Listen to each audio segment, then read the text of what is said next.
You're finally awake. The body that Shen Shiking transmigrated into shares the same name as her Shen Qing. Just a second ago, she was fighting off a zombie. The next second, she crossed over into the Yuan family, originally a hunter's household in Apricot Blossom Village. Her father, Shen Deshan, supported their family of 5 with his hunting skills. But a few months ago, when he ventured into the mountains, he was mauled to death by a tiger. Dashan's wife was already frail and prone to illness, and once he was gone, she was utterly heartbroken, and soon followed him, leaving behind 12-year-old Shen Qing, her 10-year-old brother Shen Shijing, and 8-year-old sister Shen Shiwan. Little Wan, Where is your second brother? Second brother went up into the mountains, saying we've been out of food for days now, so he might as well try his luck there. Eldest sister. Second brother said he won't go too deep into the woods, and he is taking father's old hunting tools. If only my space ability was still here. I just raided a whole supermarket back there. Suddenly, Shen Shiking's fingers twitched, and to her astonishment, she realized her space had come with her. Shen Shiking checked it right away. She found all the supplies she'd scavenged in the apocalypse were still there. Eldest sister, where did these big steamed buns come from?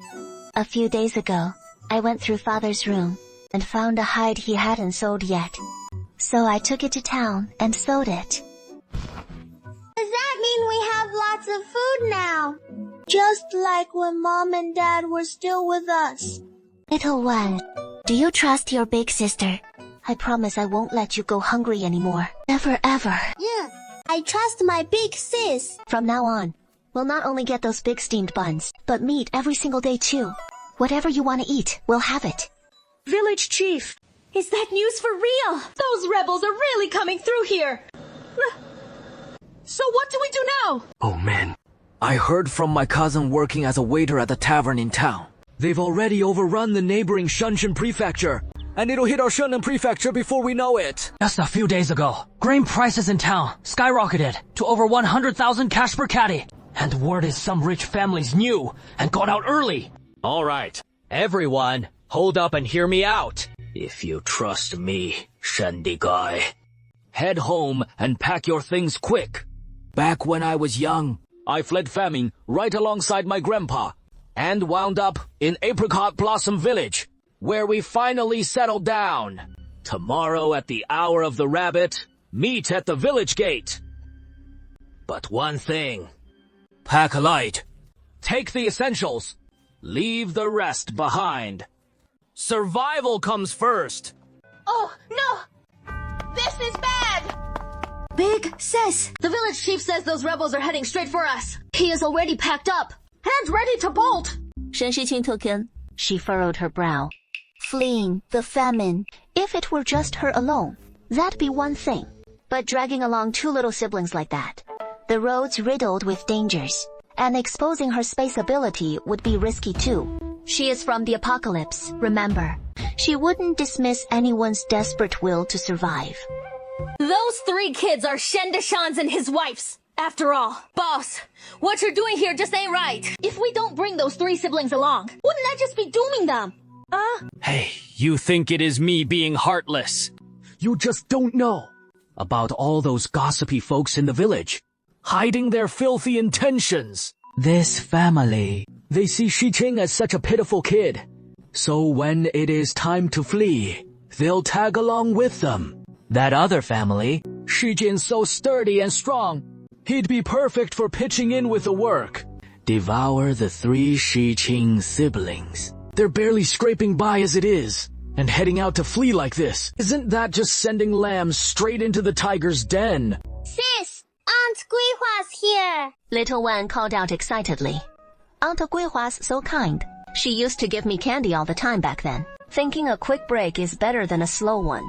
Liu Guihua just repeated everything Shen Digui had told her earlier. Shen Yang, I'm sorry, but I can't help you 3. Aunt Guihua handed the grain over to Shen Shiqing, then turned and walked out of the Shen family home, just like that. Shen Shiqing could understand it too. In her eyes, the village chief's family had already done more than enough.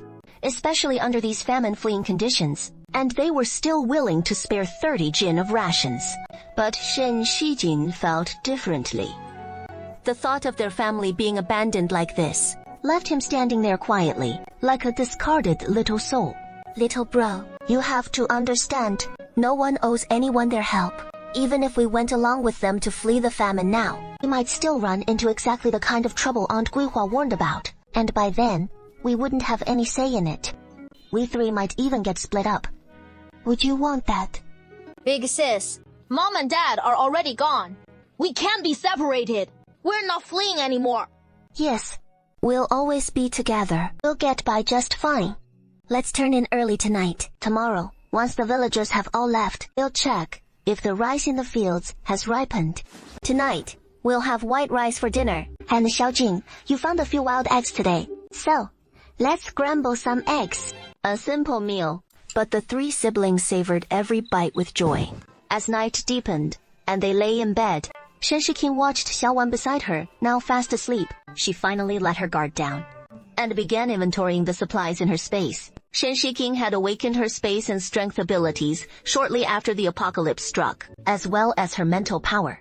It was these abilities that gave her a fighting chance to survive the end times. Unfortunately, her powers were still quite limited. And the next day, before dawn, the people of Apricot Blossom Village gathered at the entrance.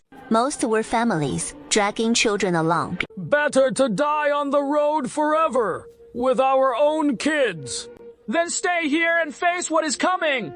Those raiders, they're scarier than any bandits. I pulled up every last grain from my veggie patch, so they can dry out on the road under the sun. My family rounded up over a dozen folks yesterday, and harvested the rice overnight. Village Chief Shan Digui gazed at the 200 souls before him. This was his final duty as village head. He prayed for the ancestors' protection. May their journey go smoothly. At the mountain's base, Shen Shiking had woken early. She watched the villagers set off. Sir, what to do now?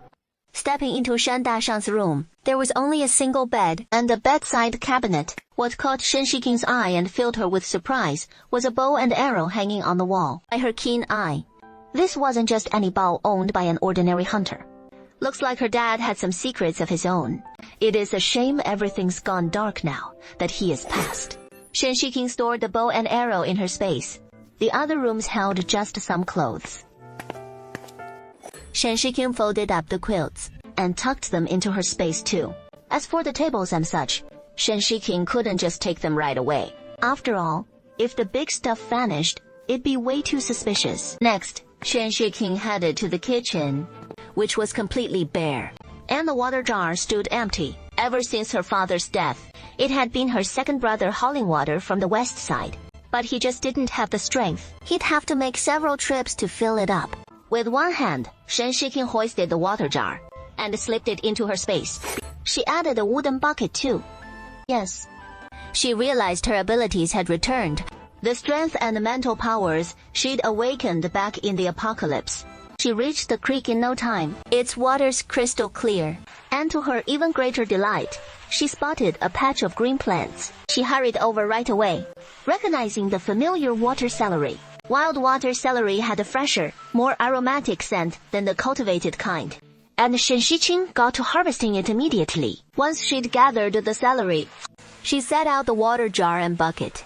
Shen Shiqing started scooping and pouring in the water until the jar was finally full. He glanced around, noting how the once lively Xinhua village had fallen eerily quiet this early morning, with the fields mostly stripped bare. Looks like scavenging for leftovers was out of the question. But at least the space was stocked with plenty of grain. It is just missing that one spark. I'll find a way to head into town today, see if I can trade for a few things first, and pick up some news while I'm there. When Shen Shiqing got back home, her two younger siblings were still asleep. But little one was already up. Big sis, what is cooking? Plain wheat noodles. These noodles are so pure and white. Last time I had some, it was when Dad took me to town to sell our catch, and we shared a bowl together. From now on, We'll have all sorts of tasty treats. So hurry and wash your hands. Grab the bowls and chopsticks. Big sis, why'd you go fetch the water yourself? You should have called me to do it. I've got plenty of strength. Little one quickly laid out the bowls and chopsticks, and Shen Shiking promptly portioned out the noodles. Though she'd originally planned to add some sauce, but they'd no doubt ask where it came from. And besides, they're plenty delicious just like this. There is more in the pot, so help yourselves once you're done. After the meal, Shen Shiking told her 2 siblings, I'll head into town first to scout the situation. Big sis, take me with you. Staying home with little one scares me a bit. Don't worry, I'll be fine. This time, I'll just check things out, and once I've got the lay of the land, I'll take you both along. Then you have to come back soon. Big sis? Don't worry, big sis, I'll be good. Just promise to take me next time you go to town. We'll see how you do this time. Little Wan glanced at her second brother. Don't worry, big sis. I'll keep a close eye on everything for you. Second! Brother's not going anywhere. I'm telling you, these rebels aren't just any ordinary army. They've colluded with those Tatars up north, but they kill without batting an eye. Word is, they've already massacred several cities. So, won't our emperor send troops to suppress them? Even quelling the rebellion would take some real skill from the emperor. You see, plenty of northern cities have already been ceded away. Hearing all this, Shen Shiking had to rethink her earlier plans. No wonder everyone's fleeing. That morning, when Shen Shiking was out west, she took a look at the surrounding mountains. They weren't just a single peak. It felt like hundreds of them all linked together. So better to hole up in the mountains for a few years first. That means gathering some supplies. She headed to the cloth shop first. Is this young lady here to buy some clothes? Yes. Hello, shopkeeper. Do you have any thicker fabrics than things like cotton? Plus some sturdy, dirt-resistant material. A few boats, please. Young miss, you've come to the right place. Our shop has styles for men, women, young, and old, all seasons covered. And we've got dozens of pounds of batting left too. That should do it. Once we're in the mountains, chances to come out like this won't come often. Better stock up while we can. Miss, shall I have all these delivered to your home? Shen Shiking had already thought this through. While wandering the town earlier, she had spotted a few empty houses. That'll be 13 taels and 2 qian in total. Miss. Shopkeeper, I don't have that much silver on me. I was wondering, could we do one house at a time? Oh? So, what will you be trading with instead? Miss, do you really have grain? Shopkeeper, rice is going for 25 yuan a caddy now, and the fabric costs 13 taels, 2 qian in silver. Buys 528 jin of it, but as the saying goes, sky-high prices with nothing to buy. How about I trade you 200 jin of grain for it? So, miss, where should we have it delivered? The grain to... Shen Shiking gave an address. Could you kindly deliver the fabric to the courtyard and set the grain down there as well? We can head over together. Soon, we arrived at the courtyard. Lin Sanliang and her husband spotted 8 burlap sacks in the yard. Lin Sanliang hurried forward and untied one right away. Inside gleamed heaps of sparkling white rice, finer than anything at the grain shop. Oh my! Dear husband, come take a quick look!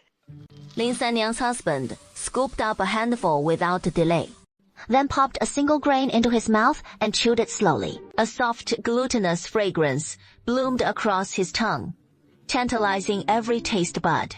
The couple exchanged a glance and nodded to each other in instant approval. Miss, do you need to pick up anything else? Every shop in this town that sells goods. There is not a one eye. Lin Sanliang don't know inside out. Shen Shiqing asked Lin Xiaoliang about the seed shop, the pottery shop, and the brick kiln's locations. Once they were out of sight, Shen Shiqing shut the door and stowed all the fabric into her space. Next up, she followed the same routine again, trading small sacks of rice at the seed shop for vegetable seeds. She picked up 20 rice bowls and 20 side dish bowls, plus dozens of jars of all sizes, big and small alike, and 5 large crocks, perfect for storage. Now for the most crucial part, the house.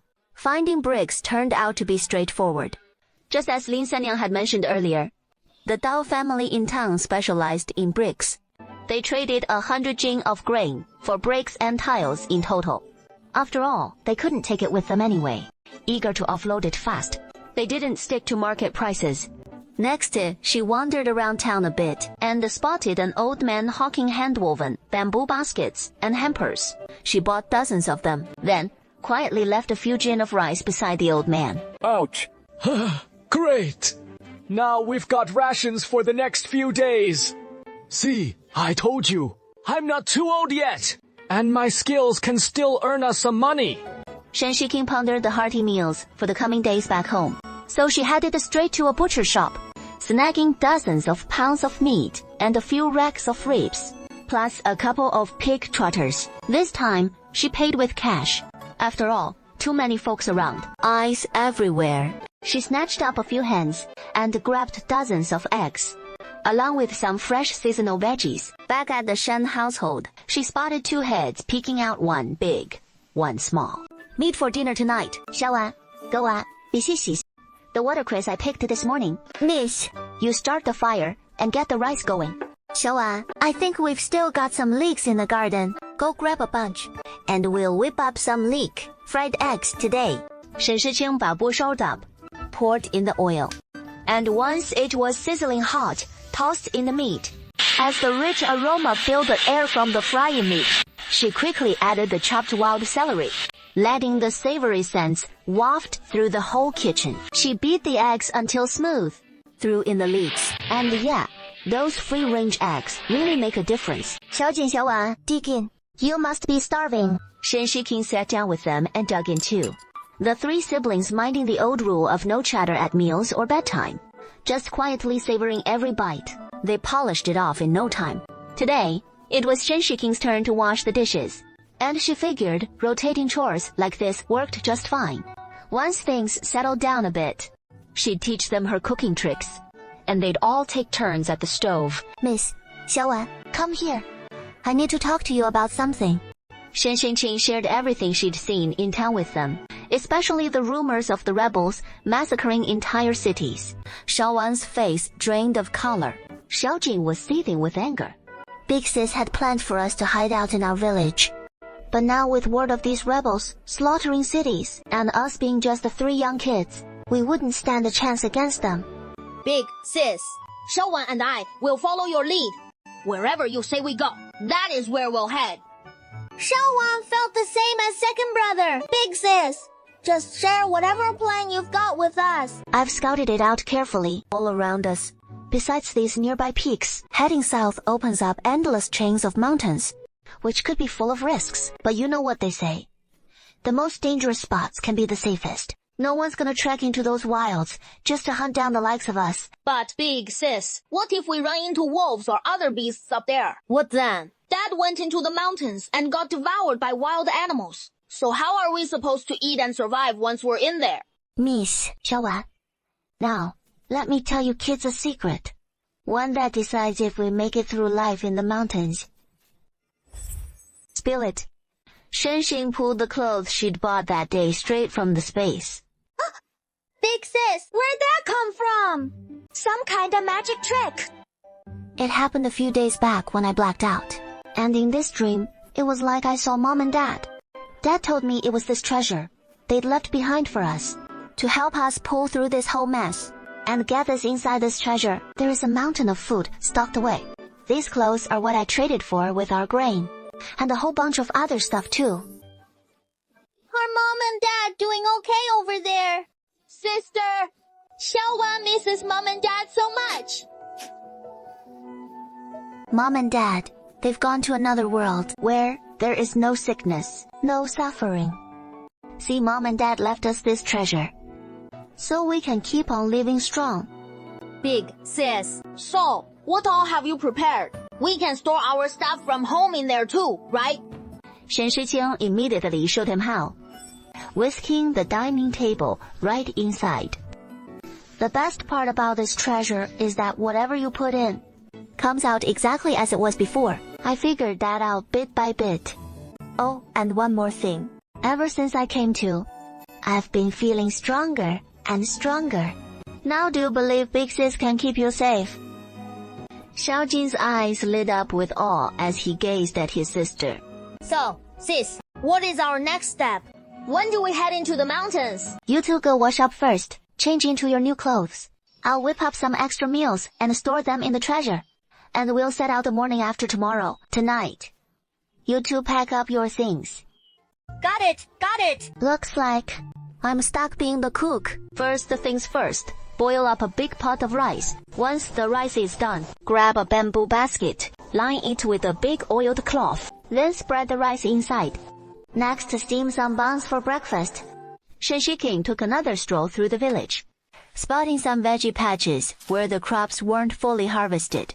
All sorts of varieties. She just yanked them up and tossed them into a bamboo basket. Then, she stored the vegetables in the space. As for the holes, we searched the entire village and only found 2, plus some firewood that the villagers left behind. What a lucky break for us.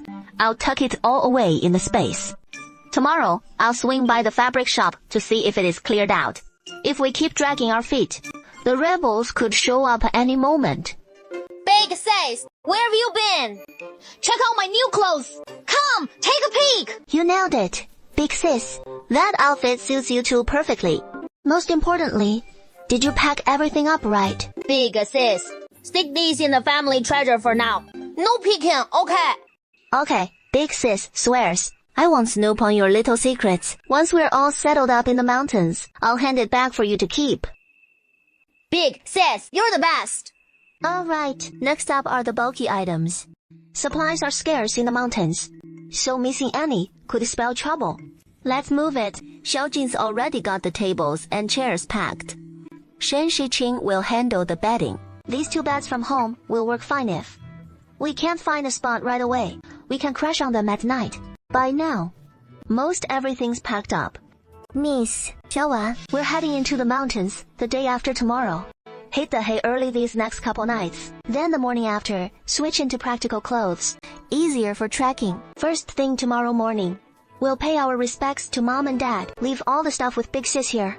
And once we're in the mountains, everything's on my call. Don't wander off. Heartbroken in the night, yet Shen Shiking lay awake, gazing at Xiaowan, fast asleep beside her. I swear, I'll keep you both safe. The next day, Shen Shiking and her siblings paid their respects to Shen Dashang and his wife at dawn. Father, Mother, rest easy. I'll make sure your children and I survive and thrive. I'm heading to town today to pick up some supplies, so you two stay put at home.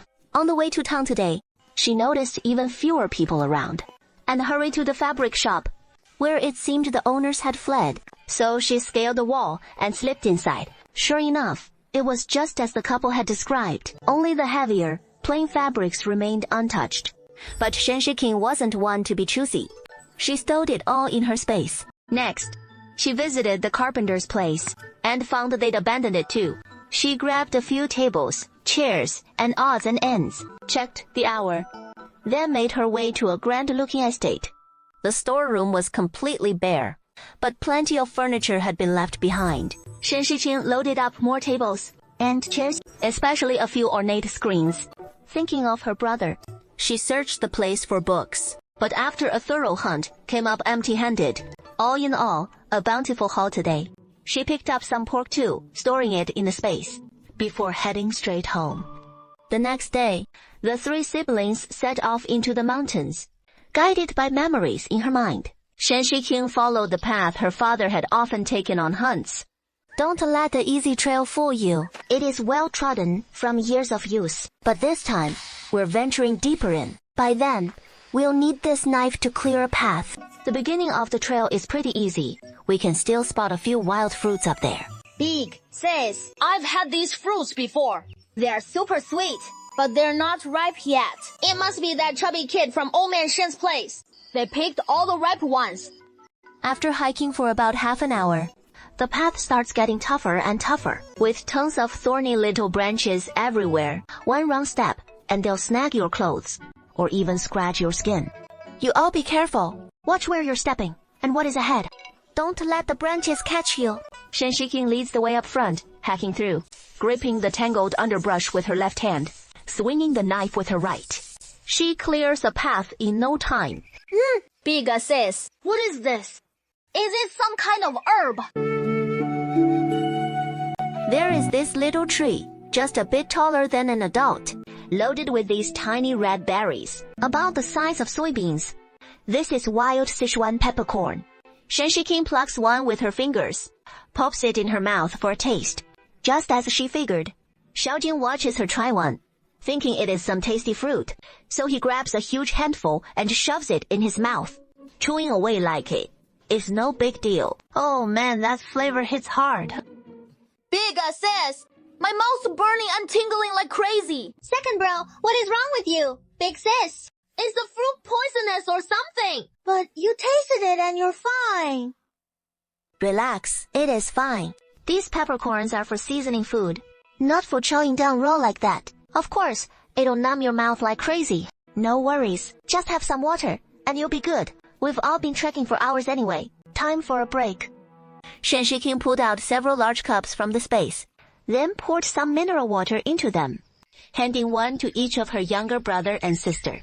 This water's so sweet. Hey, by the way, big sis, what can we use these Sichuan peppercorns for again? Shen Shiqing thought to herself. There are so many uses for them. For hot pot or braised fish, these are essential seasonings. So she explained it all to little Jin and little Wan. Hold on, use the scissors to trim them. Let's check nearby for any more Sichuan peppercorn trees. Even the green fruits will do. Big sis, come quick! There is a bunch here!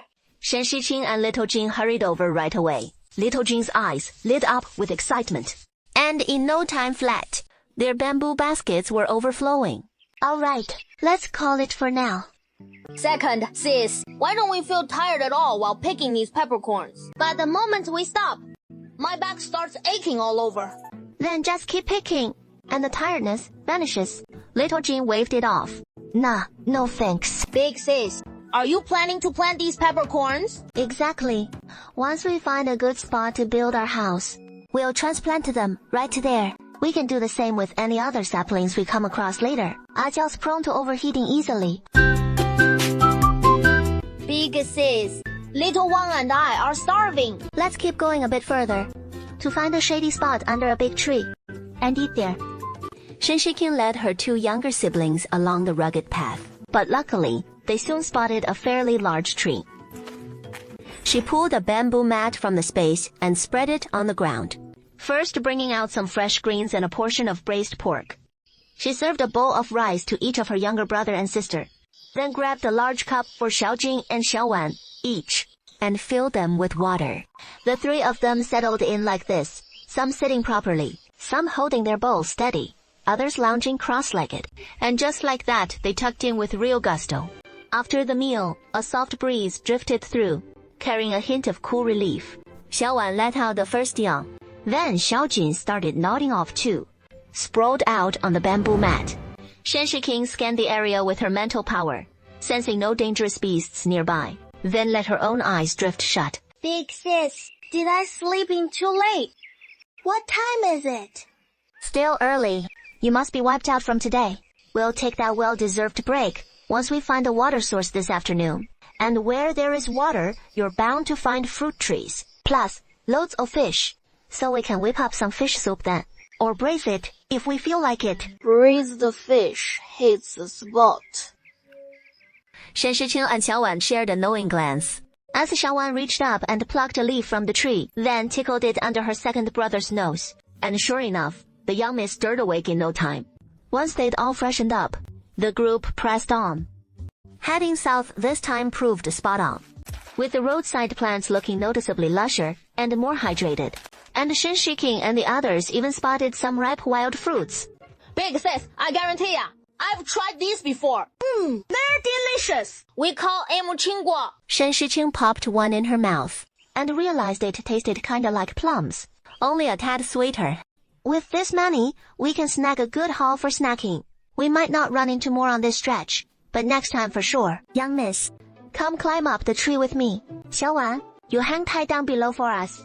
Xiaowan nimbly climbed up, a small bamboo basket in her hand. Finally, Xiaojin picked them from the tree. It was also more convenient for Shen Shiking to store the fruits straight into the space. They'd picked a whole basket of these fruits. But Xiaojin still thought it wasn't enough, and was ready to keep picking. Okay, we should leave some for others. What if someone comes by here and finally spots a fruit tree, only to find nothing there? We should give them a chance too. Big sis, I get it. Though Xiaojing was reluctant, he still understood the principle, just like those other fruit trees he'd seen that morning. Stripped bare by passers-by, which had left him so heartbroken, the group pressed on southward, in search of water. Soon, the gentle trickle of running water reached their ears, as if beckoning them closer. It is close, almost there. Shen Shiking still gripped a hatchet in her hand. Along the way, they'd crossed paths with a few snakes, but everyone had kept the peace, respecting each other's space. They'd also spotted some wild rabbits. Xiaowan adored them, so her second brother figured it was time to show off his skills. But after chasing them forever, he couldn't catch even one. He is still moping about it. Xiaowan found a nest of bird eggs, which Xiaojin had fetched down from the tree. They could have an extra treat tonight. Along the path, Shen Shiking noticed wildflowers blooming everywhere, familiar orchids and wild lilies among them. She picked a few, bundling them with twigs. They made for a lovely sight. They strolled along at an easy pace, and the nearer they got to the water, even Xiaowan could hear the flowing stream. Big sis, come on. There is a little stream here, and there are even fish in it. Little one, come on over. He couldn't wait to kick off his shoes first, then waded right into the stream. He scooped up a few handfuls of water and splashed his face. Ah, that feels so good. Little one, being more ladylike, crouched on a big rock by the stream and gently washed her face with the water. Big sis, second bro just splashed water on me. 沈世婉，你蹦出来。Don't hide behind big sis. The three of us were exhausted, so we just sprawled out on a big rock to the west. Lead us to gather some dry branches, then we can boil water for a bath. Suddenly, Shen Shiking sensed a hint of danger in the air. She sprang up immediately, unleashing her mental probe. She detected what seemed like a few wild oxen, several hundred meters away. Could they be wild oxen coming to the stream to drink? 4 of them in total.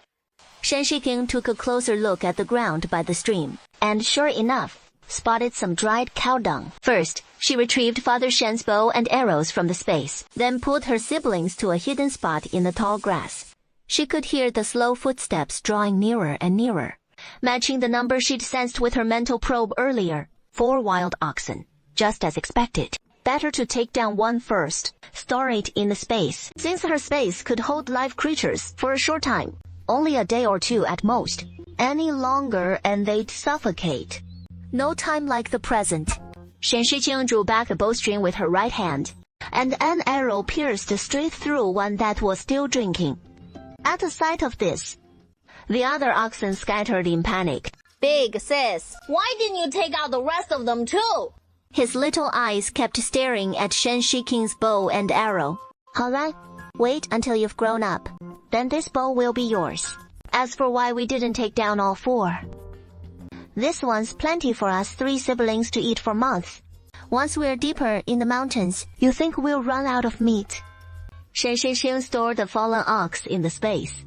We can't linger here too long, so let's keep following the stream upstream a bit, and rough it there for the night. Big sis, this stream's bigger than the last one. And look, I see fish. Tons of them. Big sis, hurry over here, to the water's edge. Staring at those fish in the water, just sitting there dumb as rocks, he lunged right in to grab one. But it slithered away like a damn loach. He called Little One over, and the two whispered something in each other's ears. Little One grabbed a hatchet and rummaged through the branches of some scrubby trees to the west. She pulled out one with a huge fork at the end. Nice and thick too. Second bro, will this do? Yeah, I'm gonna show you what I can really do. Dinner's decided for tonight. Fish it is. Heh. With that, he timed it just right, snatched up the makeshift spear, and jabbed at a fish. Heaven rewards the diligent. And sure enough, Shan Shijing actually speared a few. They weren't huge though. The biggest one he figured was under 2 pounds. Hey, Big sis, let's grill 'em up tonight. First, go gather some dry branches and kindling. I'll get the water boiling in a bit. We'll clean 'em first and foremost. Don't wander off too far. Shen Shiqing pulls a small iron rack from the space, the kind that doubles as a mini stove for snacks. Perfect for lighting a fire inside the boiler, and you can set a big pot right on top. Xiaojing comes back hauling a big bundle of dry firewood. Miss, you stay here and watch the fire. Xiaowan, come with me. Shen Shijing says this while leading Xiaowan toward the denser part of the woods. Pulls out several bamboo mats from the space, stands them up to form a circle, and brings out a larger bathing tub. Just like that, their open-air bathroom is ready. Xiaowan, you go first and wash up. Then they follow the same routine, leaving all three of them squeaky clean, as Xiaowan helps her big sister with the laundry. As for her second brother, he is left to grumpily wash his own spare clothes, all by himself. And he takes the chance to scrub the lunch bowls too. Meanwhile, Shen Shiqing gets ready to show off her culinary skills. She'll braise the bigger fish and simmer the smaller ones into soup. Shen Shiqing had spotted some water bamboo shoots on the west side, along with those modern named plants, watercress, a vast expanse of them, all tender and vibrant green, so she couldn't resist gathering extra handfuls. That makes watercress one of the trickiest veggies in everyday cooking, especially for ordinary folks back in ancient times, when they simply didn't have access to all those spices and seasonings, leaving it tasting pretty bland. But Shen Shiqing's a whole different story. She has got cooking wine, onions, ginger, garlic, oyster sauce, soy sauce, everything she needs. The braised fish is out of the pot in no time. Next up, she plans to stew that fish soup. To amp up its fresh flavor, she tosses in a few handfuls of watercress. And the final dish, those water bamboo shoots, simply stir-fried for a light, fresh taste. The water bamboo shoots here are already so tender. Just a quick toss in oil and a stir-fry on one side will cook them through. With such a feast for dinner tonight, we can't just eat it sitting on the ground, can we? Shen Shiqing pulled out a table and chairs from the space. Little one, go call your second brother to come eat. As soon as Shen Shiqing gave the word, little one was surprisingly the quickest, snatching up the braised fish head. The young miss wasn't about to be outdone, piling a heap of veggies into her own bowl. Big sis, is this the one with those peppercorn things in it? Big Sis's fish soup doesn't taste fishy at all. Yeah. These wild greens are surprisingly so tasty. Just simply stewed together with the fish. Big Sis, your cooking's getting better and better. After dinner, everyone's bellies were nicely full, and night slowly descended. Thank goodness, no wolf howls broke the silence. We'll rest right here tonight. And in a bit, I'll pull 2 beds out of the treasure. Young miss, you have one all to yourself, while little one and I share the other. Shen Shiqing had originally planned to bring 2 tents, but realized the craftsmanship behind tents might be a bit too advanced for them to grasp. So, she had to scrap that idea. She also dabbed a little medicated balm on little Jin and little Wan each, to keep bugs and ants from biting them. As for snakes, Shen Shiqing used her mental power to suppress the animals around them, ensuring they'd stay put for the night. Big Sis, do you think Mom and Dad are doing alright over there? Of course they're doing great. Mom and Dad are gazing at the moon right alongside us. The moon will carry all our longing for them straight to their hearts. Seeing us happy like this naturally fills them with joy too. Yeah. That little bowl will make me so happy every single day from now on. That way, Mom and Dad will be happy too. Meanwhile, the little boy on the other bed overheard this. He opened his eyes and gazed at the distant moon, as if his parents were still right there beside him. Big sis, my arms and legs are aching so much. What is going on with me? On the other side, little Wan was telling Big Sis the exact same thing. It is just from walking all day. We're worn out. Yesterday, we trekked dozens of li through the rugged mountains, so today, we'll take it nice and slow. We'll get used to it after a few days. Alright, let's freshen up, have some breakfast, then we'll hit the road again. That is nothing. If not for this treasure, if we had to haul our own packs, we wouldn't be able to move a muscle. Breakfast was pretty basic. Just a few big steamed buns, and a handful of apples for snacking. Today's path was even rougher than yesterday's. Miss, take the hatchet and hack away at these dead branches on this side. And watch out. Don't let the surrounding branches snag you. While Shen Shiking tackled the thorny brambles. Suddenly, the way ahead cleared, revealing a narrow trail just wide enough for an adult to pass. Little one, stick right behind me, miss. You follow. Right after Little One, the path gradually widened. Big sis, any linja mushrooms around here? Shen Shiking eyed all the fallen logs littering the ground and started getting ideas. We'll see if our miss can spot some. Oh, and there are some mushrooms sprouting on the ground. Don't pick them just yet, especially the brightly colored ones. They're poisonous. A rustling sound stirred from the underbrush. Big sis, another bison. Shen Shiqing had already spotted it. It is a monkey. There came a brown-furred monkey padding over, chattering now and then. It suddenly headed straight for Xiaowan. Xiaowan met her big sister's gaze, equally puzzled. Then they noticed the monkey's eyes fixed on Xiaowan's hand. Xiaowan, what is that you're holding? Just now, second brother was hunting for linjing mushrooms. So I tagged along to look. Then over there, I spotted a tree with a few pretty fruits on it. They looked so beautiful. I just picked them.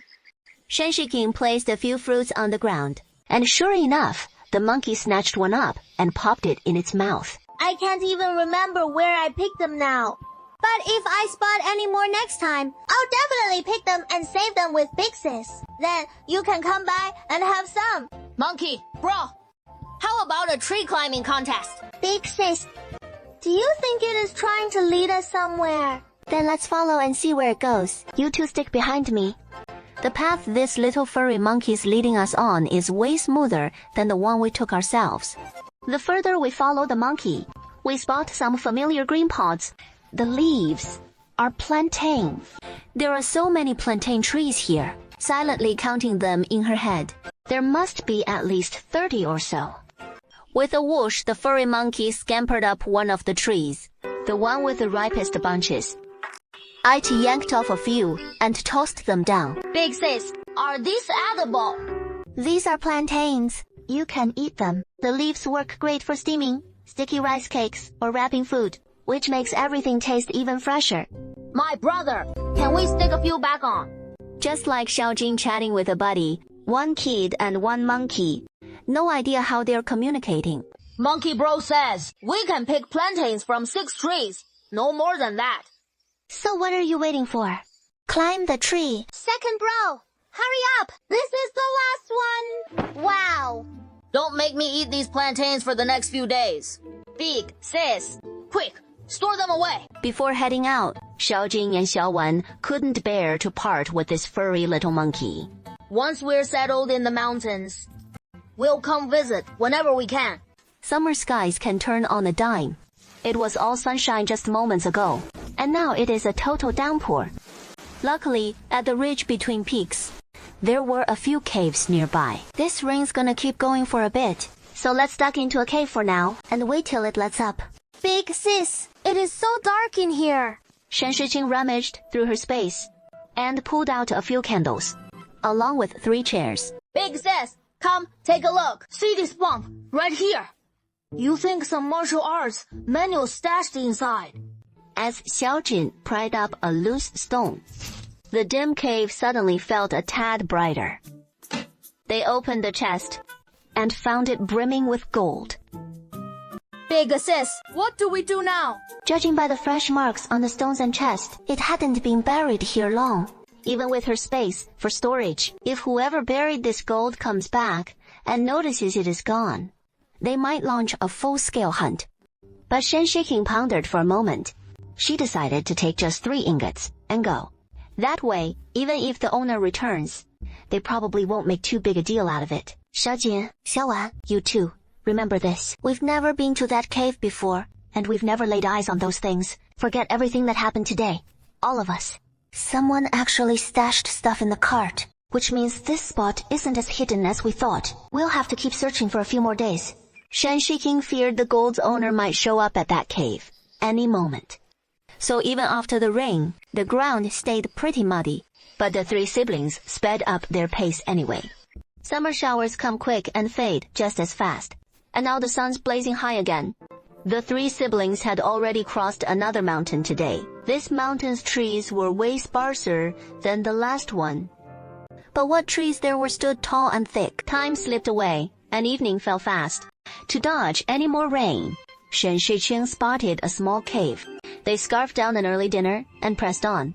Worn out from the long day, they drifted off to sleep in no time. Shen Shiqing was out like a light too. Chestnut chicken. Sugared, stir-fried chestnuts. Rise and shine, even Xiaowan beat you out of bed. Breakfast is the usual spread today. Meat sauce pancakes, steamed buns, with some green fruits and plantains on the side. For lunch today, let's hunt around for wild greens and game. To jazz it up a bit. Today, we're not just trudging along blindly. We're on the lookout for a decent valley or open spot, with a good water source nearby. Big sis, is this the mulberries you were talking about? Spot on, that is the one. Little miss, come take a peek too. We gathered a handful today, try 'em fresh. The two little ones are picking mulberries. Shen Shiqing used her mental power to scan nearby for any pheasants, wild rabbits, or other animals. Taking advantage of the moment when her younger siblings weren't paying attention, she used her mental power to snag a pheasant right then and there. Big sis, where is that pheasant? Next time you go hunting, you gotta take me along. Shen Shiqing quickly set up a simple stove by the stream, started a pot of water boiling, and scalded the pheasant to pluck its feathers, cleaned and sliced the bamboo shoots into strips, then pulled out a clay pot for stewing soup, and got ready to make bamboo shoot stewed pheasant. Bamboo shoots cut through the richness of the chicken, making the broth extra flavorful. And the pheasant's lean meat is tender without being greasy. And the real trick is tossing in a few eggs. Once Shen Shiqing settled down, Xiaowan Xiaojin dove right in, grabbing whatever caught their eye. Why are you watching me? Who is gonna eat the most? Who's on dish duty today? This wild pheasant really hits the spot with its flavor. We should raise a few down the line. After the meal, Xiaojin pitched in and cleared the bowls and chopsticks on his own, and the group trailed after Shen Shiqing toward the sound of running water she'd heard. Big sis, looks like there is a cave up ahead, and the path just ends. Miss, keep an eye on your little sister. I'll scout ahead first. You all wait here. No. Big sis. Let's all go in together. You, second bro, and Xiaowan. We stick together. The group felt their way along the walls, edging forward slowly for about 10 meters or so, when they noticed the passage widening from just enough for one person to room for two side by side. Until the cave dead ended, but it looked like there might be an opening. Shen Shiqing mastered her focus. I was still shocked by the sight. I couldn't help but say, turns out the tales in Peach Blossom Spring were real after all. Stepping out of the cave, a vast open woodland stretched before them, but without any towering trees several meters tall. The whole area felt like it spanned dozens of acres.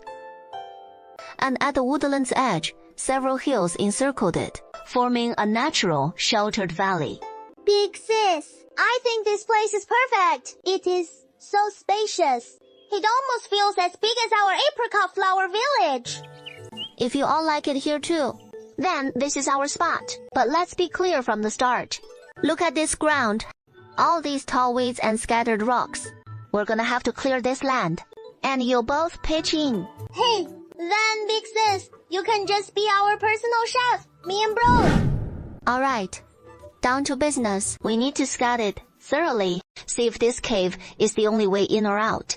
So the Shen siblings set off together, trudging along the mountainside, spotting a few more caves along the way.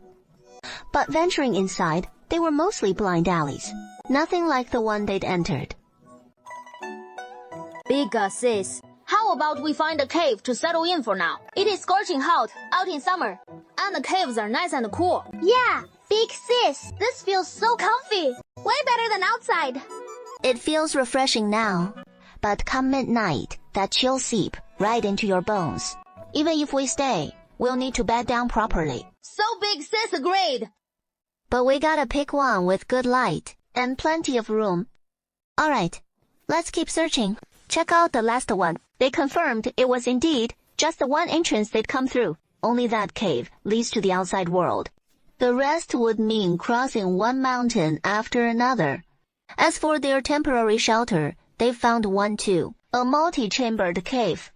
What does that mean? It means the main cave branches into several large and small chambers, providing just the right amount of privacy, and the natural light is excellent. So Xiaowan and I will share a room like before.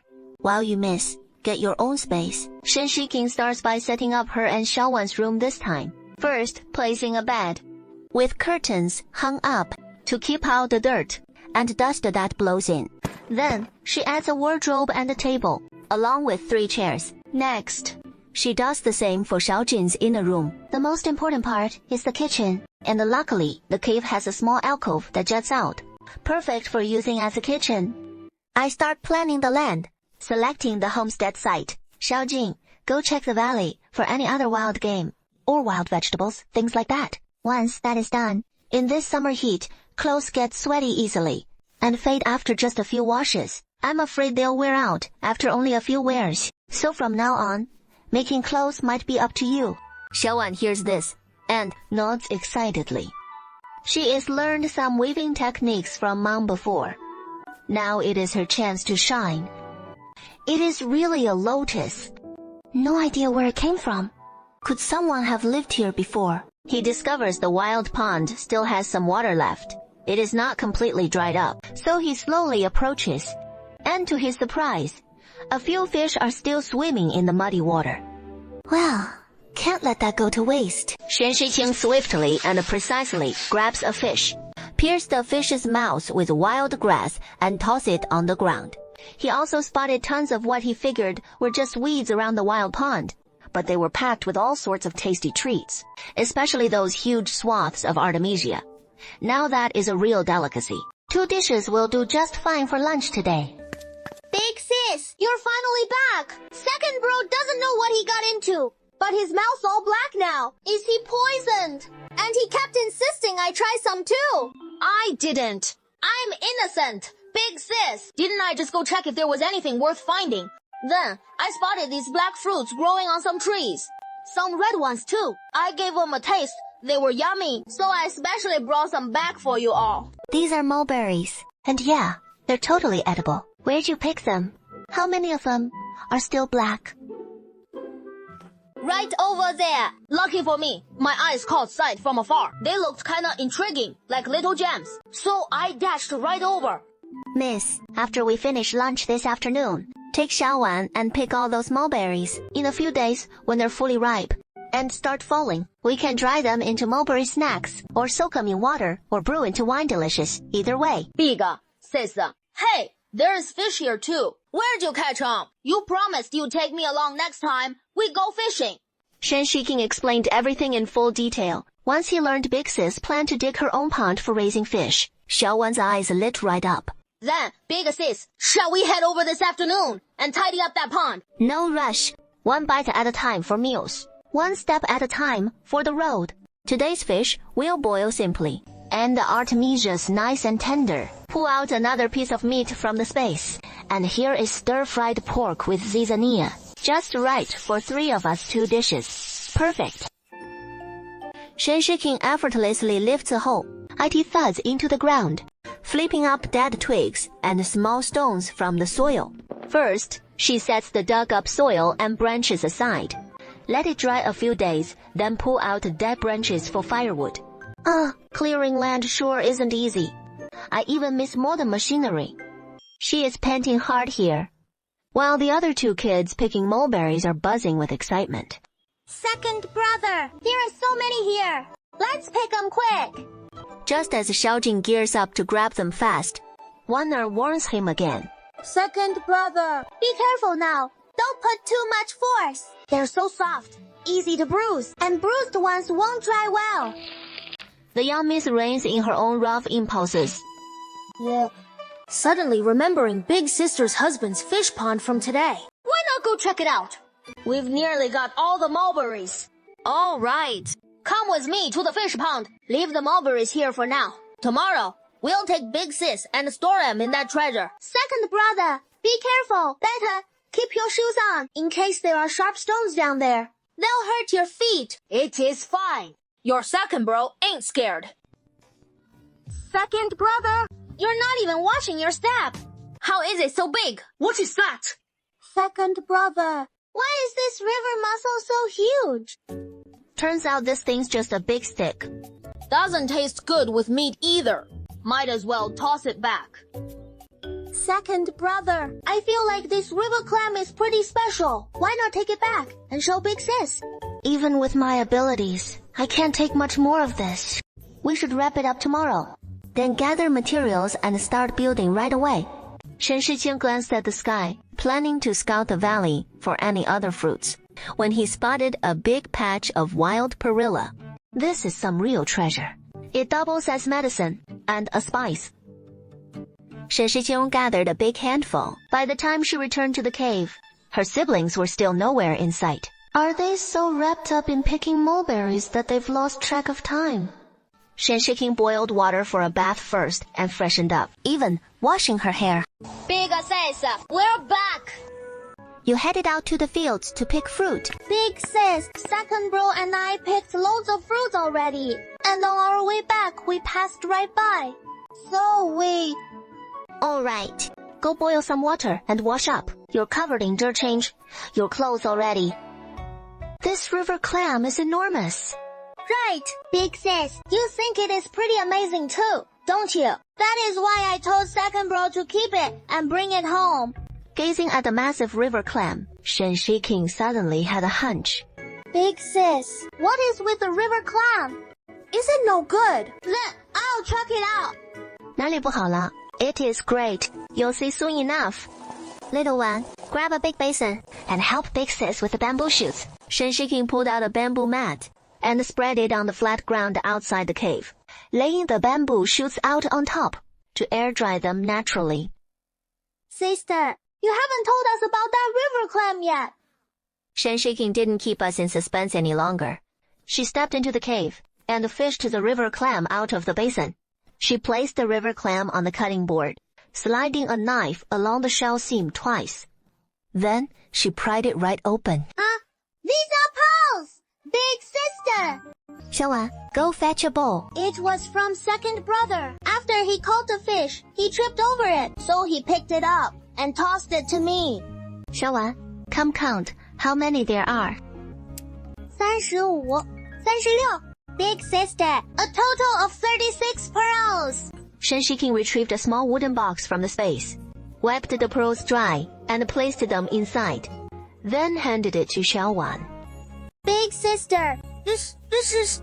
Once we've figured things out in a few days, you can start making clothes and turn these pearls into a necklace or bracelet. You could even make one for Big Sister.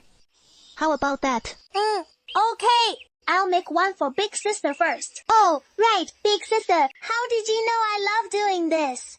That basket Xiaowan gave you the day we fled. The one you didn't want anyone else to see. Those must be your tools. Big Sister didn't even peek inside. You keep them safe yourself, and I'll handle second brothers the same way later. Xiaowan took it and lifted the cloth on top, revealing all sorts of odds and ends inside. There were small drawstring pouches, though the fabric was plain, but the patterns on them were stunning, lifelike, along with plenty of needles and thread, and lots of copper wire and half-finished wooden hairpins. Mom wouldn't let me do any of this. And I saw Mom had so many finished embroidery pieces left over. She never took them out to sell, either. Several times I watched Mom finish embroidering them, only for Dad to burn them. I just couldn't save any of them. It is all right.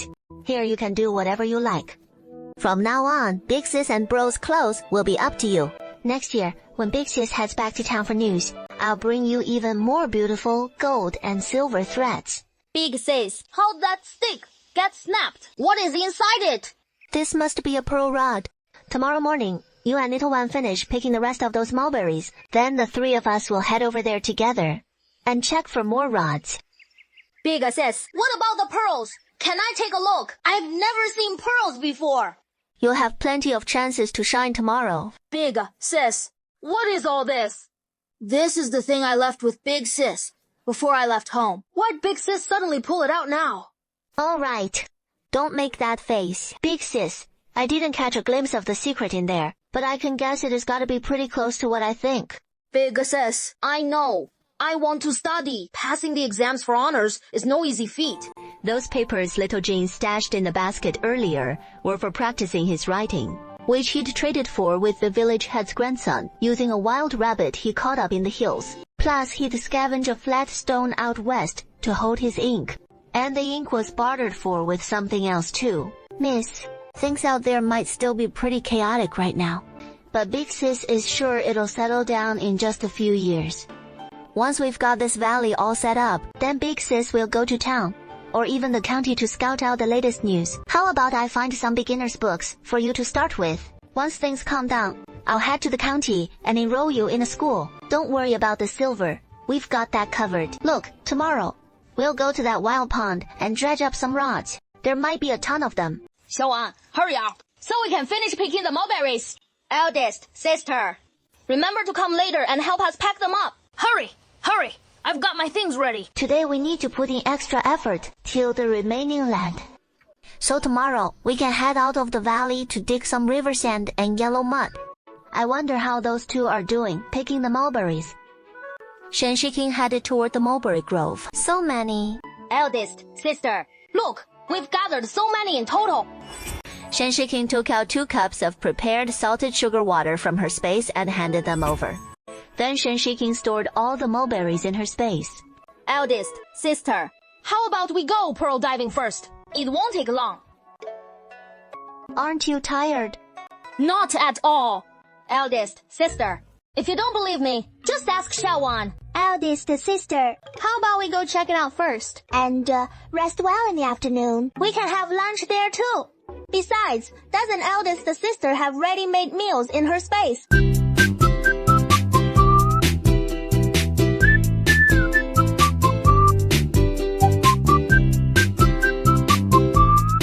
Xiaowan, put all the river mussels your second brother tossed onto the shore into the basket.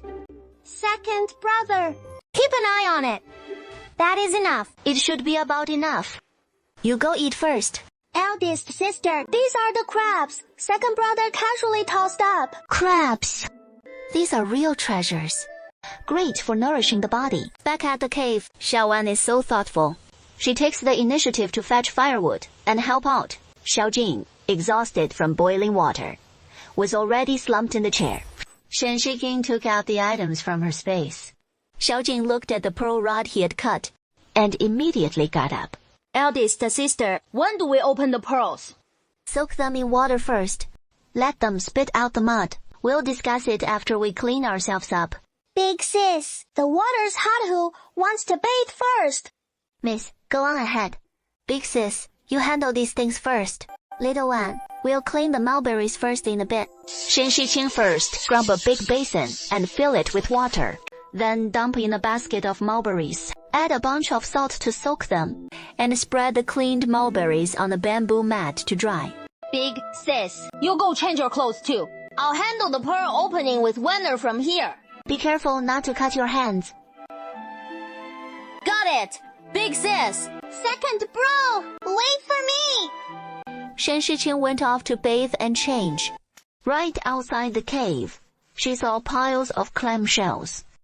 And in several bowls were pearls of all shapes, sizes, and colors, with plenty more unopened ones still in the basket. These small river clams, Miss put them back in the pond later, so they can keep growing.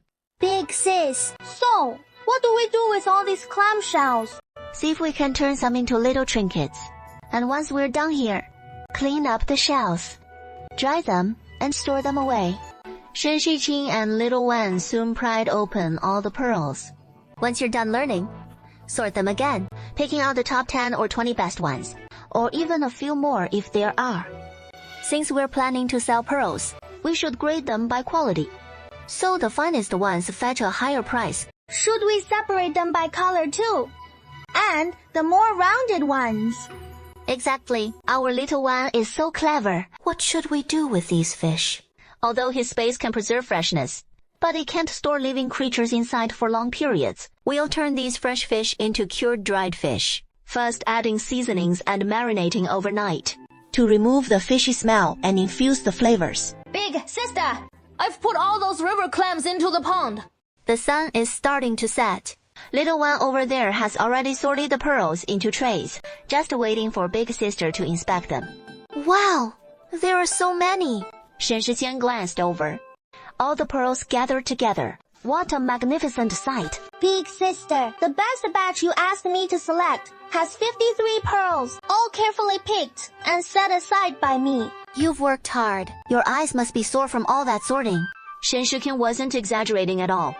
This really is a delicate task, but at that moment, little Jim brought up the fresh river catch they'd almost forgotten. Big sister, let's eat these crabs tonight. Of course, for crabs. We need the spicy, fragrant kind. Shen Shiqian had added all sorts of spices, and it wasn't even out of the pot yet, but it already stirred up the hunger in her two younger siblings' bellies. Big sister, is it ready? It smells so good. At that moment, the two siblings were surprisingly united in their impatience. They'd already set the table, just waiting to dig in. Finally, when they could hardly wait any longer, Shen Shiqian came walking slowly, placing a plate of golden fried crab pieces on the table. Oh, too bad. We don't have any drinks. Big sister, what are drinks? Wine. We're still too young to drink alcohol. Big sister isn't talking about wine. It is something sweet to drink, like water but sweet, similar to rice wine. Once we get the yeast, Shen Shiqian plans to brew some rice wine. Time to eat. Miss, she is a born foodie. The crabs were quickly wrapped up for her.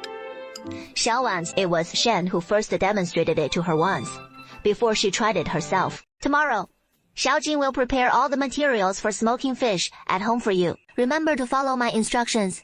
Eldest sister, just trust me this once. I'm pretty reliable too, okay? As for Xiaowan, you can just stay home and do some sewing. Eldest sister, then where are you going tomorrow? Today, I've already cleared the land for building our house, but we're still short on some materials, like yellow mud, sand, and wood. Tomorrow, I plan to head out of the valley for a bit. You two stay right here tomorrow, and I'll block the exit here with a big stone by then.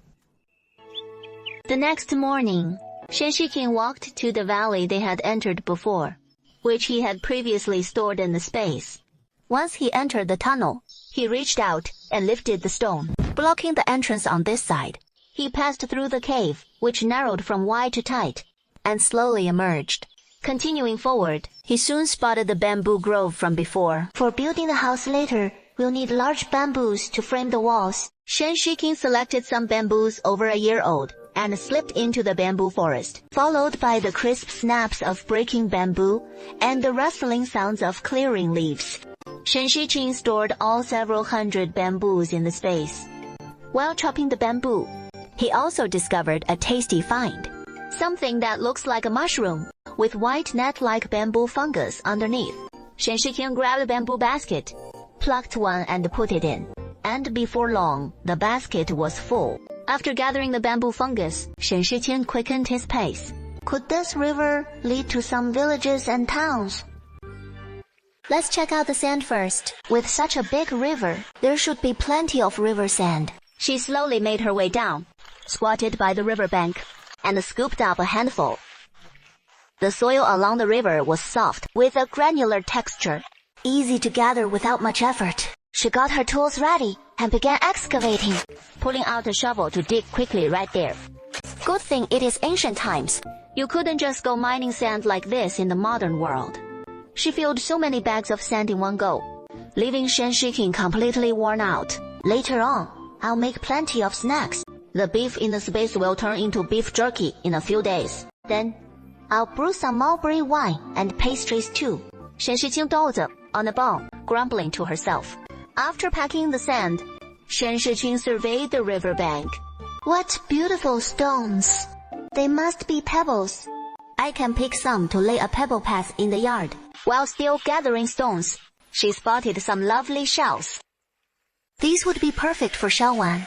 I recall there is a hairpin style right now, made from pink butterfly shells, and they're especially pretty. Bamboo, sand, and small stones all rounded up, but no big stones or yellow mud for the walls yet. glancing at the sky. She wasn't scared herself, just worried her siblings might be anxious, so before nightfall, she hurried back to that cave, stepped into the pitch-black cave once more, reached back, and shoved the big stone aside. Seeing the two waiting outside warmed her heart. Big, sis, you're finally back. We were so worried. The family strolled home, chatting and laughing all the way. Eldest sister, I didn't go anywhere today. If you don't believe me, ask little sister. That is right. Second brother didn't go anywhere today. Eldest sister, look, I've gathered the dried mulberries and dried bamboo shoots today. My younger brother and sister are so capable. Eldest sister, what are we having for dinner?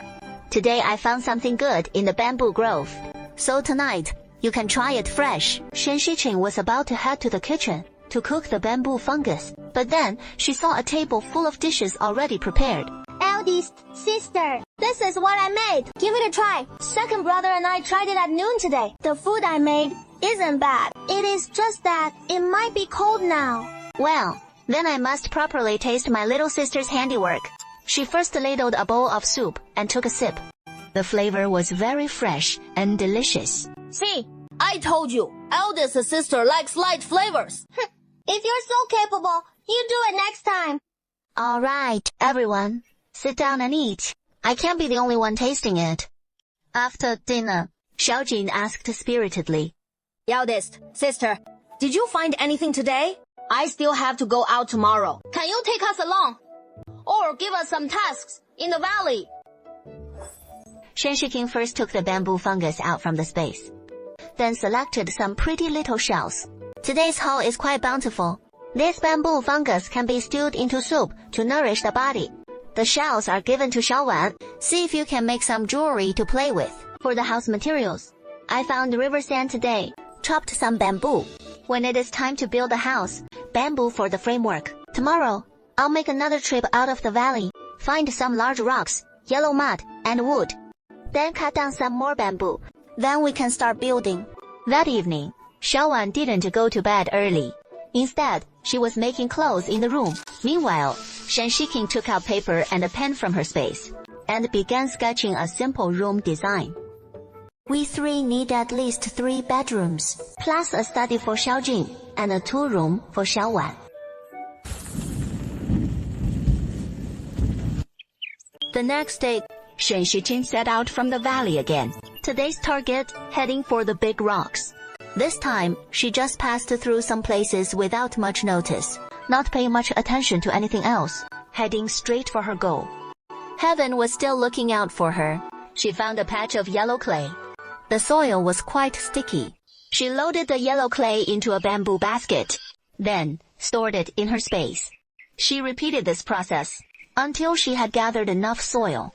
She continued walking through the mountains and forests, preparing to head to some cliffs or rocky areas to collect stones. Before long, she found plenty of rocks, especially along some streams where there were large stones. She didn't take too many from the stream, fearing it would drastically alter the stream's flow, which could lead to unintended consequences. She gathered them from many different places, and only then collected a large quantity of stones, with the stones taken care of. Next up was finding wood. Her top choice was fir wood. The wood would need to be air-dried. Soon, she found some fir trees here and there. Shen Shiqing pulled out an axe and started chopping. As the creaking sounds filled the air, a large tree came crashing down. Chopping down trees was still a slow process.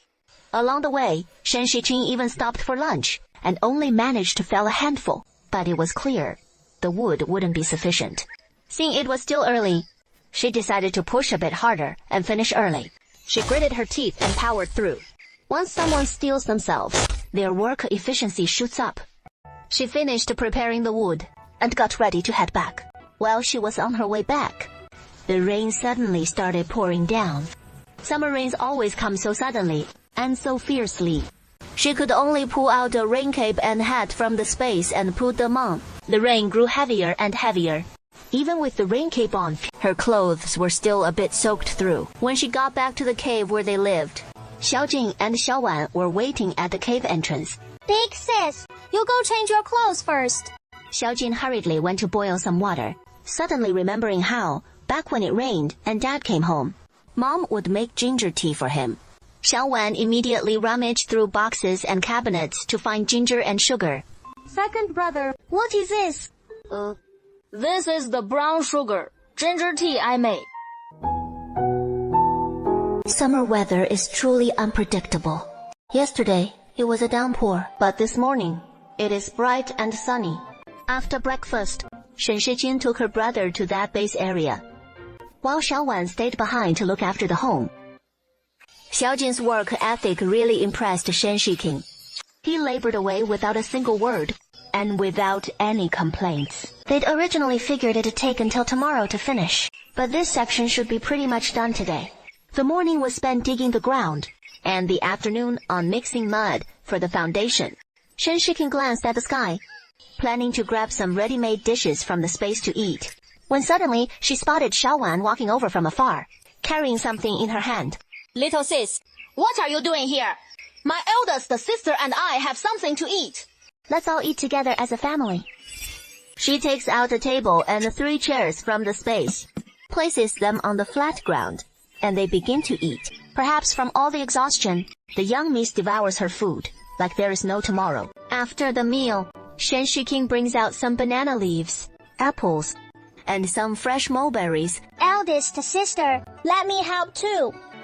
I know I might not be of much help, but I'm scared being alone in the cave. Shen Shiqing shakes her head helplessly. Following the room divisions in the design, they're laying the foundation and mixing the mud. By evening, it is already taking shape. And tomorrow they can start building the walls. Shen Shiking first lays out the green bricks she bought earlier on the flat ground. She also places the cedar wood on the grass. And they sun-dry the sand, worried about potential rain damage, so they don't bring everything out yet. The large stones will wait until the house is built, then be used for the enclosure walls, while some smaller stones can fill in the walls right away. As soon as they return, the 2 younger siblings slump exhausted into their chairs. After a full day like today, the 2 younger ones have really pitched in a lot. She first boils some water, so her siblings can take a bath. Then she gets to cooking. Shen Shijing continues preparing some spicy crabs, a few cold mixed wild greens, and bamboo fungus soup. Yeah, Eldest sister, this is really delicious. Just like that, through more than a month of construction, June draws to a close. Time slowly advances to early July, when the lotus flowers in the pond are in full bloom. Over this past month, the 3 siblings have worked themselves to the bone, and the new house ends up larger than originally planned. In the end, the main structure of the house remains the same as before. Each of the 3 siblings gets their own room, with a large main hall in the center, and things like the kitchen, built as 2 side rooms on the left and right of the bedrooms. Outside the house, they've built a stone wall nearly 10 feet high, enclosing a front yard and a backyard within. The front yard paved with cobblestones, and a few simple wooden pavilions erected, with a stone table placed there.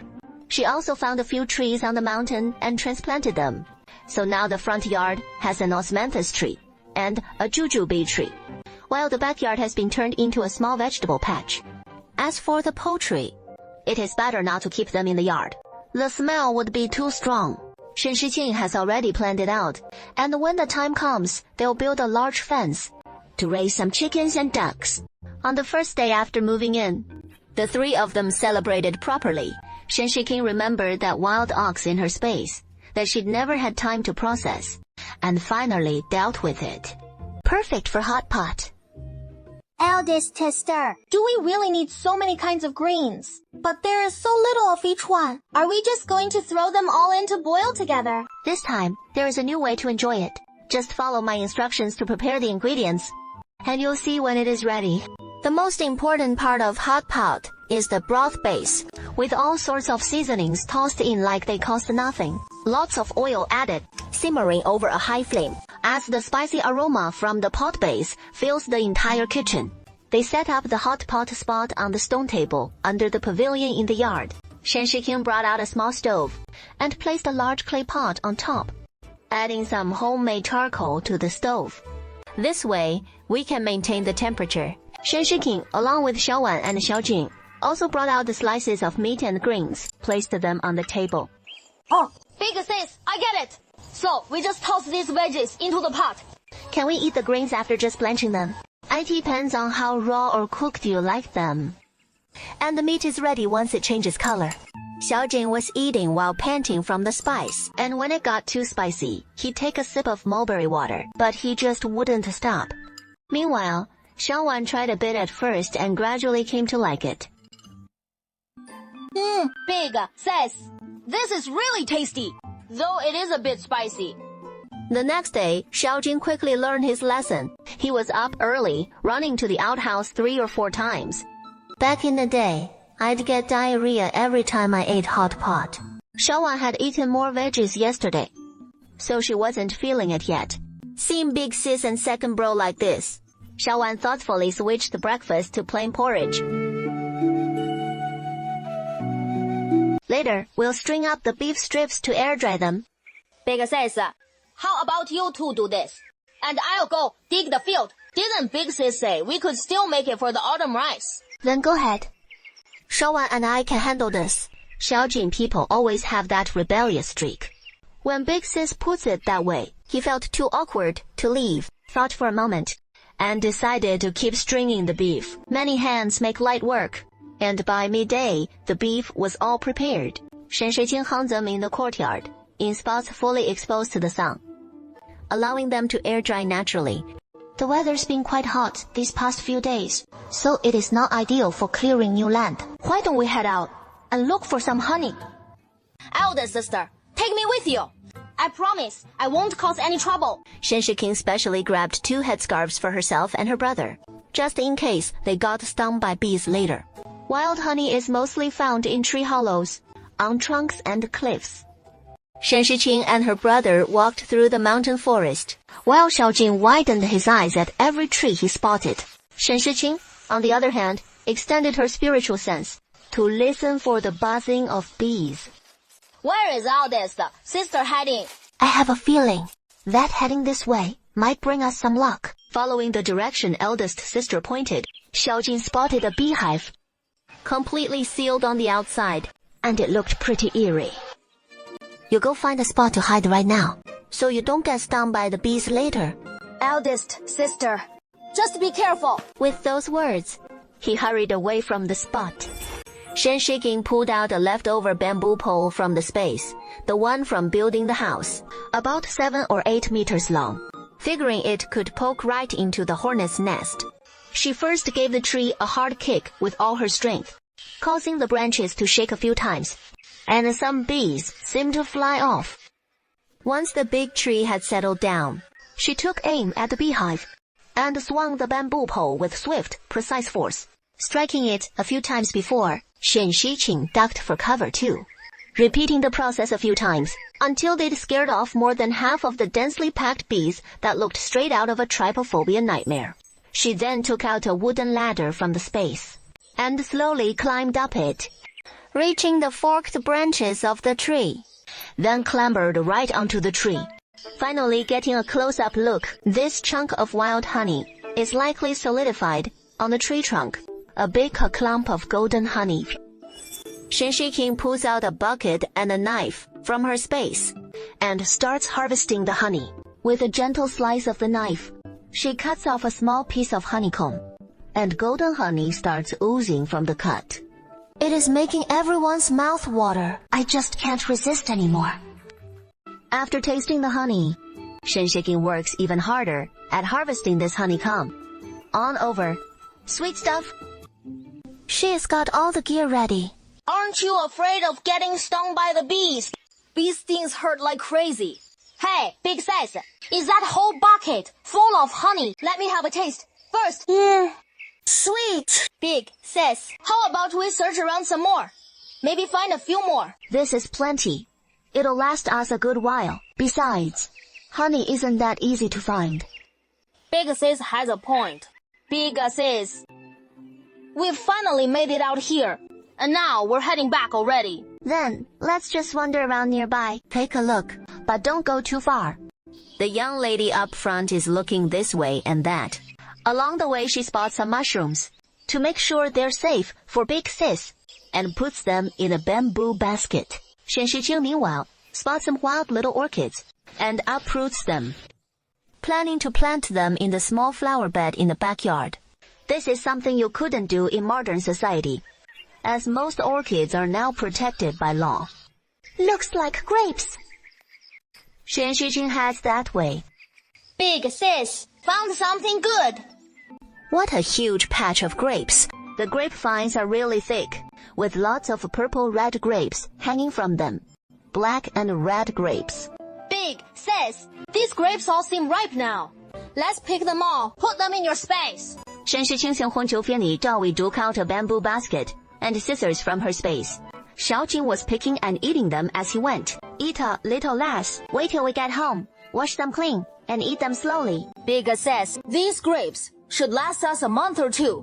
Since we found the first wild grapevine on the mountain, there'll be a second one, a third, and we can use them to make grape wine later. Right.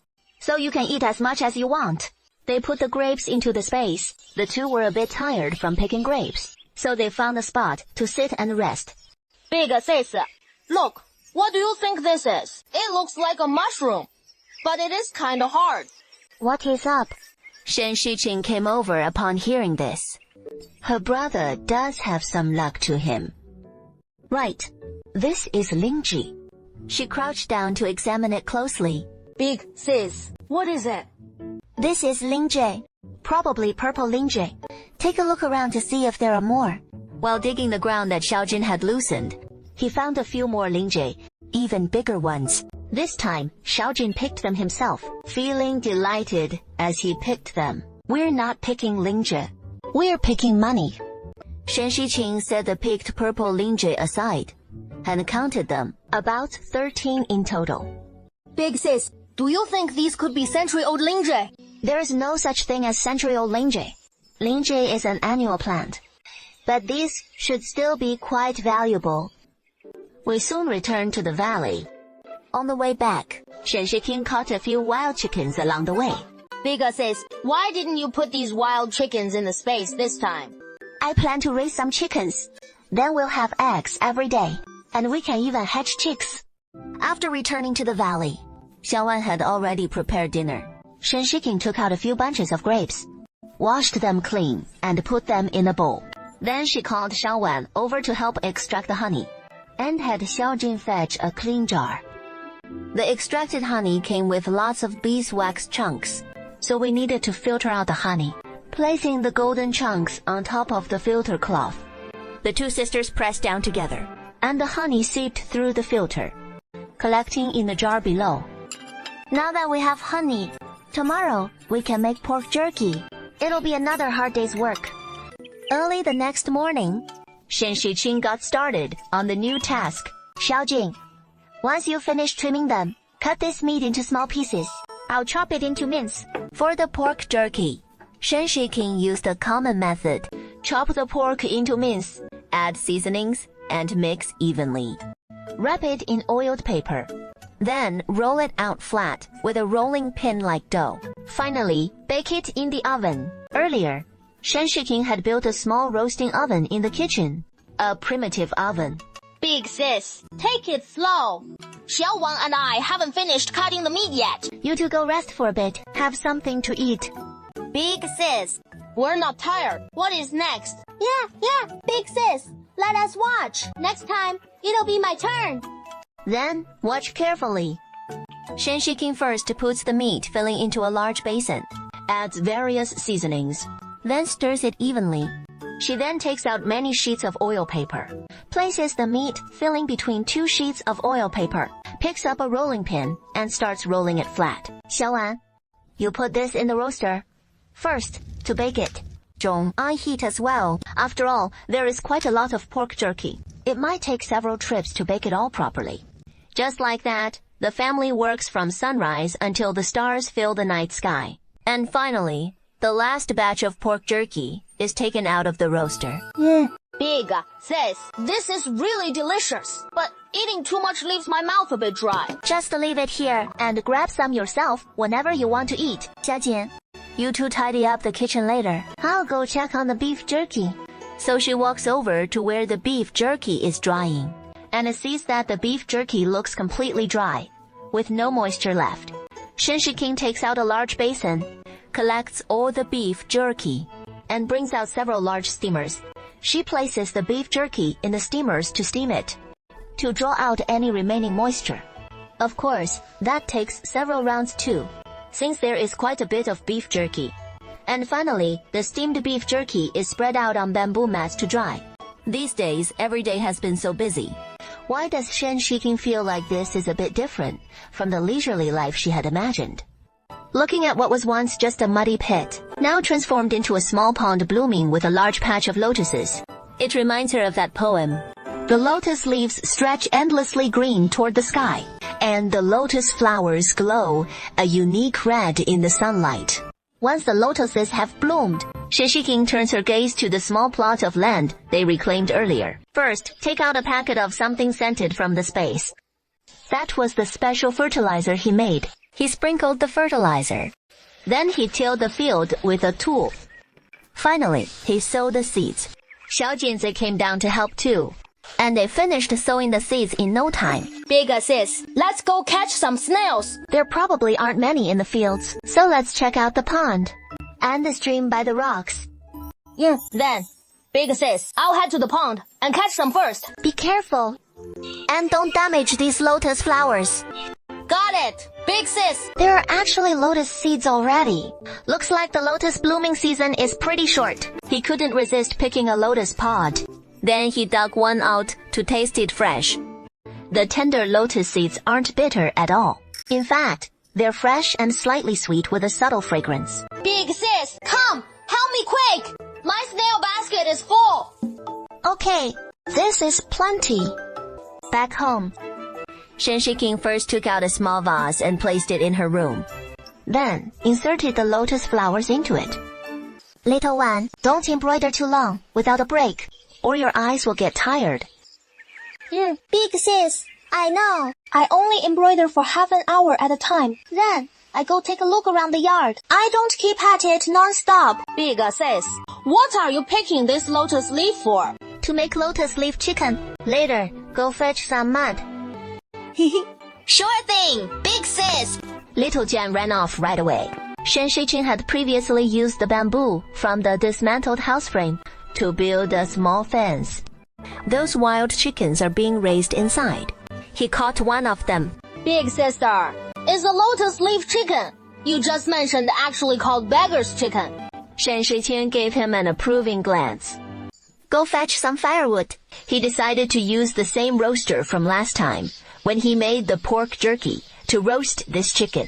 Yeah. Smells so good. The lotus leaf chicken is starting to give off a delicious aroma. Big sister, let me knock off this mud. As the outer layer of yellow mud is knocked off, the aroma becomes even more intense. The meat inside glistens with a shiny sheen. That is because Big Sister brushed a layer of honey on it earlier. Little sister, time to eat, time to eat. Okay, second brother, I'll come out right now. Yeah, smells so good. What did Big Sister make? Today we get to enjoy Big Sister's cooking again. Big Sister, this chicken meat surprisingly carries the fresh scent of lotus leaves. Exactly. The beggar's chicken wrapped in lotus leaves and roasted like this. Slow down. No one's competing with you for it. I just can't help myself because Big Sister's cooking is so delicious. Big Sister, what was it you wanted to tell us before dinner? Shen Shiqing sat up straight and shared some shocking news. Big sister, I disagree. I think we're doing just fine here. You don't need to go out to gather news. Yeah, Big Sister. It is only been a little over a month. The war shouldn't end that quickly. Besides, it is so dangerous out there. Okay, everyone, trust Big Sister. Don't worry. Big Sister, don't go to our old town. Last time Big Sister went to the mountains to dig red clay, we found a big river, and occasionally we spot a few ferries. This trip, I'm hoping to catch a ferry and scout out the nearby villages and towns. Big sis, what if there is no ferry? You can't just swim across. Don't worry. I'll definitely watch out for my safety. And I've got 2 little siblings to think about. Big sis, take all the pearls with you. And the Linja too. It is fine. Big sis has her secret weapon. She's already planned for all that. As for you two, don't leave the valley while I'm gone. Don't worry, big sis. I won't wander off. I'll take good care of the chickens and ducks these days. And clear a few acres for rice paddies. So you can transplant the seedlings when you get back. Little one, I've stocked the kitchen with enough food for a month or 2 in the rice bin, plus some dried provisions, cured fish, bacon, and dried mushrooms. The backyard garden has some fresh veggies. While I'm away, the house is all yours to manage. Boatman, hold on. Shen Shiking pulls out the map she made earlier, heading straight for that big river. On the way to the river, she thinks for a moment, and casually hunts a few wild rabbits and pheasants, so she can blend back into her role as a hunter's daughter. She arrives at the big river she spotted earlier. The water level seems a bit lower than before, but the river is still quite wide.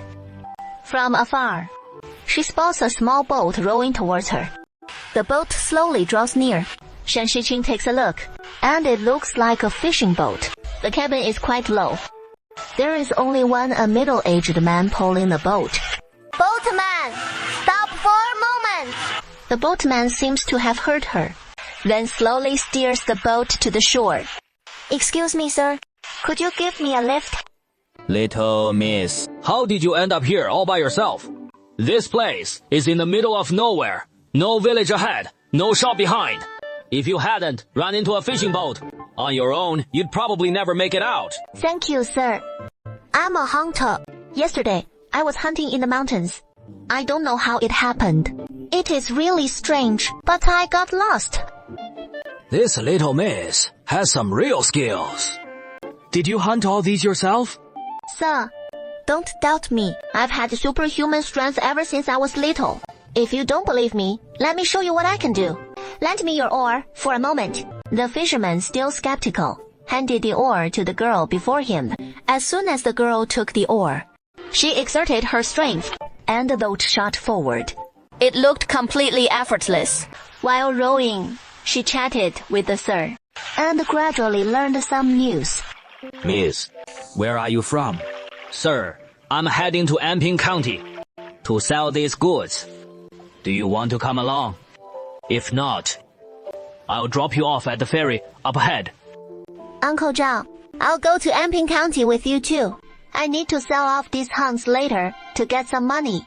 The family's almost out of rice. We're counting on these. Anping County should be more prosperous than the previous town, and this sir seems to be heading to town to sell fish, which probably hasn't been touched by the war. We've passed several small ferry crossings along the way.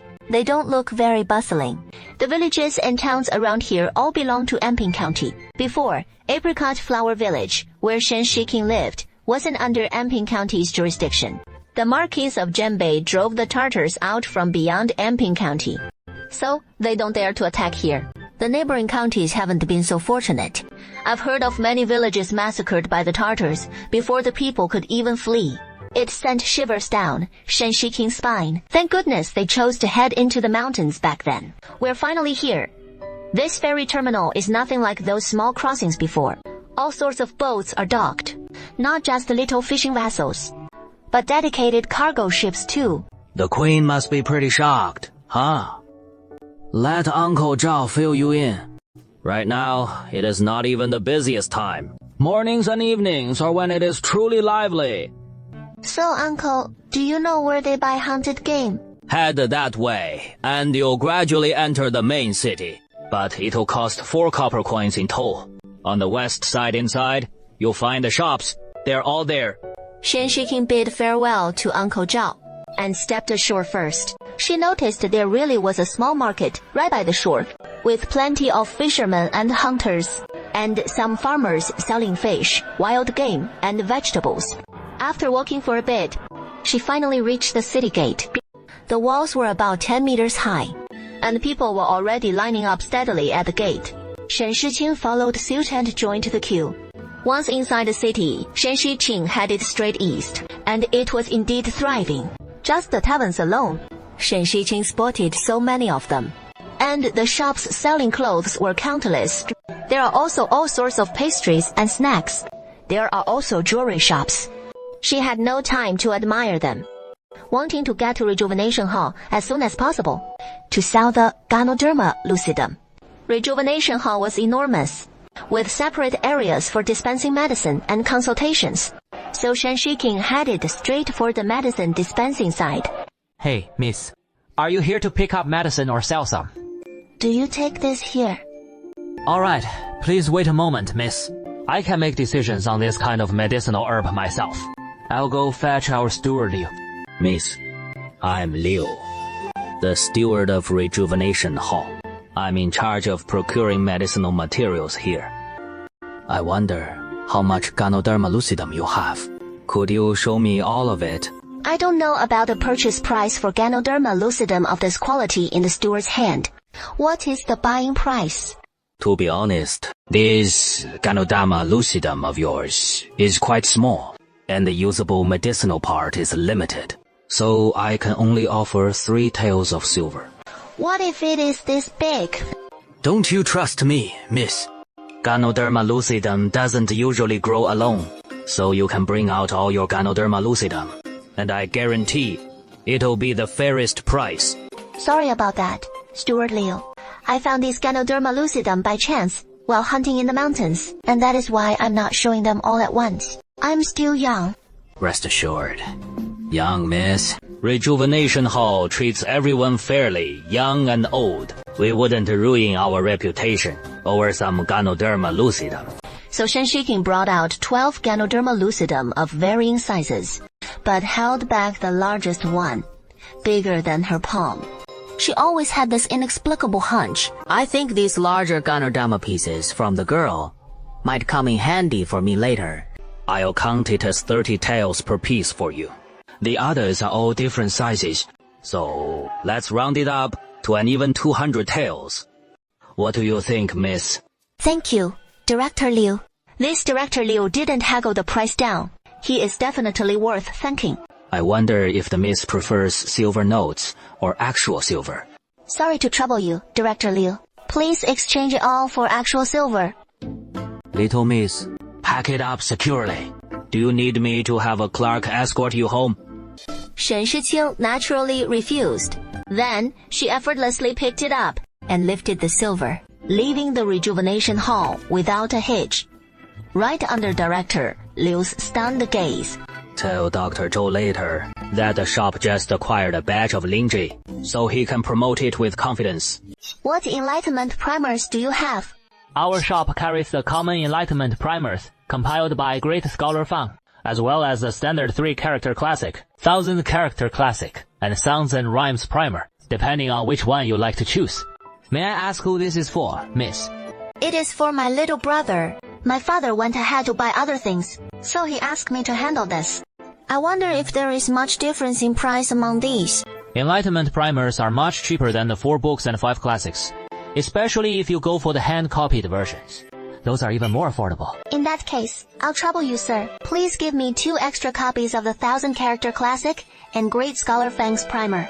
Do you have any rice paper and ink sticks? All these odds and ends actually cost 36 taels.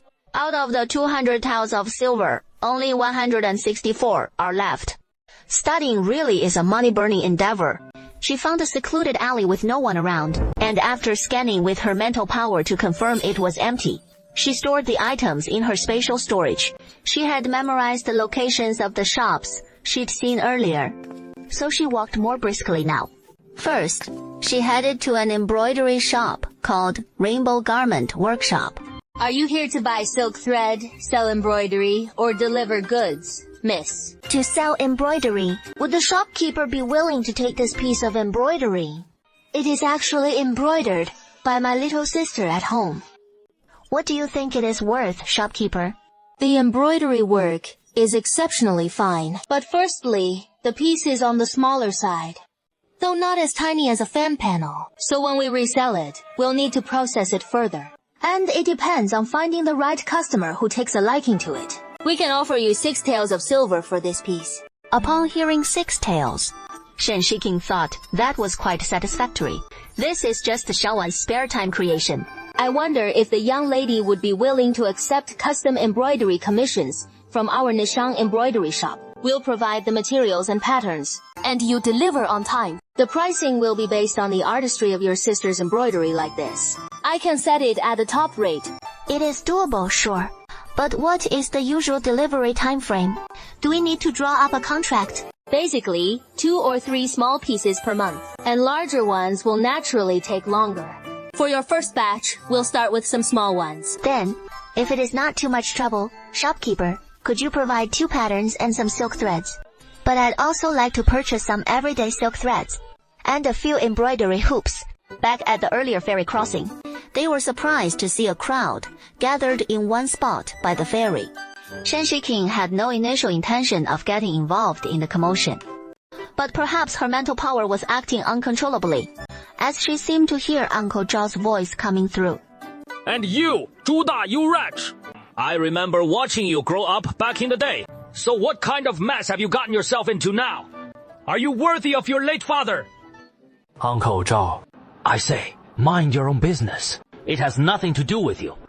This old man's son racked up a debt. And now the son's bolted. So naturally, we come to him for it. You thug for the gambling house, and you're still acting so smug. How did old Liu's son get addicted to drugs in the first place? He was a fine, upstanding man, until the likes of you dragged him down. And you have the audacity to come demanding money from old Liu today. Let me tell you, Zhu Da, if you dare lay a finger on me, I'll report you to the officials. Let's see how the magistrate deals with you. Shen Shiqing thought it over and decided to step in. By the way, demonstrate your mental power and see if it can attack people.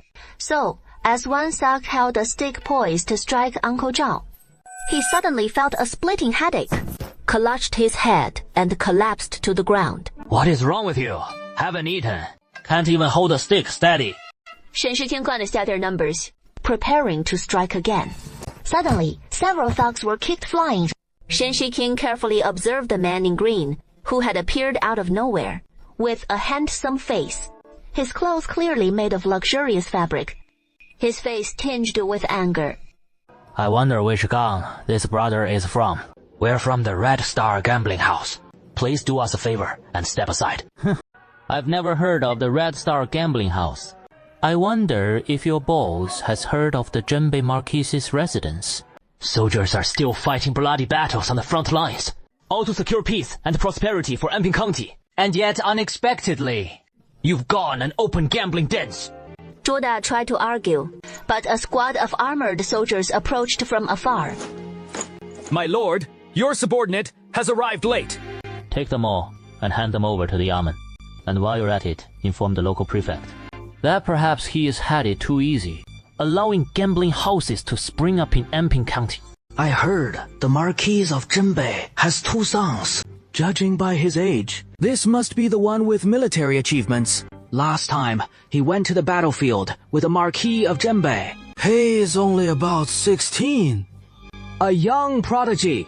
That is why the emperor named him heir so young. Hey, little girl. Have you sold all your goods? Sorry, you had to witness that spectacle just now. What are you talking about, uncle? I was too young, or else I would have helped you too. Fortunately, the Prince of Zhenbei came to our aid later. Gui. Thank you so much. This time, sorry for the trouble. Hey, I'm not trying to nag you. Uncle Liu, you are just too indulgent with your son. Or else he wouldn't be off gambling whenever he is idle. Is this something our fishing family should get mixed up in? Uncle Zhao, how come you still have so many fish left unsold? Oh, it is my own fault for taking too long to catch them. Mornings and noons are usually the best times. And by the time we get here to sell, the midday rush is already over. Nua, did you buy the medicine? Hurry home and decoct the medicine for your dad.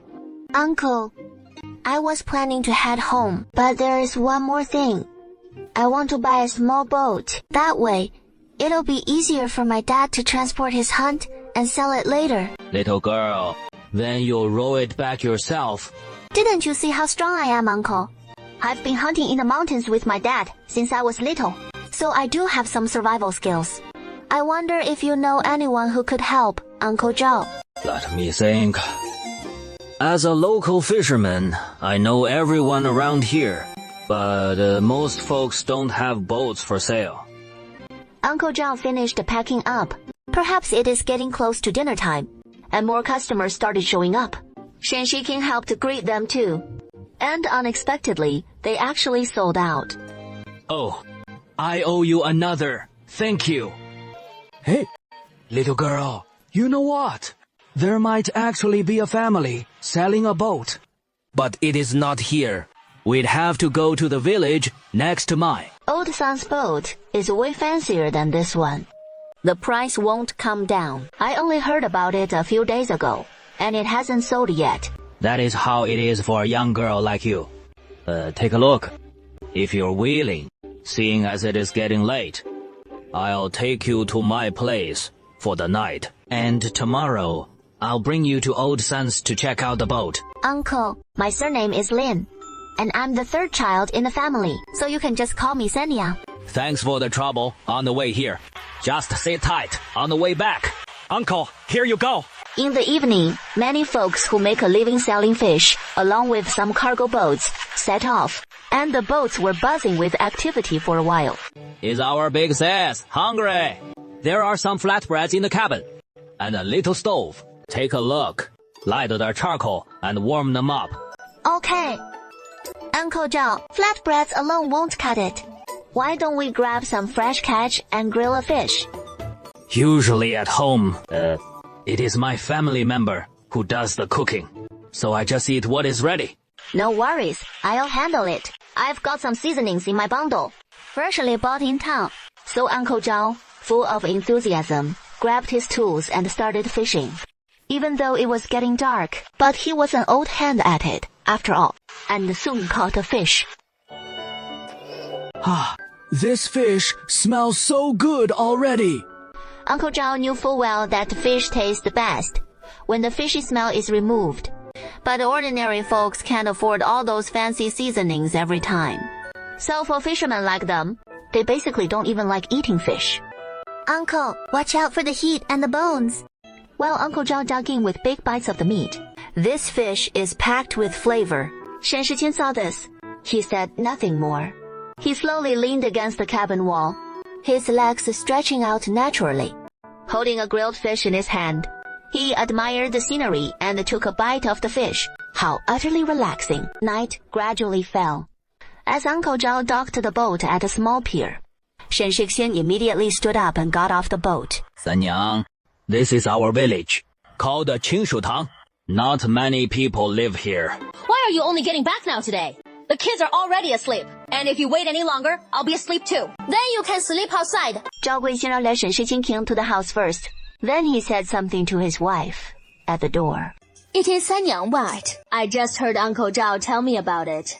So feel free to stay at our place tonight. Are you hungry from the night? I've saved some food for you. If you don't mind it, I'll heat it up. Auntie, no need to trouble yourself. Earlier on the boat, I already ate the pancakes you made with Uncle Zhao. Your cooking is amazing, Auntie. I'll go tidy up a room for you, Auntie. Don't worry. It is very clean. No one stayed there yet. The next morning at dawn, Auntie Zhao got up early to light a fire and cook. At breakfast, she met Uncle Zhao's son, Zhao Shusheng. Since Uncle Zhao was going to help Shen Shixian check on the boat, he told Shu Yisheng to go fishing first and sell it at the pier. Later, just say it is a relative of ours who wants to buy it, and you can tag along with me to watch. It is my niece. Who found out? Thank you, Uncle Zhao.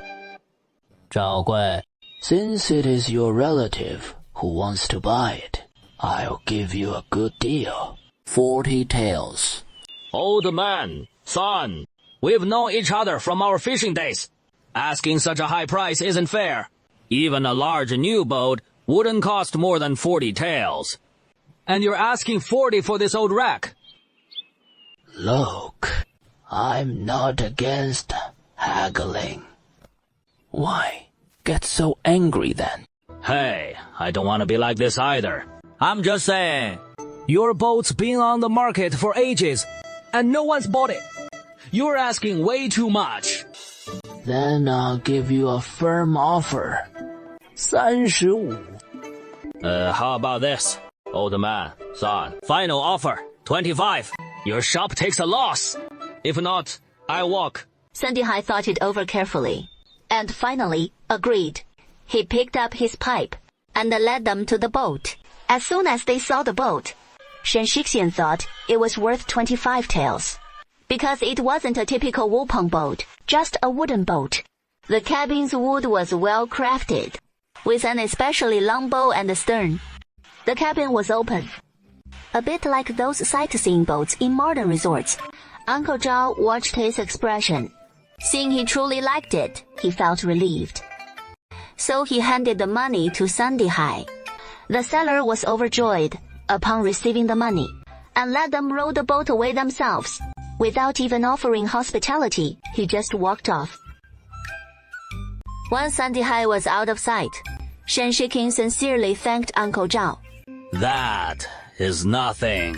Sanya, how will you get back? The day's still young. Come to my place for lunch before you go. No, thanks. I need to head back soon. When the time comes, I'll brew some medicine for my dad. With him saying that, Zhao Gui couldn't refuse, so he had no choice but to go along with it. Uncle, this is your hard-earned payment. Zhao Gui hadn't even reacted yet, when he picked up the pouch and looked inside. There were actually 10 taels of silver inside. He was just about to return it, only to find that Shen Shiking had already walked far away. Oh, what am I supposed to do now? And the reason Shen Shiking did this was because she truly appreciated Uncle Zhao. Moreover, she could tell he had a kind heart, and she wanted to lend him a hand. This way, his pouch would only have 60 or 70 taels of silver left. But with the mountains at her back, what was there to fear? She still had that large lingjing mushroom and pearl, not to mention all the grain stored in her space. Seeing the nearby forested mountains, she slowed her pace. While rowing the boat, she also took in the scenery. When suddenly she spotted a vast reed marsh ahead, Shen Shiking couldn't help but stop, as she suddenly felt like resting for a bit. She pulled a bamboo mat from her space and spread it out on the deck, then took out a pillow and lay down right there by the reeds. A gentle breeze blew by, making her feel even sleepier. So Shen Shiking just lay there on the deck, dozing lightly for a while. In the end, she was jolted awake by the growling of her stomach. She first retrieved a table from her space and set it up in the cabin, then arranged a few bunches of wild grapes in the new porcelain dishes on the table, along with some bananas and mulberries, beef jerky and pork jerky, and the pastries she'd bought in town. Just like that, she enjoyed the fruits and snacks in the leisurely afternoon. But the snacks alone weren't enough. We still need some staple food. How about we forage locally and have a barbecue? Shen Shiqing decided to grill some meat. Using the same method as the grilled fish from yesterday, she took the opportunity to check if there were any tasty catches in the river. She started observing the surroundings. Surprisingly, she found lots of duck eggs in the reed marsh, quickly filling a small basket with duck eggs. She first took out a cutting board from her space and brought out beef and pork, along with various seasonings. She sliced the beef into thin pieces. For the pork, she chose streaky meat with a good mix of fat and lean. This way, the grilled meat would be juicy and incredibly tasty. She also took out some vegetables to balance it out while marinating the meat. Shen Shiqing took out some cooked rice from her space and stir-fried some duck eggs, making fried rice with local ingredients. Finally, she started grilling the meat. She placed the meat on the wire rack, brushing it with a layer of honey on top, then sprinkled with various seasonings. The beef was ready in no time. 1 bite of meat, 1 bite of rice, followed by a sip of mulberry juice. Shen Shiqing felt utterly relaxed. She was tempted to eat a bit and head back. But thinking of her siblings back in the valley, she decided to return sooner rather than later. This was her first time being away for so long. Finally, she slowly paddled to that remote, sparsely populated area. She discovered that going further in, it might lead to other places. Once she settled things back in the valley this time, she'd explore further. She slowly rowed the boat to the spot where she'd arranged to meet Uncle Zhao the day before yesterday. Then, she stored the boat in her space. Shen Shiking prepared to head into the mountains and return to the valley. She wondered how things were in the valley. Shen Shiking was heading into the valley as usual. Perhaps because her emotions were running too high. She didn't use her mental power to scan for any dangers. When she suddenly spotted a wild ox with her own eyes, it startled her too. She remembered that the land in the valley hadn't been plowed yet. So facing this wild ox, she thought about taming it a little, turning it into a plow ox, just to test her own abilities. So the girl and the ox stood facing each other. As the wild ox was about to charge at Shen Shiking, she directly unleashed her mental power. With a loud thud, the massive beast collapsed. Shen Shiking walked closer and examined it carefully. It shouldn't be dead. She stored the wild ox in her space. Inside, her space could hold living creatures for a short while. Shen Shiking continued on her way, reaching the cave entrance in the valley. She surveyed the surroundings, finding no signs of wild beasts intruding, and feeling a bit more at ease. She continued into the cave, effortlessly moving the stone aside and then replacing it. On the way back, passing by the lotus pond, she noticed the lotus flowers blooming even more vibrantly, occasionally spouting a few fish surfacing to blow bubbles. The rice seedlings in the nearby paddies had all sprouted, about half a finger's length, and in another 10 days or so, they'd be ready for transplanting. Just as she reached the courtyard gate, she heard lively voices from inside. Big sis! Look! Little sis is bullying me! Still causing a fuss even after Big Sis returned. Go wash that layer of dust off your face first. Little sis! You didn't even remind me! Xiaowan ignored him. The second brother immediately pulled Big Sis into the room, had her sit down, and poured her some water. Big sis, you're finally back. Don't worry. I haven't done anything these past 2 days. I followed your instructions completely. I just wanted to help little sis, so I went into the kitchen just to make something to eat. If you really want to learn, then make dinner tonight, and I'll watch you. Really? Thanks, Big sis. Wanna know what I brought back? Guess. Big sis, don't keep us in suspense. Show us quick. We've missed you these past few days. Shen Shiking first took out the important items, the 2 sets of primer books, and brushes, ink, paper, and inkstones. Big sis, why do these books look the same? Big sis, is this for me? I don't have. That is right. It is yours. Xiaowan, in the valley, we don't worry about food or clothes. As for you, treat embroidery as a hobby. Do it when you're in the mood. No need to push yourself so hard. Shen Shiking told her siblings about the money from selling the linja to reassure them. Leave the family matters to Big Sis. Besides, we have no expenses in the mountains. The next morning, bright and early, Xiaojun called Big Sis to get up from the doorway. Big sis, time to get up. Let's check the cattle shed. After breakfast, the 2 siblings headed to where they raised the chickens and ducks. The wild chickens were lively, flapping around everywhere. Miss, have you been busy with the chickens these past few days? Looking at these chickens and their various reactions, the moment they see him arrive, he is skeptical. Big sis, I really did feed them. Yesterday they even tried to bite me. If it weren't for my quick thinking, I almost got pecked by them. These chickens sure know how to bully people. So he stopped bothering with these wild chickens. He started assigning tasks to Xiaojun, taking out the leftover yellow mud and stones from the space for building the wall. The remaining stones, one mixing the mud, the other building the wall. The cattle shed doesn't need to be too big, just a few square meters will do. No need to pave the ground, just to lay down some dry grass when the time comes. For the door, simply nail a few short wooden pieces together. Then use mortise and tenon joints to secure it to the ground. And a simple door is done. The roof is just wood topped with some dry grass for cover. Then let it dry for a few days, and the wild cattle can move in. For now, the wild cattle will have to keep staying in the space.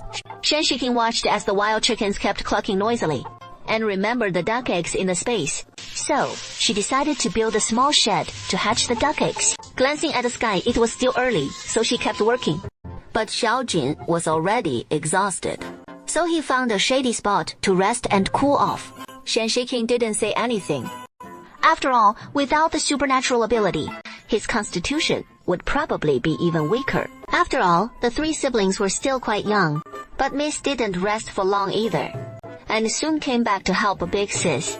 After finishing the shed for hatching duck eggs, Shen Shiking sent Xiaojin straight back to rest. Big Sis, come back with me. The spot for hatching the duck eggs still needs to dry, just like the couch. Shen Shiqian first took out the duck eggs and found a pen in the space, then took out a bamboo basket, preparing to number the duck eggs and see how many would hatch. The next afternoon, the couch was also nearly dry under the blazing sun, with the walls basically dried out. So Shen Shiking took the wild ox out of her space and put it in the couch. Under the stimulation of her mental power, it soon woke up. Upon waking, it found itself trapped here, and the wild ox prepared to ram the wall with its horns. Meanwhile, Shen Shiking prepared to test her mental power to see if she could control this wild ox. So she secretly used her mental power again, and just as the wild ox's head was about to hit the wall, it paused, then gradually calmed down. Becoming docile, Shen Shiking approached and touched it, and it didn't resist. It even leaned forward, offering its whole body to her. Days passed like this, one by one, as Shen Shiking turned the duck eggs every day and checked on the seedlings, while Xiaowen and Xiaojin had agreed to take turns herding the ox every 2 days, alternating duties. Finally, in Shen Shiking's eager anticipation, the seedlings grew taller and taller, a lush green field reaching up to people's knees. After half a month of sunny summer days, it finally rained again. Shen Shiking took an umbrella from her space and looked at the paddy fields beside the seedling beds. After the rain stopped, the plow ox would come into use. Once the rain stopped, Shen Shiking brought the plow and the ox to till the paddy fields, added some homemade animal fertilizer. Shen Shiking figured we could start transplanting the seedlings the next day. So the next day before dawn, she roused her younger brother and sister and headed first to the nursery field. Shen Shiking grabbed a big handful of dry grass and placed it on the bank, then waded into the field to demonstrate the process for Xiaojin and Xiaowan. Remember, be careful, and don't break the roots. After spending more than an hour, they pulled up half of the seedlings. You two go up and rest for a bit, while Big Sis stores these seedlings in her space treasure. Then we'll plant them in that paddy field. Shen Shiking first stored the seedlings in her space, then walked over to another field, dropping bundles of them into the field at regular intervals. Watch closely. It is not like sticking chopsticks straight down. That way, the fine roots at the base of the seedlings won't go into the mud. Plus, plant 2 or 3 together. Not too many, not too few. The 3 siblings kept at it, with Shen Shiqing and Xiaowan planting the sides, and Xiaojin in the middle, to keep Xiaojin from messing up the rows. As the sun beat down hotter and hotter, Shen Shiqing called a halt, and they all headed back to shore together. They found a shady spot, spread out a bamboo mat, and sat right down on it. Xiaojin flopped down and lay there the moment he sat. Xiaowan, you tired? We'll pick back up in the afternoon, when the sun isn't so intense. We've got time. Big Sis, I'm okay. Just need a little rest. I'm just hungry.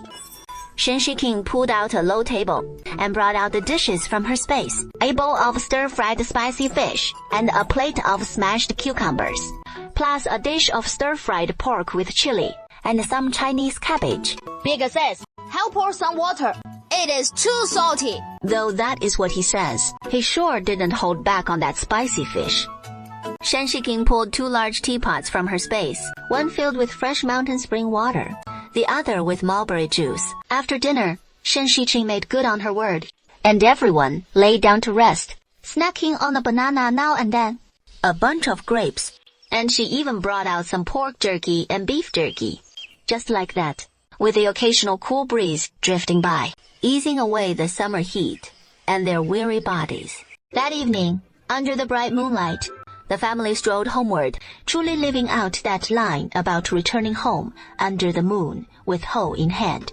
For dinner, they enjoyed more pre-cooked meals from the space, and after boiling water for baths and washing up, the two little ones basically crashed as soon as their heads hit the pillow. The next day, Shen Shiqing rose early, showing no signs of fatigue, thanks to her special abilities, while her younger siblings felt it differently. Big says, this is even more exhausting than building the house. Farming's supposed to be the toughest work. Who knew the meals on our plates came from such hard-earned grains? The second day's transplanting went a bit slower than the first, but they still wrapped it up as the sun dipped below the horizon. That evening, when Big Sis mentioned heading out to catch fry for raising rice-field fish, Little Jean seemed to forget all about the past 2 days' exhaustion. Big sis, tomorrow I'll go catch fish with you, but can we head out a little later? I want to sleep in a bit. Don't worry, tomorrow I'll let you all sleep in until you wake up naturally. The same goes for Big Sis. The next morning, bright and early, Shen Shiqing and the others woke up pretty late. He lazed around in bed for a while too. In the end, it was Xiao Jing who came to wake him up. Boys really do love heading to the river to catch fish by hand. He grabbed a bamboo winnowing basket, ready to scoop up small fish. Basically quick, accurate, and ruthless. One scoop and he'd pull up a bunch of small fish. Then, he'd put the small fish into a wooden bucket and pick out some slightly bigger ones to raise in the rice fields. Remember to be careful, and don't pick the lotus flowers. Got it, Big sis. I know about the rice field fish. The most common are grass carp. Crucian carp works too, as well as some small fry. Shen Shiqing saw they were just the right size, and tossed them all in. Xiaowan, come out quick and see what your second brother caught. Wow, so many loaches.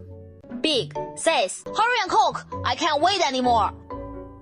Big sis, I'll go pick some greens. The greens only have a few leaves so far, but they grow pretty quickly, so they're ready to harvest. We've also got green onions and garlic planted in the backyard. The rest aren't quite ready yet.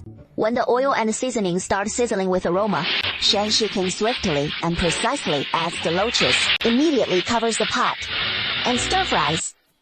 Some more, then adds just a splash of water, and cranks up the heat. Before long, a plate of spicy loaches is ready to serve. Big sis, today I checked on the duck eggs and saw a few shells starting to crack. The young miss is thrilled beyond words. Big Sis only told him today, if the ducks hatch, you can go out and play again. 沈世清看了一眼小锦. Xiao Jing had no choice but to eat his meal quietly, feeling like even the loach wasn't as tasty anymore. He couldn't wait to check on the duck eggs right away, helping every one of them hatch.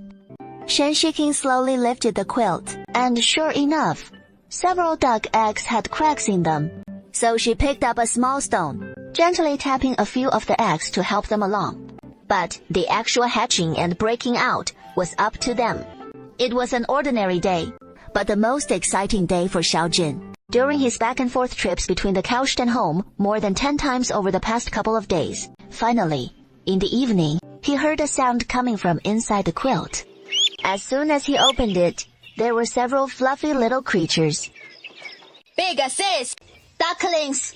The ducklings have hatched! He excitedly scooped up a duckling and ran home to show his big sis. How many hatched in total? This really stumped the young miss. He was just too excited, staring at the duckling. He didn't even bother to count them properly. All in all, out of 20 duck eggs, 15 hatched. That is quite a few. Big sis, where do we keep the ducks? She took out a new bamboo woven coop from her space, patting the bottom with some dry grass, and placed the newly hatched ducklings inside one by one. You go cut some grass in a bit, and we'll put it in the couch later. I'll scatter some grains for the wild chickens and ducks to eat.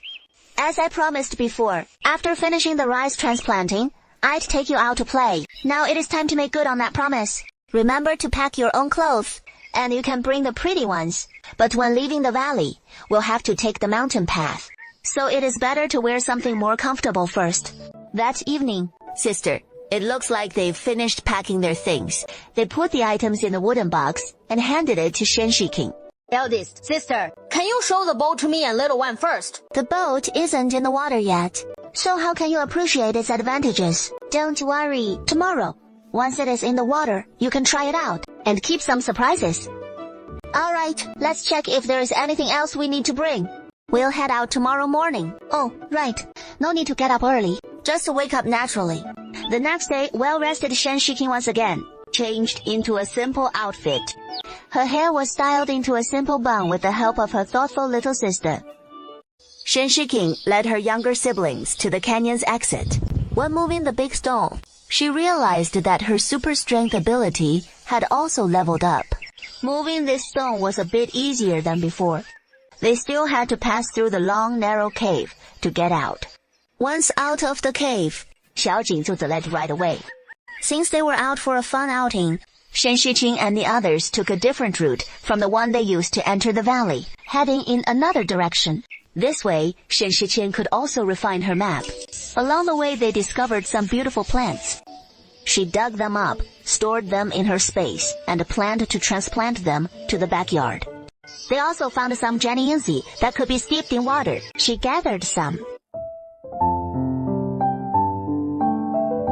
Eldest sister, I think I see some fruit trees over there with red fruits.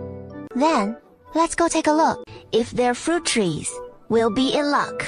This way, the variety of fruits in the space will increase again. Finally, we've reached the fruit trees. Now I can see clearly. Clusters of red fruits nestled among the green leaves. Shen Xinguang recognizes this fruit. In modern society, her other sisters sell even better. It is a cherry. Big says, there are fruits over here too. It is plums, come, quick and see. Shen Xinguang looked at the plum tree, which was the pear, like fruit from her memories. Even the green ones are incredibly sweet.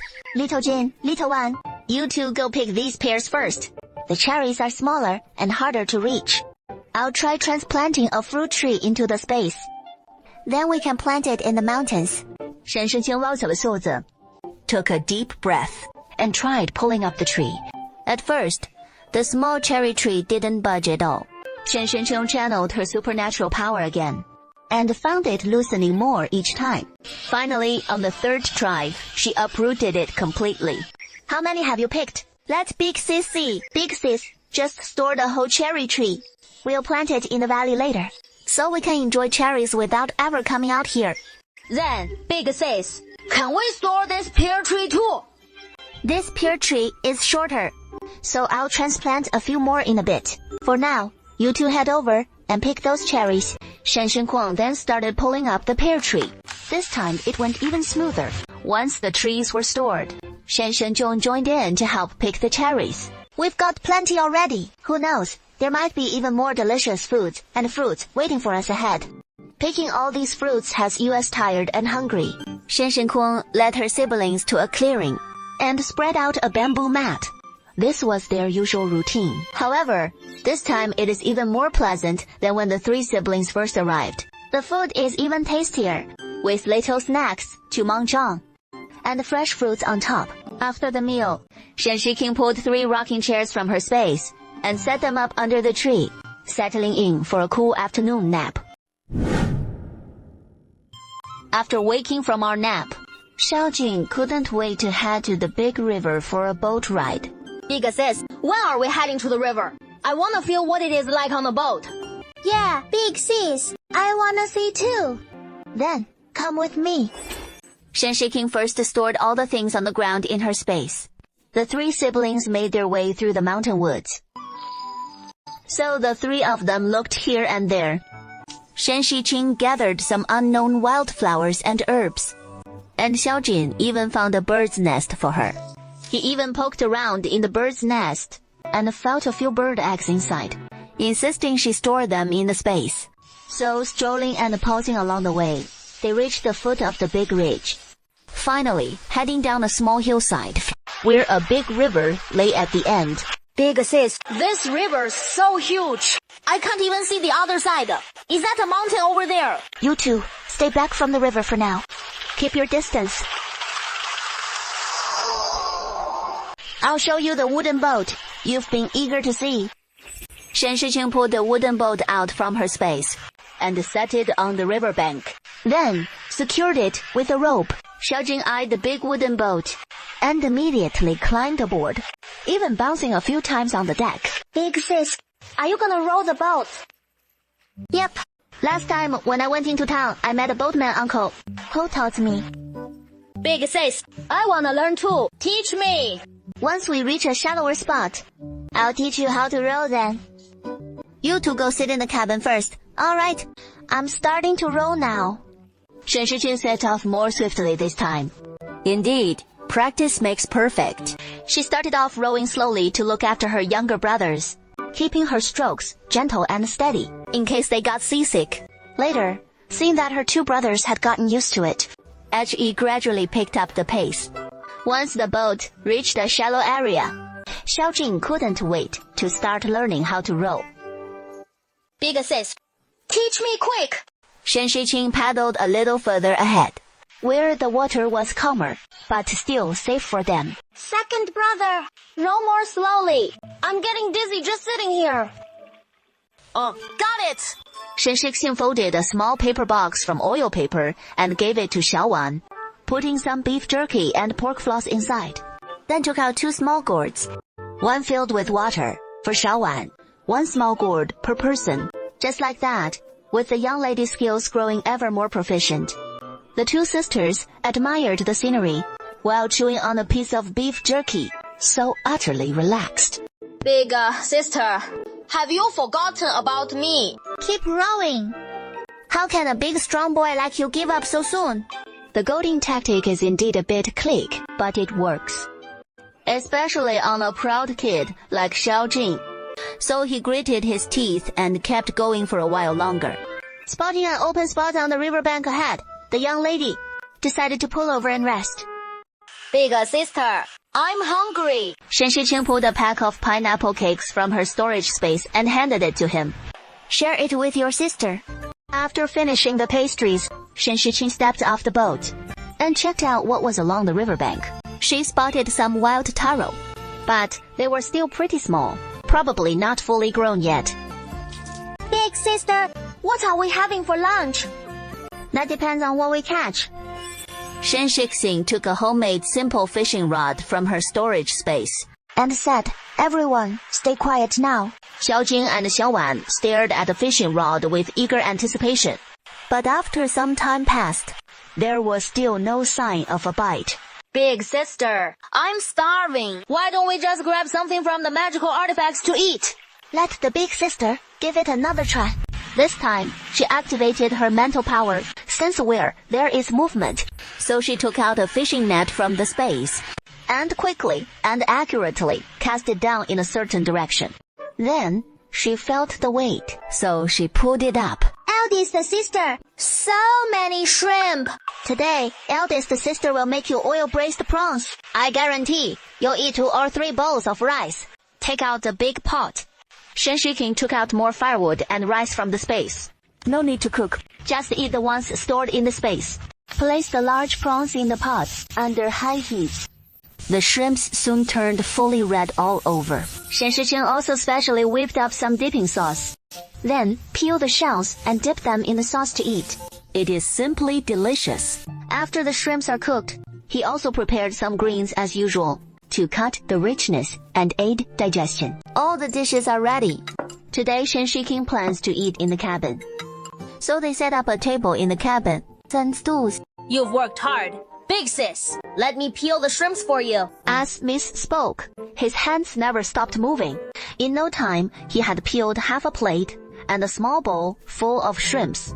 Shen Shiqing, never mind what trick Miss has up her sleeve for now. Just enjoy her thoughtful service first. Go on.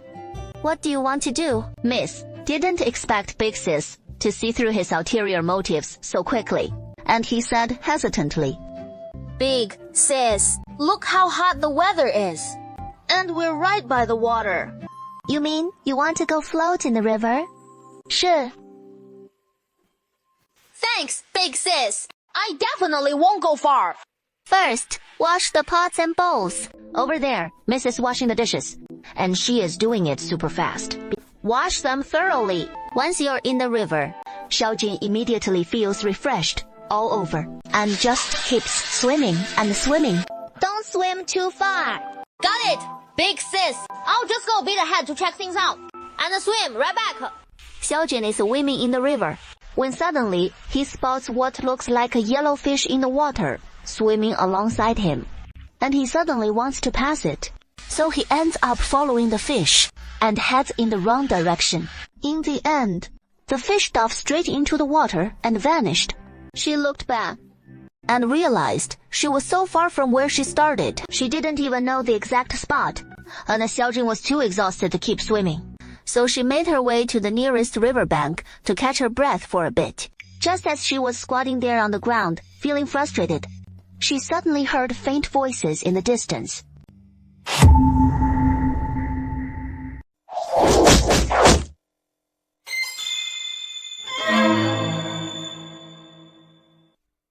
It seems like a kid who accidentally wandered in. How outrageous. Dispose of him. You can only blame your bad luck. He is just a child. Why must you do this? Mr. Liu, I've given you face. So shouldn't you give me some face too? Otherwise, I could kill this kid anytime. I don't know who sent you here. It is still the same words.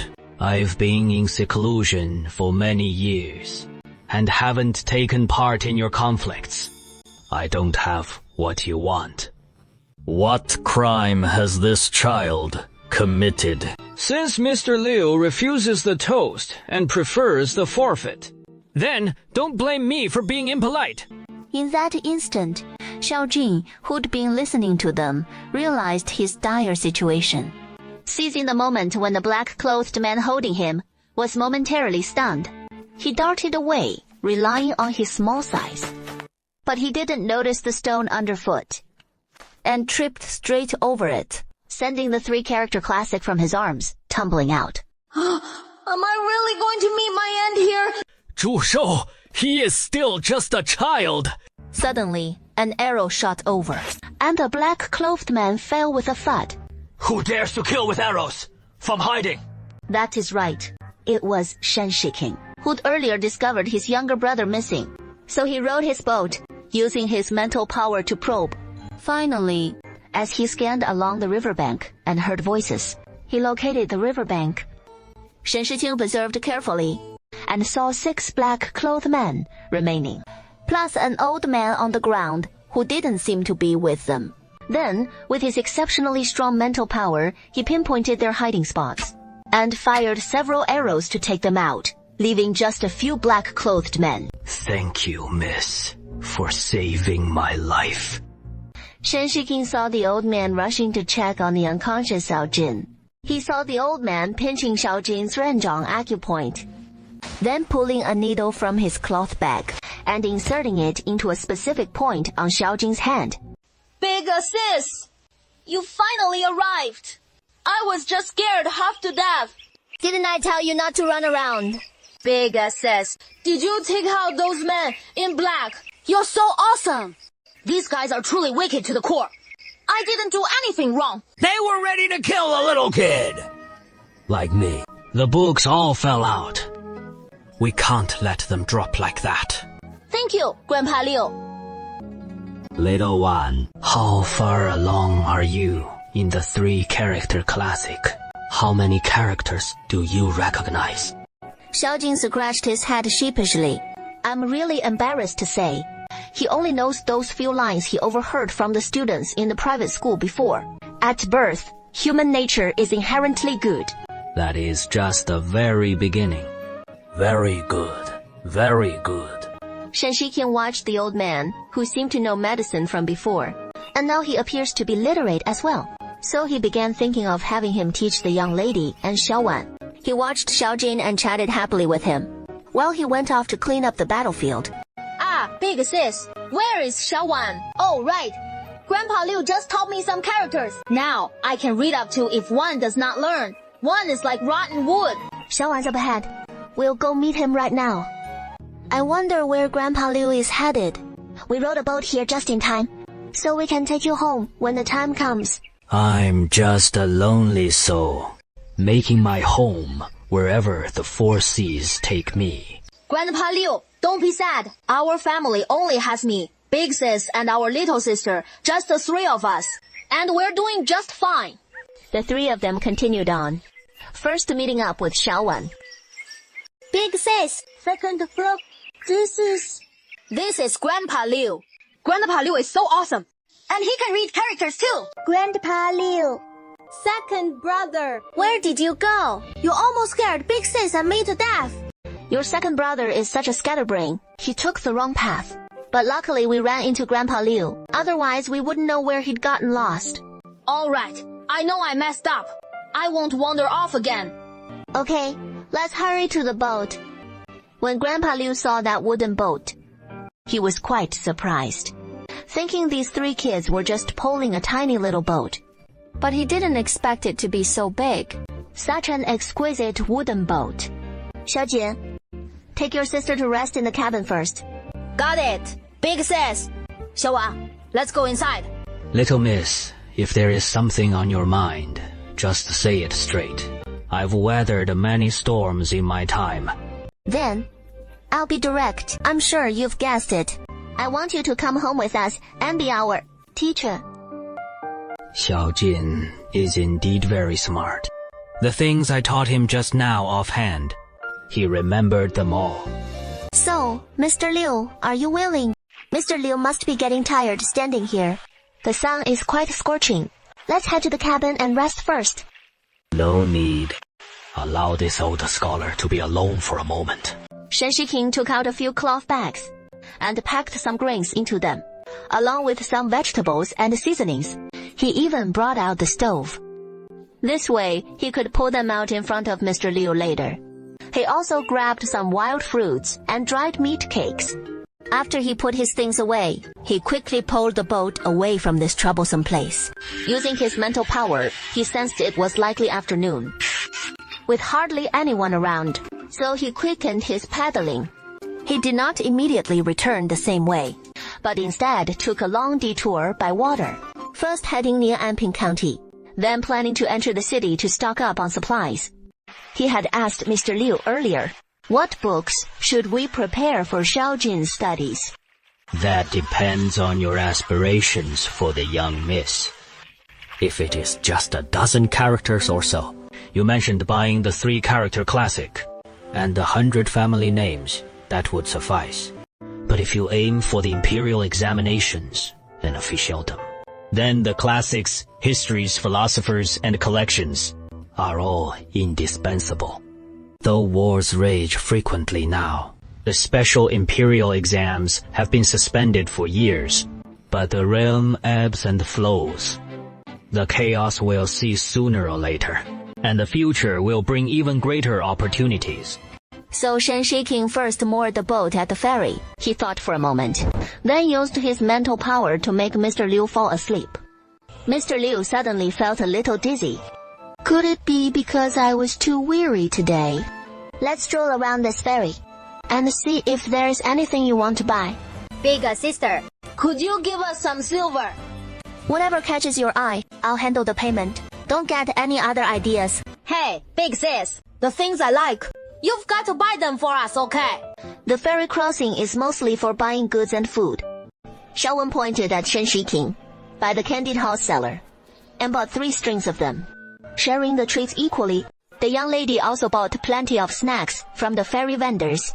She only stopped because she really couldn't eat any more or carry anything else. Big sister, should we still buy something for Mr. Liu? Don't worry. As your big sister, I've already prepared everything. Mr. Liu woke up in a daze. Could it be that I'm truly getting old, and my body just can't handle it anymore? When he woke up, he saw the food that Shen Shiking had brought for him. Thank you.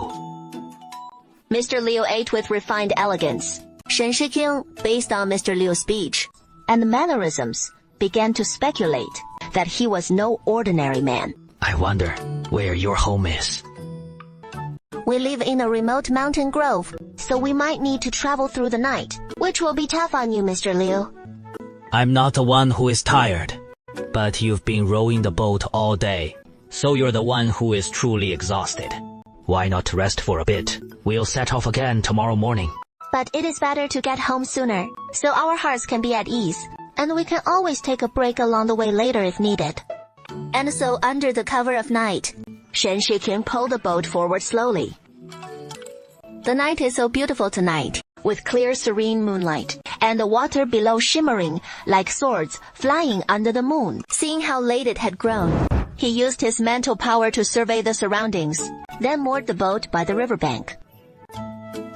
We'll make do tonight, Mr. Liu. You'll stay in the cabin. No need to accommodate this old man. Xiaojin and I can sleep outside. Miss, what do you think? Yes, yes. Big sister, Mr. Liu and I will sleep outside, while you and Xiaowan take the inside. Shen Shiqing didn't argue, but simply fetched a bamboo mat from the cabin and spread it out on the deck for Mr. Liu and Xiaojin. Be careful not to rock from side to side, or you'll end up falling into the water. Once Mr. Liu and the young lady finish up, she was tidying up the cabin. In this way, Madame Shu had been through quite a lot that day. Xiaojin's snoring soon started up. Mr. Liu was sighing to himself as well. This day, shifting from that initial peril to this present serenity, as if worlds apart. And just like that, though they all drifted off to sleep amid the croaking of summer frogs, the next morning at dawn, surprisingly, Mr. Liu was the first to wake, perhaps because the old man sleeps lightly. After waking, Mr. Liu stepped off the boat first and stood on the riverbank, muttering what sounded like a recitation. Shen Shiqing, ever vigilant, woke up right after Mr. Liu did, but didn't get up immediately. Seeing that Mr. Liu showed no sign of leaving, continued to lounge in bed, finding it ever more comfortable. It wasn't until the young lady and Xiaowan woke up that he finally rose. Breakfast wasn't lavish, just simple porridge, and 1 egg per person. We've arrived at the riverbank where we departed. Mr. Liu, we've arrived. Mr. Liu gazed at the dense, towering mountains all around, looking somewhat bewildered. Could these 3 siblings really live in such a remote spot? At this point, Shen Shiqing no longer hid the truth from him. Mr. Liu, we live in a valley nestled within the mountains, and we'll need to trek a ways deeper into the woods. Only then did Mr. Liu realize he'd boarded the thief's ship, that he'd been tricked. As he glanced around, he had no clue where they were, and he couldn't row a boat himself, with no chance to slip away. This young lady is a fierce one who could take down that whole gang of black-clothed men. This is truly... But recalling his earlier suspicions, it was sure to be a secluded place anyway. So isn't it all the same wherever? The deep woods and ancient forests might even feel more welcoming. Thinking this way, he could accept it with calm resignation. What more can this old man say? But your earlier promise to teach my younger brother still holds, right? He feared they might bring him all the way here, with even more schemes in mind. Not just Xiaojin, but I wonder if you'd be willing to teach a few more children as well. Teaching 1 or 2 makes no difference. Thank you, Mr. Liu. From now on, Shen Shiqing should be addressed as master. As he first openly demonstrated his innate divine strength to Mr. Liu, by placing the wooden boat on the shore and concealing it with some cover. Later, he'd find an excuse to slip back secretly, store the boat in his spatial storage, and return to the valley. Only Shen Shiqing carried some shuan paper and handmade papers, since they needed to pretend they'd gone to the city to buy paper, just as they told Mr. Liu earlier. Sir, would you like to rest a bit? No, it is better to reach your home sooner. Though in these woods, what you'll find are simple wooden huts. It might not match what you envisioned. They soon arrived at the valley entrance, with Mr. Liu following them through the narrow cave. When the seemingly frail Shen Shiking effortlessly moved a massive boulder aside, Mr. Liu was utterly astonished. Mr. Liu, let's head to our home first.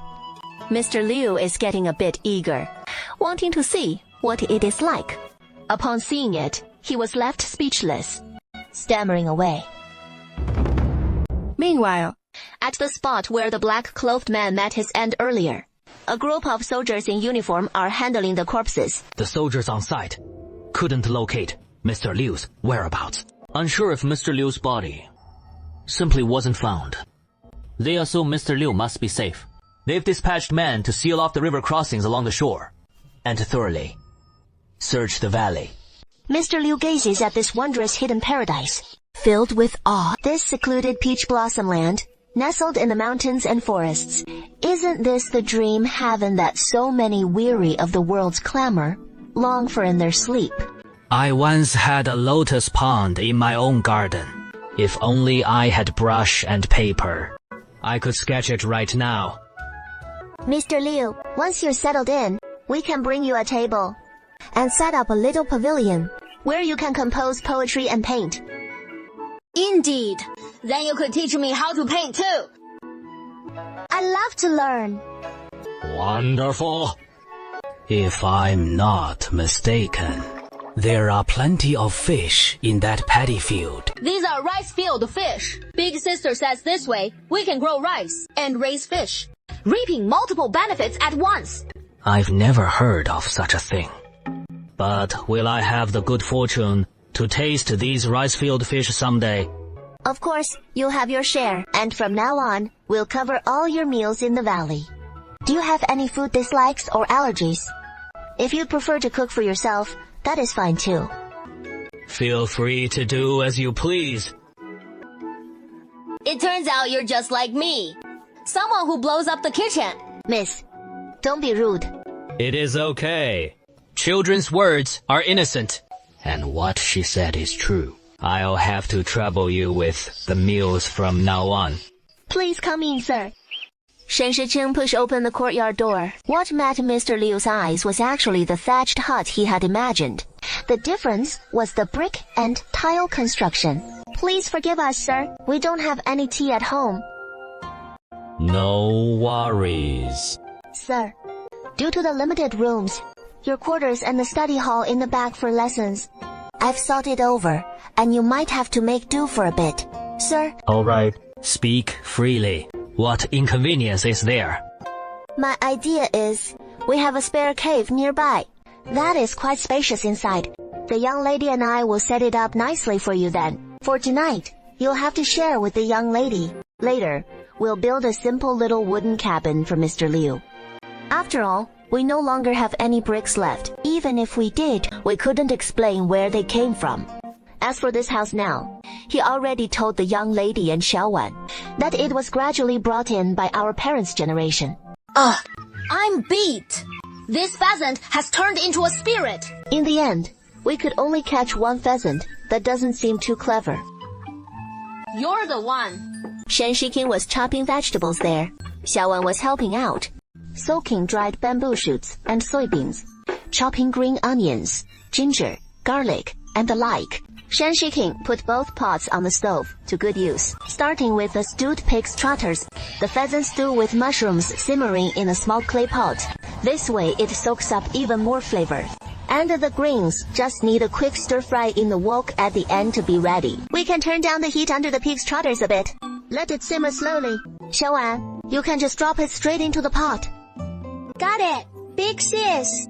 Finally, the last dish of stir-fried greens is plated. Let's eat inside today. The sun's too scorching outside. The three siblings emerged, each carrying bowls, chopsticks, and dishes. And when it was time to dig in, Mr. Liu was shocked once more. He is no stranger to a life of lavish feasts and fine dining.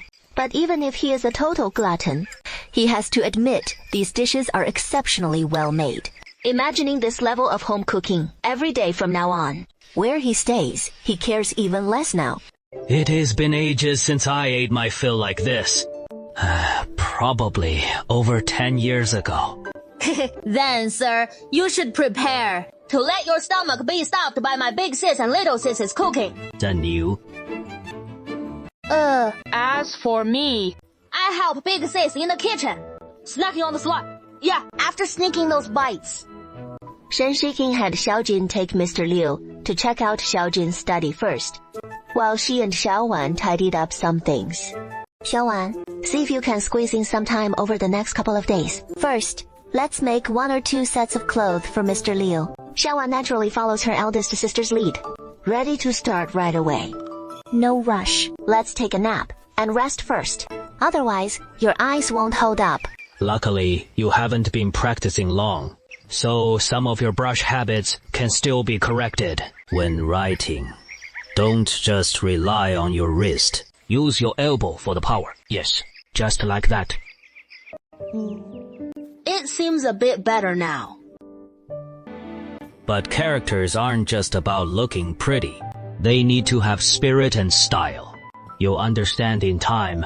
Watching Mr. Liu and his apprentice Xiaojing, they seem to be getting along well. Shen Shiqing went off alone to prepare the cave where Mr. Liu would stay. On the surface, Shen Shiqing got a small cart and put some bedding on it, and even let Xiaojin know about it.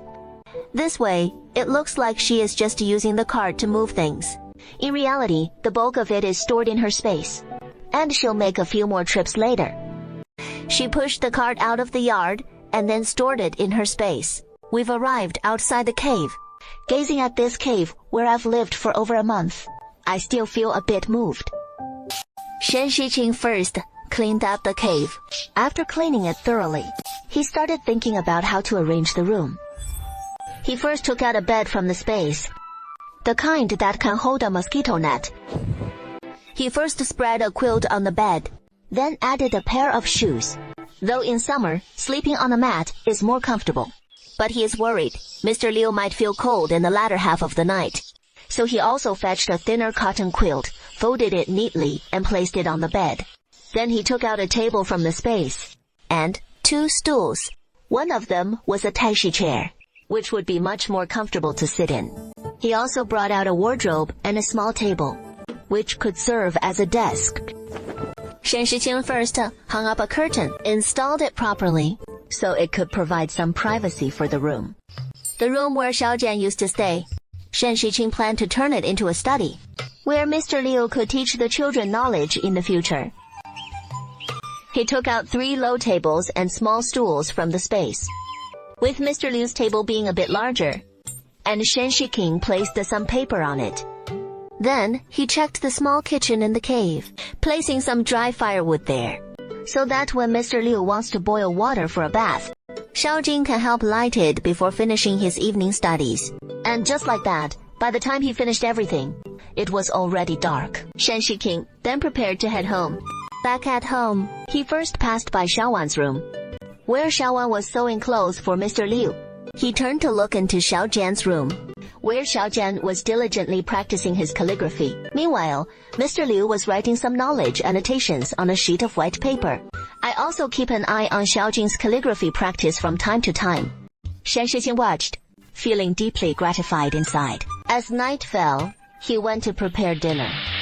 There were some leftovers from lunch. After all, there were several hearty dishes, not so easy to finish off. The vegetables, however, were all eaten up, not to mention the pig's trotters. They were highly sought after. Only the stir-fried pork with dried bamboo shoots remained. After dinner, Mr. Liu surprisingly suggested that Xiaojin take a stroll in the courtyard. Shijin had spent the entire afternoon practicing calligraphy in the study. But when it comes to the imperial examinations, a healthy body is still very important. Then, we'll follow the teacher's advice. But rest assured, sir, with his restless nature, plus having to tend to the chickens and ducks in the fields, his health won't suffer much. Mr. Liu stayed with them for a few days first, while Shen Shiqing made several trips, pretending to carry things to the cave. A few days later, Xiaowan's clothes were also finished, so Mr. Liu could move in. Looking at the well-arranged cave, Mr. Liu found it quite intriguing. Every day at Qin hour, you 3 siblings come over to study for 1 shichen. In the afternoon at Shen hour, Shijing comes over to practice writing. Yes, master.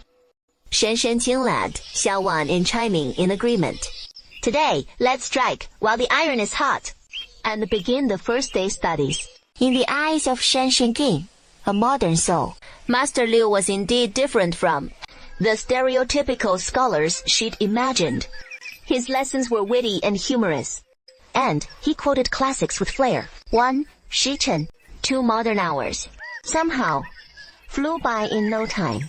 Well, your strokes lack strength, And your brushwork is quite unusual. you'll need to practice diligently. Shen felt a bit embarrassed. But during the lesson, after all, she'd lived decades more in her past life. She figured her handwriting must be from writing too much with ballpoint pens and fountain pens in her previous life. At this moment, Xiaojin found the perfect chance to tease Big Sister. She leaned in to peek at Big Sister's writing too. Xiaojin burst out laughing without holding back. For a beginner, this is pretty good. So when the time comes, I'll make you a copybook to practice from every day. Shi Jin, that goes for you too. 10 sheets of large characters daily. Suddenly, the spotlight turned on him, and his face paled instantly.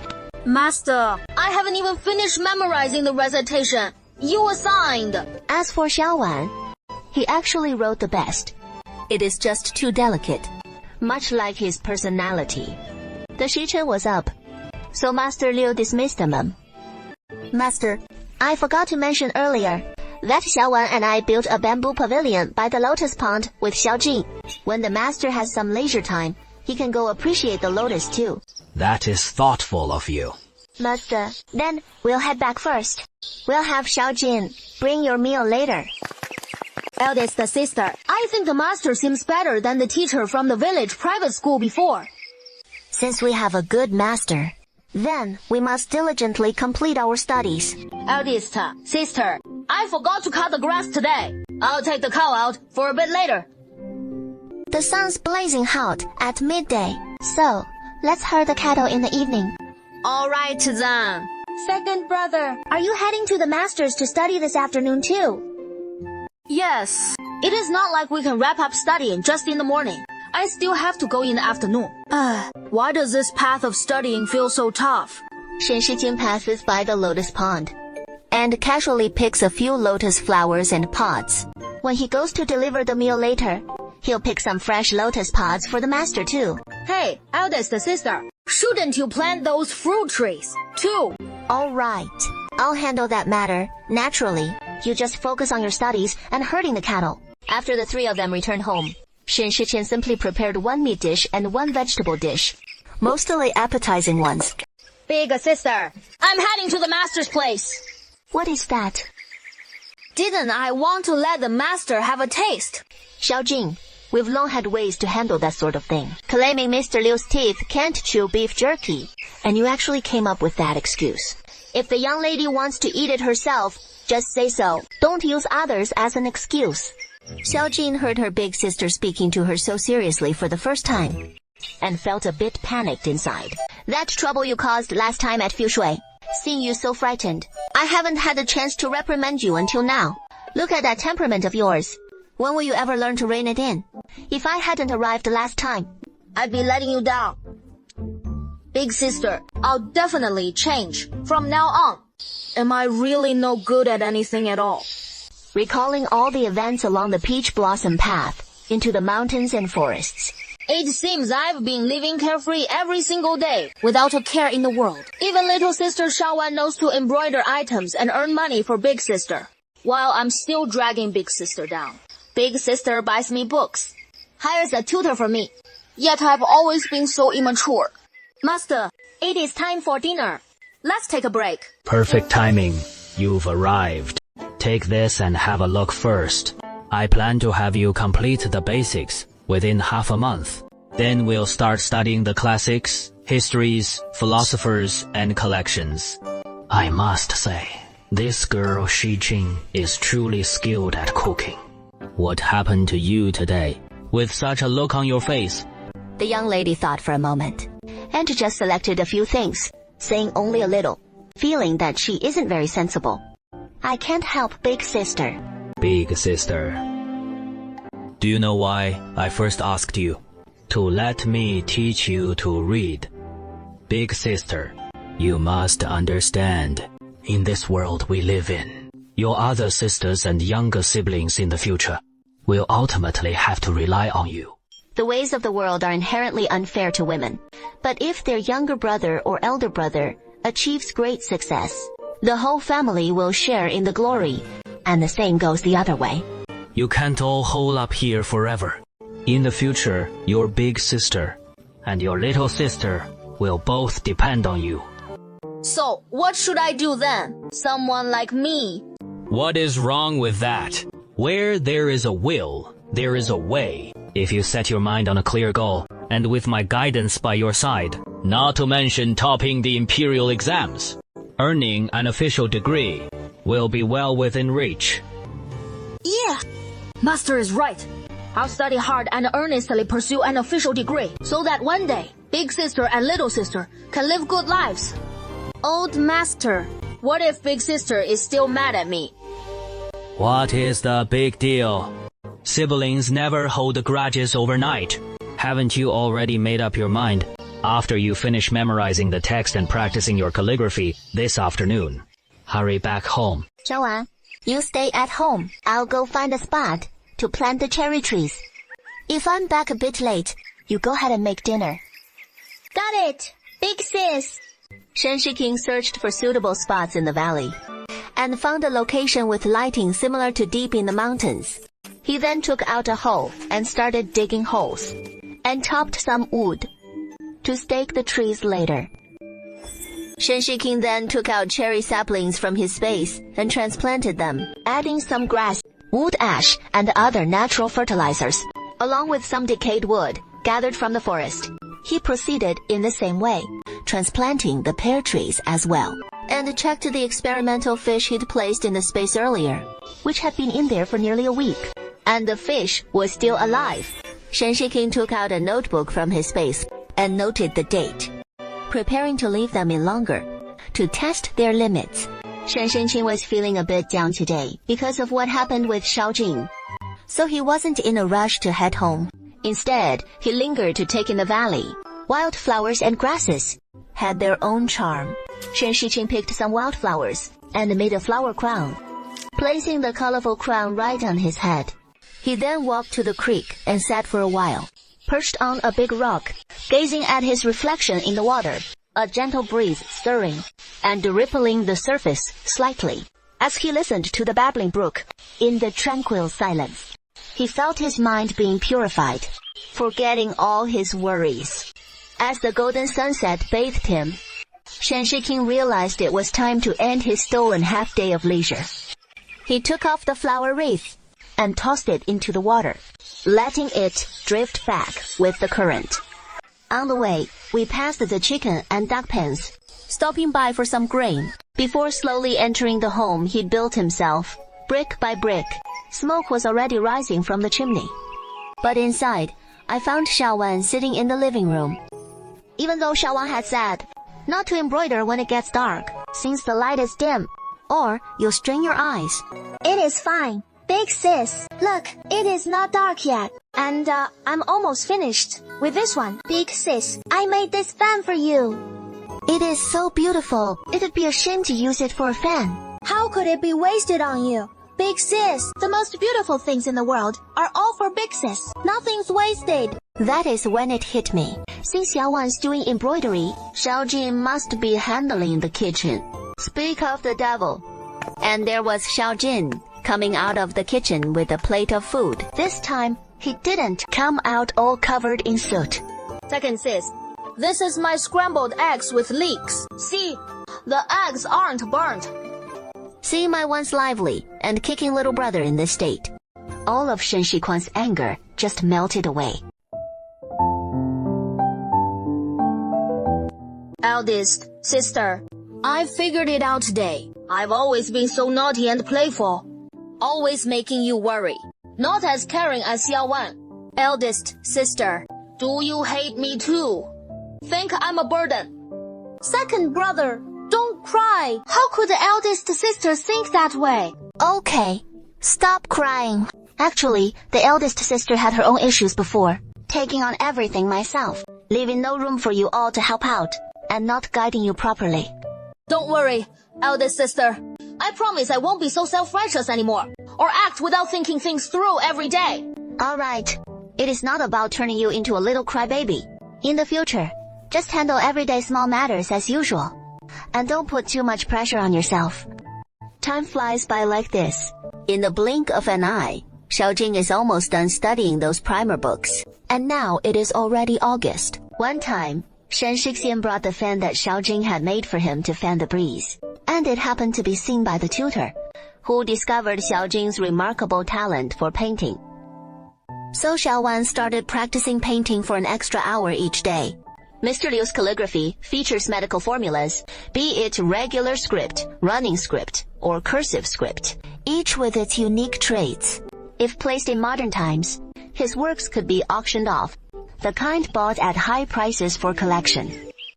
In this short time, the paper usage has been enormous, and even the landlord's family is running low on supplies. Shen Shiqing was pondering, in another 3 to 5 days, going out to buy some brushes, ink, paper, and inkstones.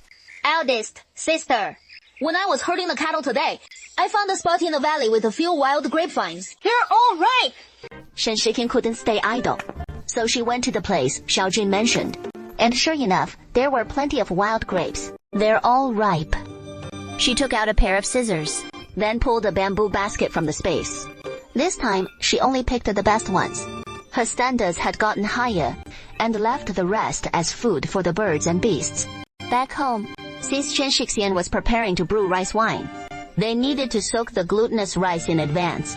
She took dozens of pounds of glutinous rice from the space, and soaked it well. Looking at the glutinous rice, Shen Shiqing also had an idea for tonight's dinner. She would make pearl meatballs. They looked so appetizing. And later, those bunches of grapes would go to Mr. Liu, so he could taste something fresh. Don't worry! The next morning, Zhao Li and the other two went to study with the master.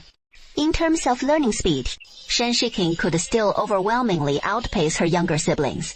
After her nap, she began steaming the glutinous rice. Then, she stirred the steamed glutinous rice well, added the koji, and mixed it with warm water. She compacted the glutinous rice and dug a small hole in the middle. Then the wine would come out from there. Big sister, how many days until the wine comes out? There might be wine by tomorrow morning. The weather's quite hot, but if it were winter, it might take several days. Time slips by slowly like this. At the other end of the lotus pond, Mr. Liu is leading Xiaojun and Xiaowan in sketching from nature. The shed Shen Shiqing built earlier has finally found its purpose. Mr. Liu gazed at this pool of lotuses. From their full lushness before, now only a portion blooms. The rest have already begun to wither into bare branches.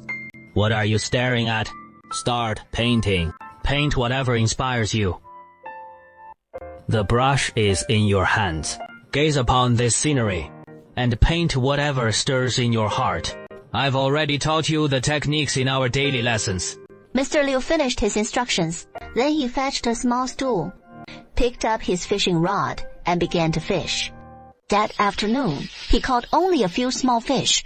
It seems some small fish are still willing to bite. How delightful! How delightful! With that, he released the fish back into the pond. Seeking the master's guidance, she cleverly chose an angle. Without depicting the entire lotus pond, the leaves and petals are rendered with striking mimetic detail. Master, perhaps it is because I'm so used to embroidery, so I find myself drawn to painting flowers and plants. Does this stray from your teachings, Master? Nonsense. With childlike innocence, create freely. There is no right or wrong. Mr. Liu turned to Xiaojun, seeing how she was expanding the painting outward. Xiaojun's painting stands in stark contrast to Xiaowan's. Xiaowan selected just a portion, while Xiaojun captures the whole. even including the surrounding mountains and some trees. And in the pond, an extra figure, an old man fishing, even conjuring a rain. The fisherman in the rain remains unhurried, still casting his line there. Second brother, it hasn't rained today. Why'd you have to speak the truth? All sudden rain. I think adding a rain scene would better bring out the master's lofty demeanor. Then, could this painting be presented to the master? Mr. Liu joked. If the master approves, then that would be splendid. The master in my painting has been praised by the real master, and the master is even willing to keep it.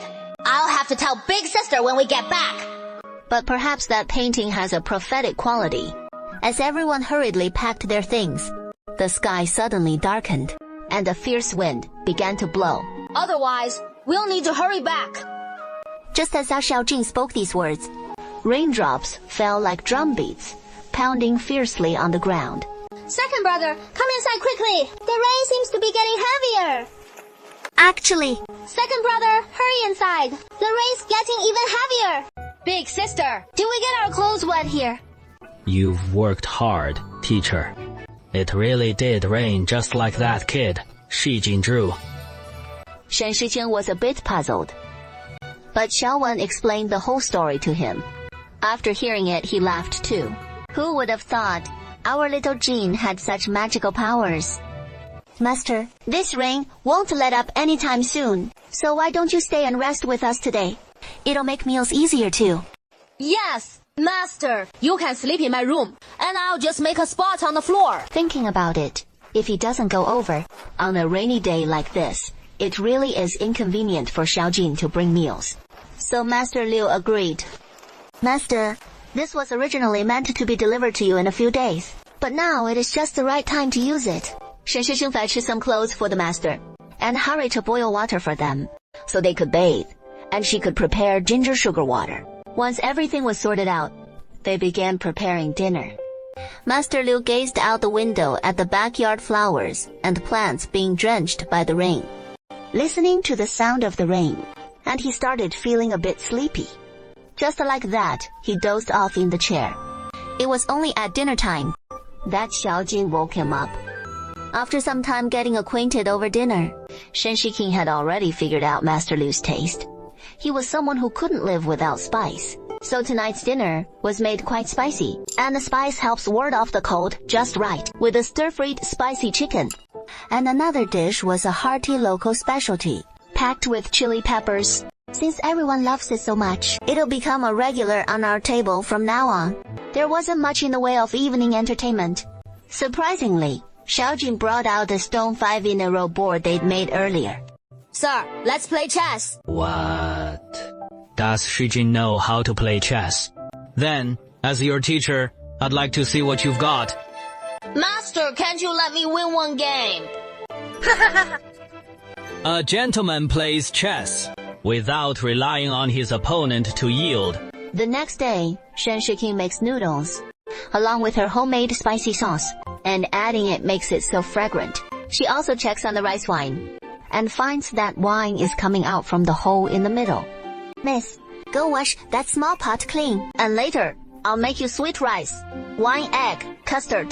Try the new delicacy my eldest sister made. I haven't tried it yet. Not bad. The alcohol taste isn't too strong, and if the weather turns cold, drinking this is very nourishing. Then, come winter, I'll make it for you every day, sir. That is not necessary. I appreciate the thought. Why don't you teach us here today, sir? And go back in the afternoon. The ground hasn't dried yet, and it is still a bit muddy. Big size. It just rained all afternoon. Did the mushrooms sprout so fast? Some shady spots already had treasures. And now after the rain, fresh tender ones might pop up too. I'll go check it out. Anyway, I've got nothing better to do. Big sis. Then, come back early. Don't wait till it is dark. Got it. Don't worry. If I'm not back, go ahead and eat without me. The house is all yours. Shen Shiqing walks briskly, arriving at a densely wooded area.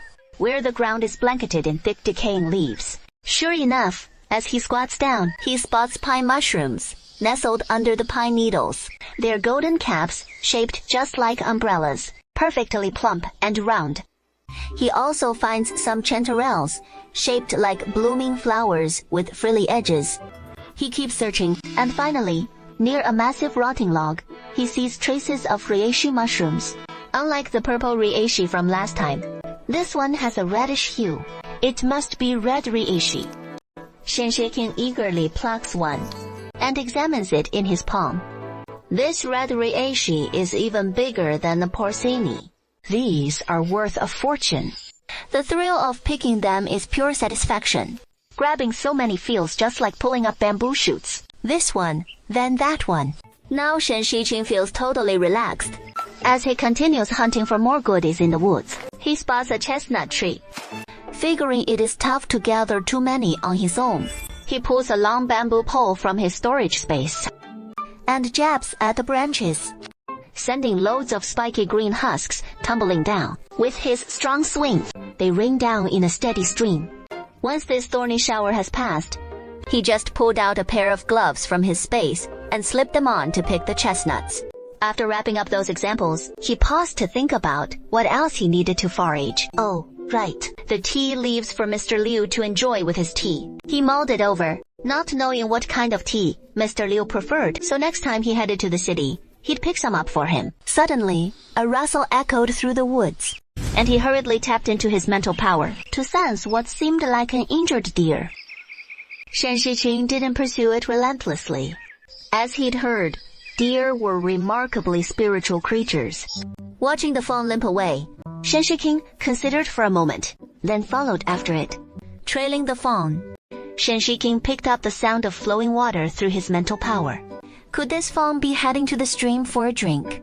So he trailed the deer, winding deeper and deeper into the brush, and unexpectedly came upon a small pool. But he noticed the pool's water looked different from the usual kind, as if it were gently steaming. To test his hunch, Shen-Shi-King waited until the fawn had gone, then dipped his hand in to feel it.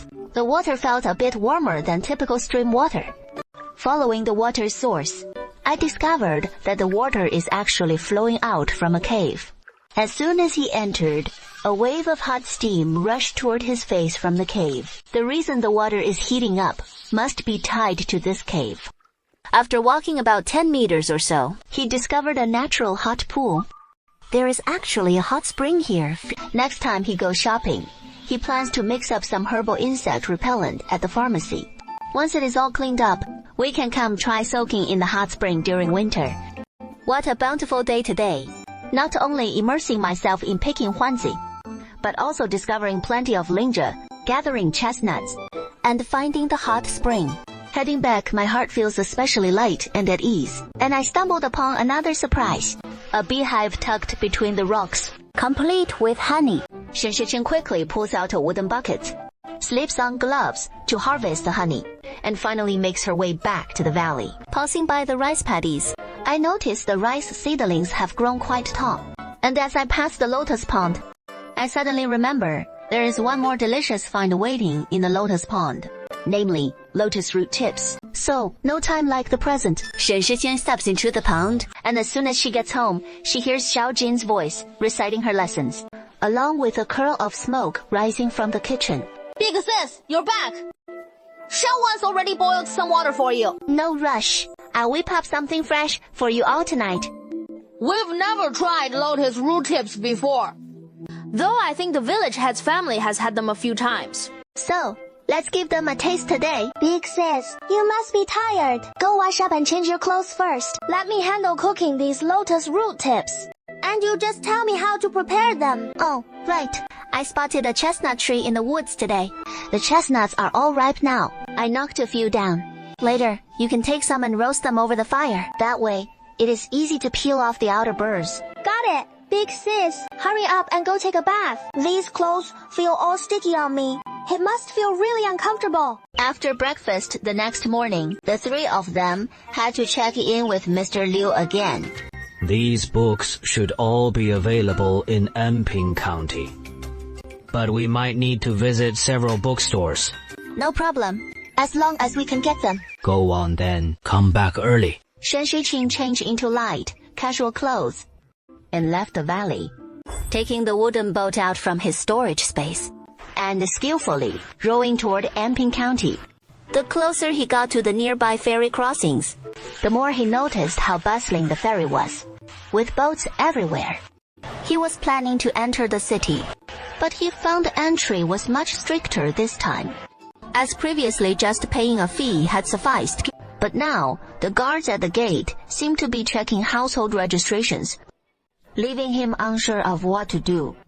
When Shen Shiqing had sorted through his parents' belongings back then, he hadn't found any household registration documents. Could his parents have been unregistered too? With this suspicion, everything suddenly made sense. His father had always made a living hunting in the mountains, with no fields or farmland. Was that a reason too? Sanya, I finally found you. Uncle Zhao, how come you're here? Actually, I was just trying my luck, hoping to run into you. When I left home today, I heard a magpie calling. And sure enough, here you are. Uncle, are you heading into the city to shop? Sanya, I finally seen you. The 10 taels of silver you gave me last time was way too much. I feel bad using it, but carrying it around, I'm afraid I'll lose it. Good thing I ran into you. You go home with Uncle and fetch that silver. Once silver's given away, there is no taking it back. This is what you deserve, Uncle. Since you're feeling guilty about it, Uncle, then help me out with a little favor. Luckily, I've got my household registration with me today. Later on, just say she is my daughter. She is listed on it too.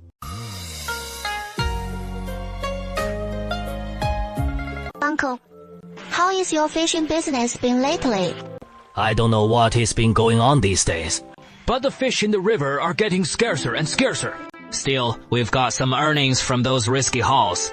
That is why we're back so early today. I wrapped up fishing ahead of schedule, and today's catch sold out too. Yeah? Sanya, look, is that a person in the river? Sanya, you stay on the boat and keep it steady. I'll go check it out. No sooner had he spoken than Uncle Zhao jumped right in. She hadn't even reacted yet when she saw Uncle Zhao plunge into the water, swimming with the ease of a fish. He reached the person's side, supporting the drowning man as he slowly swam back to the boat. Sanya, 浪的, pull him up. Uncle, look who it is. The heir to the Marquis of Jembe. Oh, Amitabha! How did we end up running into this? What a mess! How could the heir be so gravely injured? Was it the rebels? Uncle, I learned a technique a while back that can drain the water from a drowning person's lungs. Then, you give it a try. Sanya, is there anything I can do to help? The heir absolutely cannot die. It wasn't long before the heir spat up the accumulated water from his mouth. Sanya, now that the water's out, why hasn't the heir woken up yet? It is probably due to the fever. He is running. Should we head into the city then? And inform the guards? Uncle. Remember when the heir was at the ferry crossing? His martial arts were so formidable, and as the heir, he must have plenty of men under him. But now, he is injured and fallen into the river. We don't even know who did it. If we rashly head into the city, we might end up in trouble ourselves. But we can't just leave him be. A fever can be deadly too. The young lord can't die. He said we should pull the boat first, find a more remote spot to stop, then treat his wounds. So, Sanya, what do you think? After the young lord spoke, he pulled the boat farther away and touched the other's forehead. It is burning hot. He must have a fever. Right. Fever medicine. She remembered her past life when she often suffered from menstrual pain, so she'd stocked up on a lot of ibuprofen. She took a pill from her space and pulled out a water flask. She quickly pushed the pill into his mouth and fed him some water. He should have swallowed it. Uncle, there is actually a small tributary here. that is the spot. Not many people know about it. Many think it is a dead end. can't pass through, so it is perfect for us. How is the young lord? Shen Shiking touched his forehead. I didn't expect the ibuprofen to take effect so fast. The fever seems to be gone. Uncle, what is this? Is this golden wand medicine? Or like that time I got injured before? Your aunt insisted on it, no matter what, so I always carry it when I go fishing. And now it has come in handy. Uncle Zhao sprinkled the golden wound medicine on the wound. Sanya, you go out first. I'll change the young lord's clothes. He walked through the dense forest and noticed that the trees here were exceptionally tall. Then spotted some wild chrysanthemums, now in full bloom. So he took out a bamboo basket, planning to pick some wild chrysanthemums to dry at home and brew into tea, when he suddenly spotted a pheasant and had no choice but to take this pheasant down, stunning it directly with his mental power. Under the pine trees, he also found a few mushrooms and picked some to take back. Oh, Sanya, you're back! Uncle, this'll be an extra treat for you and your aunt tonight. This fellow hasn't woken up yet. We can't just stay here forever, right? Uncle, it all depends on whether you want to claim this merit or not. What do you mean by that, girl? Uncle, why not take the young lord back to your home? And while it is dark, you row the boat back home and wait for him to wake up. Won't he have to repay you for saving his life? I'm not after any grand merit like that. Oh, just like you said. This is nothing but a hot potato. And now I just hope the young lord wakes up, so he can head to the battlefield and fight those rebels. To protect folks like us. Uncle, no need to worry so much. Once this young lord wakes up, we can just let him go. Alright then. If he wakes up, you should still pretend to be my daughter. He said, so now we're just waiting for him here. Is that okay? That is the only way. Uncle, since there is still some time, then I'll go check the woods for any rabbits or such. I'll be right back. Shen Shiking then returned to the spot where he just found the walnuts, gazing at the green fruits one by one. As expected, autumn brings a bountiful harvest. Before he knew it, he'd filled a whole basket.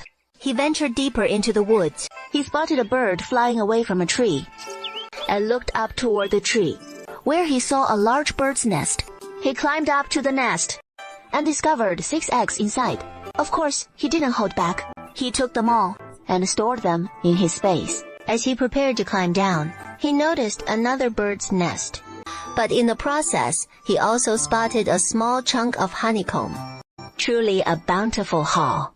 Dad, that brother has woken up. Yeah, this young master has already woken up. What did you find just now? Oh my, you actually found some honey. You didn't get stung by the bees, right? I'm fine. The bees were out collecting nectar at the time, so I got to raid their hive. Yeah. This young master is surnamed Go. Young Master Jiyu, this is my daughter, Sanyang. Brother Giyu, how did you get injured? If it weren't for me and my dad fishing, you might not have... I was originally traveling here with my father on business. But who knew I'd get playful and accidentally cross paths with some bandits. In the end, I had no choice but to jump into the river to save myself. Uncle Zhao is boiling water to scald the chicken. Unexpectedly, Jiu wasn't idle either. He also went to gather some firewood. Young Master Go, your wound hasn't healed yet, so just rest on the boat for now. Uncle Zhao snatched the firewood right out of his hands and pulled him onto the boat. He could only smile helplessly, ending up as an idle bystander on the boat. Uncle, I spotted some wild ginger and wild onions. I'll go pick some. Guessing that the young heir couldn't hear, he still calls him Uncle Zhao directly. Okay, go ahead. I'll cut the meat in a bit. Shen Shijian then went to pick the wild ginger and wild onions. Gaozi was sitting cross-legged on the deck with his eyes closed, resting, when a rich aroma of chicken wafted over. Young Master Gu, come try Sanyang's cooking. It is really tasty. Want some too? We just had lunch not long ago. Not hungry yet. After this young heir finishes eating, Shen Shiking and Uncle Zhao cleaned up the traces of their fire. Young Master, So I'll take you to the nearest ferry in Anping County. Young master, rest in the cabin for a while. And just like that, the journey passed smoothly without incident. Young Master Gu has arrived. This is your stop. Thank you for saving my life. Uncle Zhao, you can just drop me off at that earlier ferry. Then, you can head back first. No. As agreed, go to Uncle's house, have a meal, and then be on your way. Uncle, next time there is a chance. Wait until I can escort you to your destination, just like last time when he lost the silver. He wrapped the jade pendant in cloth, gently placed it beside him and rode away. Shen Shiking looked at the jade pendant with a helpless expression. Uncle Zhao, did you learn this from him? After Zhao Gui handed the jade pendant to the other side, he finally felt at ease. That jade pendant should be worth at least 10 taels of silver. So this way, we're not taking advantage of Sanyang. His heart finally felt relieved. What is wrong with the young lord? Dr. Wu, you've been a great help. Walking through the mountain woods, the sky isn't too dim yet. He has already been back and forth so many times, traversing the mountain woods, as if on level ground. He soon reached the cave, worried his younger siblings might be anxious. He hurried straight home. There is indeed some improvement. But compared to me, he has still got a long way to go. Big sister, what about the things you bought today? Yeah, big sister. Take the stuff out of the storage pouch. Step back a bit, you two. Big sister, so many things. It is going to be tough to sort them out. How about we tidy up tomorrow in the daylight? There aren't that many. They just look bulky. Little Jan, sort the books and these papers. Little Wan, you sort the clothes. I'll handle the heavier stuff. The great learning, doctrine of the mean, analects, and Mencius too. Big sister, you bought them all. The days passed one by one, blending pain and joy just like this. Autumn has quietly arrived. The chestnuts in the mountains and forests are ripe, scattered all over the ground. The leaves in the mountains and forests have quietly turned yellow. The lotus flowers in the pond have long since withered, and the rice in the field has already headed out. The rice field fish have multiplied, forming bigger schools than when we first put them in. The weather was pretty nice that day, so Shen Shiking specially brought her younger siblings to soak in the hot springs. Yes, the hot spring has already been cleaned up by her, and it was while cleaning the hot spring that she learned Mr. Liu actually has knowledge of pharmacology. Hey, big sis, come on down, quick! This feels so good! Xiaowan was the second one in, and as soon as he got in, the hot water soaked him, making his body feel way more comfortable than a regular bath. Soaking too long can dehydrate you, so we can have some fruit later. She also brought out some honey water, along with sweet wine. What a treat. She couldn't help closing her eyes, fully relaxing her whole body, and immersing herself in the hot spring. She simply tied up her hair, then lay back in the natural hot spring pool. Every part of her body, every pore, seemed to breathe freely. Big sis, this is just too comfortable. If only we had this in our valley, that would be amazing. All right, we'll come every half month from now on. Big sis, so can we come here for baths in winter too? Winter baths are always so chilly. Second bro. It is so cold in the depths of winter. Would second bro even want to come out? He'd probably just stay burrowed under the covers in his room. Shen Shiking figured they'd finally gotten a chance to come out and soak in the hot springs today. So she pulled out a few pastries from her space. Thanks, everyone! Okay, soak it any longer, and our skin will start to wrinkle. This time out, let's check out the mountains and forests while we're here, so we can stock up next time. Big sis, look! There is a persimmon tree here with big red persimmons. We'll wait a few days and pick them, then make dried persimmon cakes that keep for ages. Big sis, look at all these white fluffy things on the tree. Lion's mane mushrooms. Hold the ladder steady for me. I'll pick this lion's mane mushroom first. This is a real treasure. Okay, I'll whip up an extra dish with it for dinner tonight. Big sis, then let's look around nearby for more lion's mane mushrooms. No need. Finding them is all about fate. Sometimes you search on purpose and still come up empty. But just like that, we kept stumbling upon them one after another, and the mountains and forests really do hold plenty of valuable treasures. Little Miss, Xiaowan, come here. Big sis, why are there so many deer? What are they doing? I'm not entirely sure. So, let's just watch and see what happens. Gradually, things started to change, and a group of little deer split apart, with each one heading to a small tree and bumping into it, using the antlers on their heads to ram it. It didn't take long. The elk left in groups again. Wait a little longer. Eldest sister, let's go pick up the antlers now. Eldest sister, what can this deer antler do? Is it worth any money? Deer antlers can be used in medicine, and they can also be used for decoration. Don't worry, it is worth picking them up. Eldest sister, isn't deer velvet even more valuable? Enough. Greed is like a snake trying to swallow an elephant. Finding antlers is already quite lucky. To get deer velvet, you have to catch the deer and harvest it.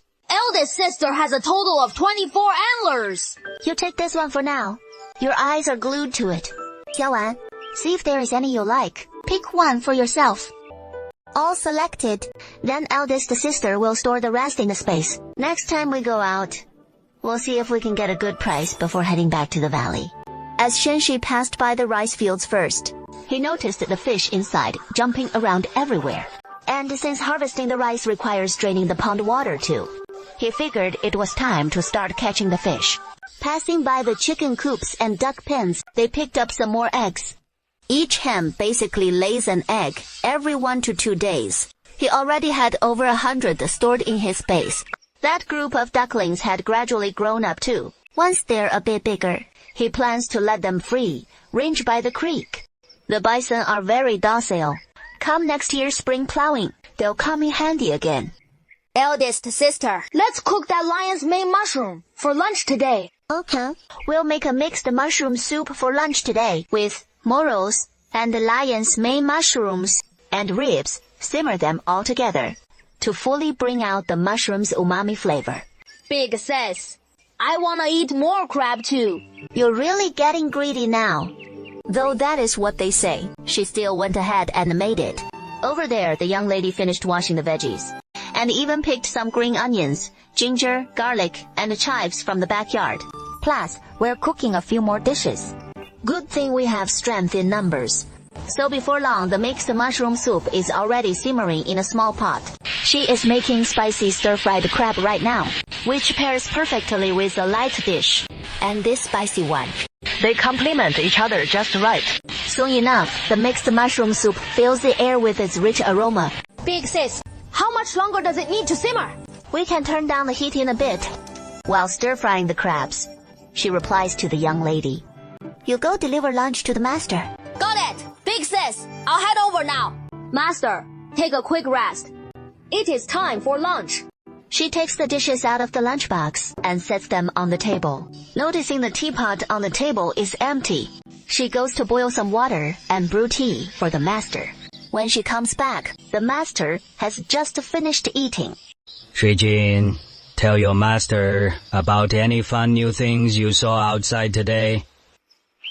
Miss, you'll be talking our ears off, especially about finding those lion's mane mushrooms and the fawns fighting, and how we scored a bunch of antlers from it. Where are the fish inside? The eldest sister said to drain the water first, so these fish will be easier to catch. So now, let's take in the beautiful scenery. The eldest sister is still preparing breakfast. Master, you rest in that shed for a bit. I'll go drain the water from the field first. Before long, Shenshi King arrived with some tools. Xiaowan carrying a wooden bucket and a lunchbox with breakfast inside for Master Liu and second brother. For breakfast today, Shenshi King made xiaobing flatbreads and boiled some soy milk paired with tea eggs, which makes for a pretty hearty spread. Why does this egg have such a tea scent? It is boiled with tea leaves. That is called a tea egg. Then I should have another one. After breakfast, the water in the field was just about drained. Xiaowan, you wait up top first. Second brother and I, along with the master, can head down. Eldest sister, I can help too. Then you stand by with that small bucket and catch whatever fish you can. Master, you catch fish from the edge too. The rice inside is pretty dense, so it is tough to get in there, and it'll get hot soon. So you can stay on the outside. Yeah. I know my own limits. 小婉, I come here. The old man's eyesight is still sharp, isn't it? Eldest sister, I've already filled the whole bucket. Okay, then let's see who caught more. 小婉, you check if there is any pen and ink around here. With everything ready, Master Liu immediately takes up his brush, while the folks in the rice paddy have no idea. Eldest sister, this fish looks full of fight. Xiaowan, roughly count how many fish we've got. Eldest sister, got it. Master's paintings have such diverse styles. When he saw this painting, he said it reminds him a bit of modern comics, with his and his younger brother's expressions and actions all so exaggerated. I thought you didn't like this kind of style. How could that be? It captures our features and expressions so vividly, though it is different from Master's usual painting style. But there is no need to debate which is superior, as long as there is a kindred spirit who truly appreciates it. Master, since it is a painting of your disciple and the younger brother, then this disciple humbly asks for it from you, Master. This was meant to be a gift for you all anyway. Just roll it up and keep it safe yourselves.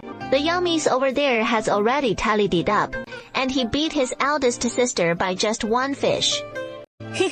Eldest sister, Ivy got 23 fish. Yo, they got 22. I win. Eldest sister, that is 49 fish in total. Whatever. Considering how hard this younger brother Joyu worked, I'll let him have this little win. Okay, I concede. How about I make a full fish feast for you all tonight? Xiao Jing came over to help gut the fish while he prepared the ingredients and soaked some fermented tofu to make fish fillet porridge. Eldest sister, I'm here to help too. Perfect. You can slice the fish. Remember to cut it thin. I'll go fry the fish balls first. The kitchen instantly buzzed with activity, filled with the smell of fish everywhere. The grilling of the fish was handed to Xiaowan. Xiaowan, your cooking skills have improved so much since before. Shen Shiken was busy frying the fish balls, and the fish chunks too. Once all the fish was ready, Shen Shijing set up an outdoor table in the courtyard for dinner. I'm late. I'll drink 3 cups as penalty later. Then tonight, Master, you won't go home sober. If you get drunk, just stay and rest here. Xiaojin felt tempted by the wine, and was about to ask the eldest sister, but she shot him a look that saw right through him. So he pitifully went off to pour the rice wine. Eldest sister, little sister, I'll go pour the rice wine. Master, I toast you a cup. Okay. You're trying to get me drunk, huh? Let's see you try. Miss, remember to look after Master later. He'll probably be drunk by then. Xiaowan, let's go boil water for a bath. We can clear the table tomorrow. We'll follow the eldest sister's lead. The next day, as expected, everyone got up late, especially Mr. Liu due to his hangover. His head felt a bit woozy. Shen Shiking took the chance to head out, collecting all the mountain goods he'd spotted last time into his storage space. The days passed like this. They've also seized the waterways, and came here to experience it for a bit. Taking advantage of the autumn season, he went to the mountains every day to chop a lot of firewood and store it in his storage space. He had a feeling that he should stock up more. Just as he was wrapping up and about to chop some more firewood, a small incident occurred. And as he routinely scanned for danger with his mental power, he spotted someone and quickly hid himself. Fortunately, his small stature kept him from being noticed. But as those people drew closer, he heard voices. Old man, are we really heading this way? Even the most experienced hunters wouldn't dare enter there. Old lady, of course, I know it is dangerous inside. But where else can we go if not inside? The entire continent is occupied by the rebels who control all the land and water routes. We don't have a boat. And we're not strong swimmers either. Hearing the old couple's words, Shen Shimin's heart sank. Could it be that the rebels are about to breach the city? Then, while in the valley, they need to stay alert at all times. Shen Shiqing listened quietly without making a sound. And only after the couple had walked far away did he let out a deep breath. He continued scanning the surroundings with his mental power and noticed there were still some people around. Their exact location seemed to be quite a distance from him. His current task is to properly conceal the valley. The exit, connecting the valley to the outside, isn't hidden enough yet. It could easily be spotted by others. Even after passing through the cave, there is still that big rock. But if anyone discovers what is inside, that'll be trouble. The best way is to seal off the outside too. First, cover the cave entrance with some trees. Then, from inside, pull the stone out of the space and test the fit. Luckily, it fit perfectly on the first try. Anping County is so prosperous. Isn't that air pretty formidable? And that is it. Eldest sister, then you should go out less. Don't go out at all. Don't worry, eldest sister won't go out anymore. It is not just me staying put. You all definitely can't go out either. We'll hide out here for a while. Eldest sister, should we tell Mr. Liu? Tell the master tomorrow. I think the master can figure it out on his own. Eldest sister, do we have enough food? Don't worry, eldest sister. There is plenty of food in the space. That trip to Anping County wasn't for nothing. So, eldest sister, does that mean we can't light any fires? Lighting a fire will create smoke. But we need to cook meals every day. And this fire would make such thick smoke. Eldest sister, we'll do it like before. Cook the meals ahead of time and store them in the magical treasure. Then each day, just take them out when it is mealtime. Well, that'll work your big sis here to death. With all these dishes. And prepping all sorts of varieties too. Eldest sister, little sis and I will definitely help you out. Yeah, eldest sister, I can cook some of the dishes too. 好了, let's rest for today. We'll figure things out tomorrow. I'll make a big list tonight of the things we need to prepare. We'll prepare according to the list. Big sis, we need to boil water for our daily bath. Does that mean we'll have to light a fire? No worries. Big sis already has a plan. Don't we have that hot spring? I'll store some hot water in the magical artifact. Then just pour it out when we bathe. Time is tight right now. You girls rest for now. I'll go fetch water tonight.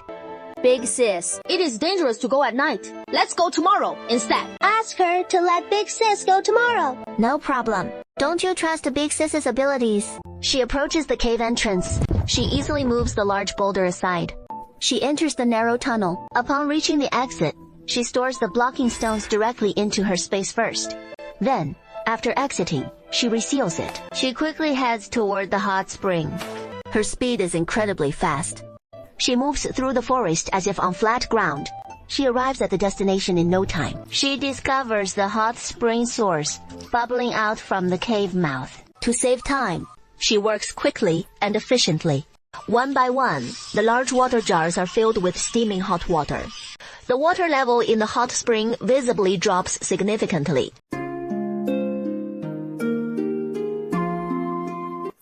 He was just casually glancing around. Yet, he spotted a hint of red in one spot, so he crouched down, brushed away the stones covering that red hue, and discovered a large red stone, about the size of a small stool. He picked it up and felt the stone, realizing it was still warm to the touch, with a slight heat. Could this be some kind of jade? After returning to the valley and getting home, he saw that Xiaojin was indeed still tending the fire and cooking. So he called out directly. I'm back. You all can rest once. You finished the last pot. Eldest sister, look! I've cooked several pots of rice and put them all into one big pot. Eldest sister, store these meals in the magical artifact. Eldest sister, I've washed a bunch of greens. And the seasonings too. Eldest sister, I boiled some water for you. Go take a bath quickly. Okay. You all go rest too. Especially you. Xiaojin has been cooking rice for so long. Huddled by the stove. You go take a bath first. After Shen Shiking sorted things out, he lay on the bed and checked his storage space with his spiritual sense. only to find that the space had changed.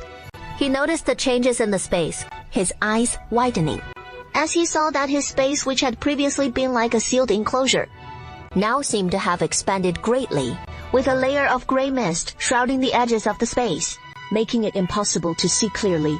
Could there be other vital energy mechanisms that allow the space to expand further? He recalled this change in the space, which seemed to have happened after he placed that red stone inside. So he went to look for the stone, only to find that the stone had vanished. Could it be that the space absorbed that jade, causing it to expand? He carefully checked the space for any other changes. Finally, he spotted a small pool in one corner. It looks a bit like that hot spring.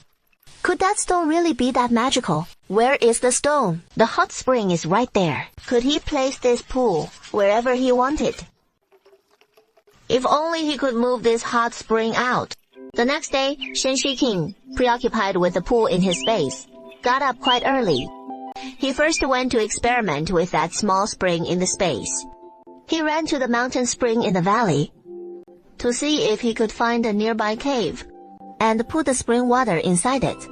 That way, with a water source nearby, it would make sense. Sure enough, he found a small cave next to the mountain spring. He used his spiritual sense to try to take the pool out, but it didn't budge at all. Could he have misunderstood? That small pool isn't a hot spring. Then, what is it? He took a cup from the space and filled it with some water from the pool. He thought for a moment, could it be drinkable? The water seemed cold, and it wasn't a hot spring either. After thinking it over, he still drank it down. After finishing it, there didn't seem to be any change. He checked the space again with his spiritual sense, and still nothing. So what is up with this mysterious water? The Shen family plans to start by boiling soup first. Boiling soup takes time, and while it is simmering, we can stir-fry the other dishes. After autumn sets in, the temperatures drop lower and lower, so he is making some nutritious soup to nourish the stomach. The stir-fry dishes will be much more varied. Beef, pork, fish, chicken and duck, with generous portions of each, enough for several days from each dish, and we can rotate them. Eldest sister and her husband agreed, and I'll come back to help too. By the way, eldest sister and her husband said to bring him a jug of wine tomorrow. Why didn't you try to talk the master out of it? And now you're bringing him more wine. The master is getting on in years now, and the last time he drank was a special occasion. I did try to persuade him, but he said it is not for drinking. It seems it is for the ancestral rites. Did the master say anything else? Be on your best behavior these next few days, and don't do anything to upset him. I know, I understand. Eldest sister, I miss our parents too. Once we've sorted out the current situation, we can pay our respects to them here as well. And next spring during Qingming, once we see if things have settled down outside, we can go pay proper homage to them again. After 2 days of hard work, we've basically prepared plenty of meals to last 1 or 2 months. And if we're frugal, it'll hold us through the winter. With the food preparations done, Shen Shiking led his younger brother and sister to an open spot in the valley, where they burned some paper money for their late parents. Dear parents, rest assured, your children will study diligently, and in time, we'll all pass the imperial exams with honors, so that even from beyond the grave, you'll surely feel proud. The days slipped by one after another. Practice martial arts and study every day. Shen Shiking also occasionally used his mental power to scan outside the valley for any intruders, and he discovered that his sensing range had expanded. He guessed it might be due to the water from the space. So now, he drinks the water from the space every day. Eldest sister! Oh, no! The father and son have passed out! Xiaowa, you stay home for now. I'll go with your second brother to check on them. Eldest sister, Master will be all right, won't he? Miss, come help. Help me position Master on his side. Eldest sister, what is the benefit of doing this? This helps stabilize Master's breathing. Miss, go fetch a basin and a towel to wet with water. Just then, Master vomited. After vomiting, his complexion improved a bit. You watch over Master. I'll go mix some honey water for him. While preparing the water, he thought of the water from the space. Since Master's condition is quite severe right now, after a moment's thought, he added some spring water from the space and diluted it in the honey water. Eldest sister, when will Master wake up? Master must have overindulged in alcohol and suddenly couldn't handle it. Once it slowly eases, the alcohol will dissipate. Observing Master's room, he noticed many manuscripts on the desk. Mostly Taoist poems, it seemed.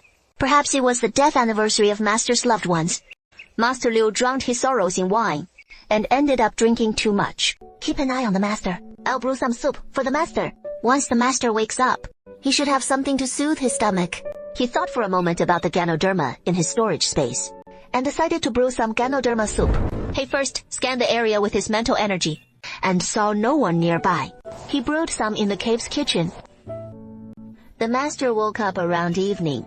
Master, you're awake. Big sister, the Master's awake. What happened to me? Senior sister, Shiqing, how did you all get here? Master, you're still talking about deception. You drank so much yourself. You passed out right away. Only then did Master Liu recall what had happened. These past few days, he'd been dwelling on memories of his wife and children, and his grandson who passed away too young, and his missing daughter, leaving him feeling deeply depressed. He'd meant to drink just a little, but ended up overdoing it. It is my fault as the Master for worrying you all. Then you must promise us, Master, no more drinking from now on. All right. The Master won't drink anymore. Master, have some soup first. You haven't eaten all day, so your stomach must be upset. Master Liu took the Ganoderma soup and drank it down right away. It has to be said, after drinking it, his whole body felt a bit more at ease. Shen Shiqing took little Jing and headed home, and as they passed the pond, he remembered it was time to harvest the lotus roots. Next time we have a break, we can come dig them up. Big sister, then we'll have a new dish to try. They reached the rice paddy again, where now only some cut grass roots remained. Wait until next spring to plow the fields. Now no need to cook rice. I really feel so much more relaxed. Just take it directly from the space. Frees up our hands. He drinks the spring water every day to train his mental power. I've noticed more and more people coming into the mountains lately. Luckily, no one has found this valley, which would cause us unnecessary trouble. On our day off, the whole family goes out to dig lotus roots. Some lotus roots are very deep, making them hard to dig up. Of course, these need Shen Shiqing's strength to handle. Big sis, should we pull up the rod we put down? It won't grow that fast. Let's keep raising it. Big sis, So many lotus roots. Can we eat all this? Don't worry, we can eat it all. We'll make it into lotus root powder then, and make you lotus root powder osmanthus cakes to eat. After resting the afternoon, I've finally recovered. I still need to make the braised dishes I promised my siblings. First, to take out the chicken feet I stored earlier from the space.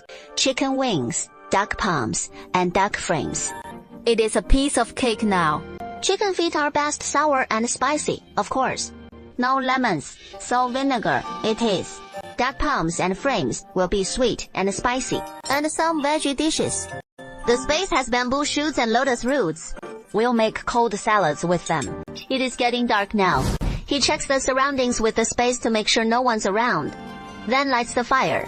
After all, it is mostly meat dishes, so it needs to simmer over high heat. Big sis, smells so good. Eldest sister, this is lotus root powder, huh? Why isn't it powdery? Once it is dried, then ground and filtered, it'll turn into powder. So much lotus root, and only this tiny bit of powder. It is not really worth it.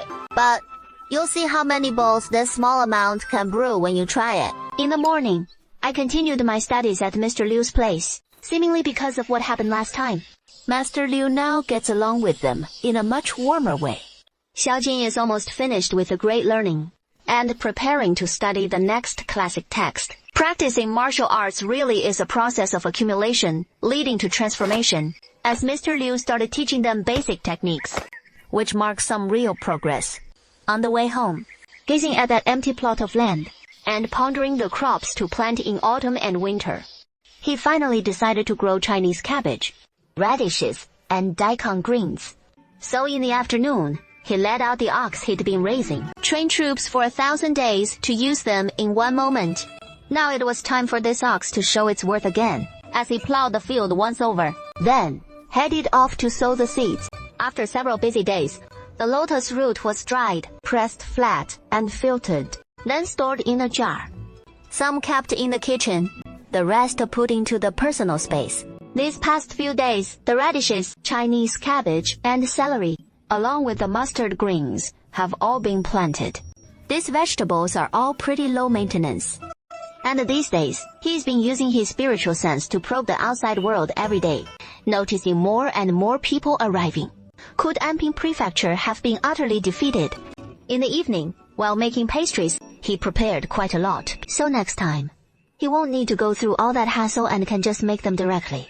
Tomorrow, remember to bring some lotus root powder to the tutor. And those mantis cakes. Yeah, I know. In a space, those tea seeds still need processing. In a few days, I'll try making some simple traditional oil pressing. Shen Shiqing was a man of action. He is just filled the oil barrels with tea oil. 2 barrels in total, brimming with a sense of accomplishment. Big sis, this tea oil smells so fragrant. Big sis, from now on, are we going to use tea oil for cooking everything? How could we afford to be that extravagant? Some dishes use vegetable oil. Then you'll know the difference between regular oil and vegetable oil. The autumn winds grow stronger day by day, and the leaves on the small trees in the valley are nearly all fallen. Now everyone layers up with thick padded jackets. The vegetables have all sprouted, and the radish seedlings are extremely dense. In a few more days, I'll let you eat some radish tops. Since these radish seedlings are so crowded, we'll have to pull some out and eat them, to give the rest space to grow big. You've all just about completed your martial arts basics. From now on, practice diligently every day. However, in martial arts, it is quality over quantity. You need one primary technique. Master, do you have any powerful martial arts manuals? Shiqi, do you remember those books you brought back last time? Master, but I've gone through those manuals, and they feel like something just compiled by scholars. Of course, it wouldn't be that easy to spot them right away. Otherwise, anyone could learn them. So what would make them secret manuals? In the military tent dozens of miles from Anping County, Gu Ziyi clad in armor, his hair disheveled, with streaks of blood still on his face. Your Highness, the grain and fodder supplies just sent by the Marquis have arrived. I've inventoried them. No issues. Would he dare tamper with them? That old fox wouldn't dare now. If they hadn't withheld support last time, how could the situation be like this now? Does he need me right now? Is that why? Yeah, now we have no choice but to press the attack, outnumbered as we are. If not for the old Marquis's initial decision, how could our favorable position have turned against us? Kid, why don't we just run? Leave this mess to the old Marquis. Abandoning an entire county's people. Can those cowards in the city even hold it? He'd only crack down hard on the civilians. That is a dead end. Even if we defend Anping County with our lives and drive off the rebels, won't all the glory go to that fame-seeking old Marquis? I knew you wouldn't accept that. Rest assured, I won't let him steal the credit. I've already written a letter, 1 copy sent to the capital, and another to my maternal grandfather. Now, our aim is to stake everything on one decisive battle. The citizens in the city are on the verge of collapse. The rain in the valley continued until dusk, showing no signs of letting up. Big sister, come! Look at the flowers I drew! They're so lifelike. If I add some color, they could pass for the real thing. You're too kind. Big sister, I'm embarrassed. Hold on, I embroidered this flower onto the new garment. Xiaojun is diligently studying in the study as well. Shall we have the pre-made food from the space for dinner? Meanwhile, on the front lines in Anping Prefecture, the flames of war raged. The rebels never anticipated that after all their maneuvering and stalling, the supposed playboy heir chose to launch a bold offensive. The two sides were evenly matched to begin with, and in the dead of night, on that narrow path, the brave emerged victorious. Finally, the curtain fell on the conflict. By then, we'll tally up all the details and handle the follow-up arrangements properly. As for the doubled portion, my father will cover it. I believe he'll be willing. In Anping Prefecture, over this past month, the Marquis of Zhenbei seemed to have aged many years. He appeared to have come to terms with the reality of his own declining years. Gazing at the stream of dire reports from his subordinates, he grew increasingly restless and irritable. To make matters worse, his worthless eldest son was still carousing in the city. Then his thoughts turned once more to his youngest son on the front lines. Could he truly have been in the wrong? My lord, the heir has returned to the city. Say that again. My lord, the heir has annihilated the rebels and has already returned to the city. Excellent, excellent. What are you standing around for? Go out and welcome him. My lord, the heir said he'll first handle the arrangements for the fallen soldiers, so you needn't trouble yourself. What was that? What else is there to say? I can manage. The heir said, you've worked hard, please settle the pensions for the warriors. That is only proper. They sacrificed their lives for the nation, so we must naturally see to their affairs after death, and hold a grand memorial ceremony as well, so that the common folk know it is they who have given us the lives we enjoy today. Shen Shiking in the valley remained completely unaware of all this, spending his days in the valley, living a leisurely life. The vegetables in the field are growing juicier by the day. Just looking at them brings a smile. The weather's turning cold. The hens in the coop are laying eggs less frequently, leaving Shao Jing, who gathers eggs every day, totally unmotivated. Big says, it has been over a month now. Do you think the war outside might be over? Well, all right. Don't look so down in the dumps. In a few days, I'll go scout for some news. Big sis, maybe hold off a bit longer, in case soldiers break in. Don't worry. I'll make sure it is safe before heading out. These pickled apricots. This jar has extra sugar. See which flavor you all like best. This one's really sour. Big sis, I know what these apricots are for. To give second brother one when he is worn out from studying and feeling drowsy. It'll perk him right up for sure. These past few days, Shen Shiking has been using his mental power frequently. He seems to have noticed that fewer people are coming into the mountains, and more are heading out. In the end, after giving it some thought, he decided to go scout for news after all. But this time, he'd need a solid disguise. He specifically had Xiaowan fetch an old piece of clothing, and left it out for several days to let it get dirty before putting it on, and he tousled his hair to make it look unkempt, wearing those worn-out shoes.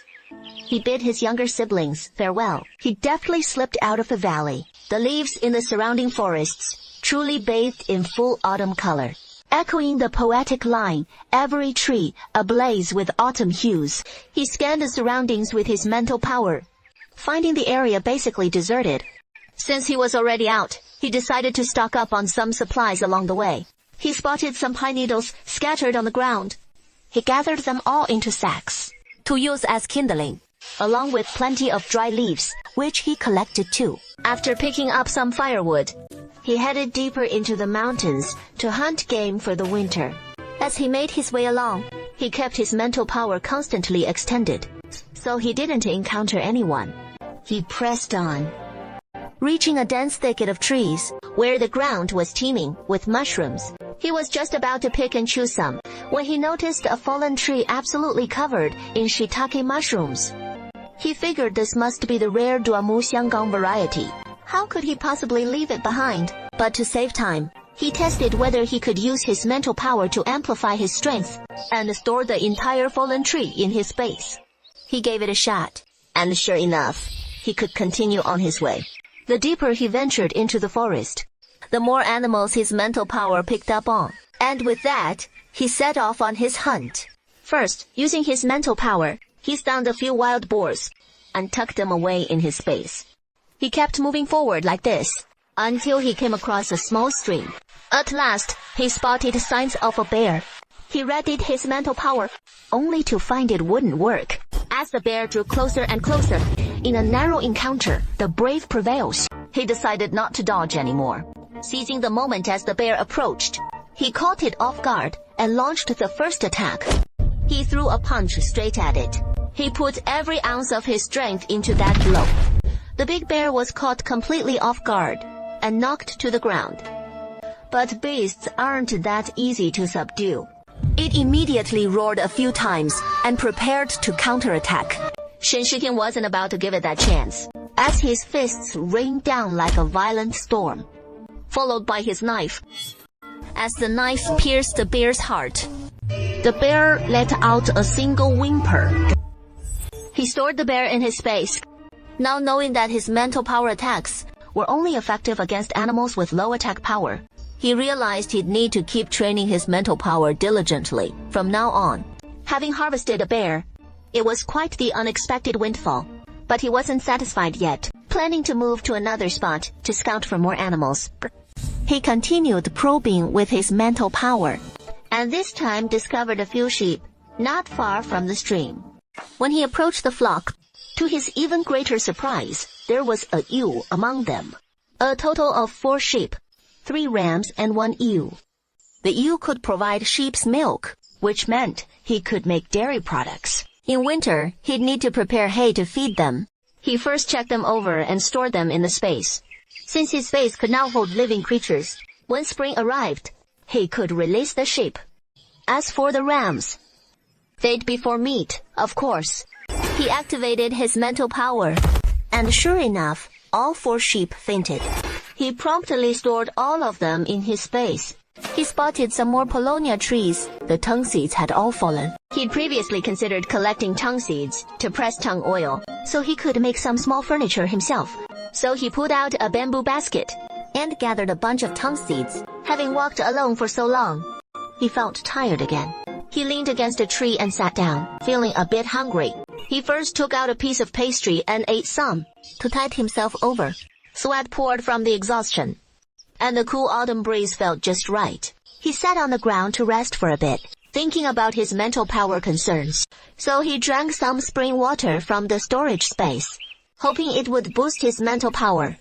After resting a while longer, he kept going and spotted that familiar red it. Turned out to be hawthorn berries. Now he could make tanghulu himself for the new year. He eagerly set to work, pulling out the bamboo basket to pick the hawthorns. His mouth was already filled with the imagined tang of hawthorn. He planned to hunt one more valuable prey, so he went out to scout around. Sure enough, he'd have to spend the night in these deep mountains. Indeed, fortune was still smiling on him as he came upon a pure white fox. Look at that fox fur. It is so glossy. He used his mental power to stun the fox right away. He reached out and touched the fox. It feels so soft and smooth. This should fetch a nice price. He was almost reluctant to let it go. I'll store it in the space for now and decide later. Next, he spotted a few martens and handled them the same way. He figured he'd use these furs to make cloaks for himself, his younger siblings, and Mr. Liu. They'd keep everyone warm in winter. So he caught a bunch of rabbits next, followed by some smaller game, before heading back the way he came. As he neared the valley, it was already afternoon by then, and he was about to press on, when he started hearing voices nearby. He probed further with his mental power, sensing a large crowd gathered in one spot. He crept closer slowly, and with his mental power, he recognized familiar faces, including Uncle Zhao and his family among them.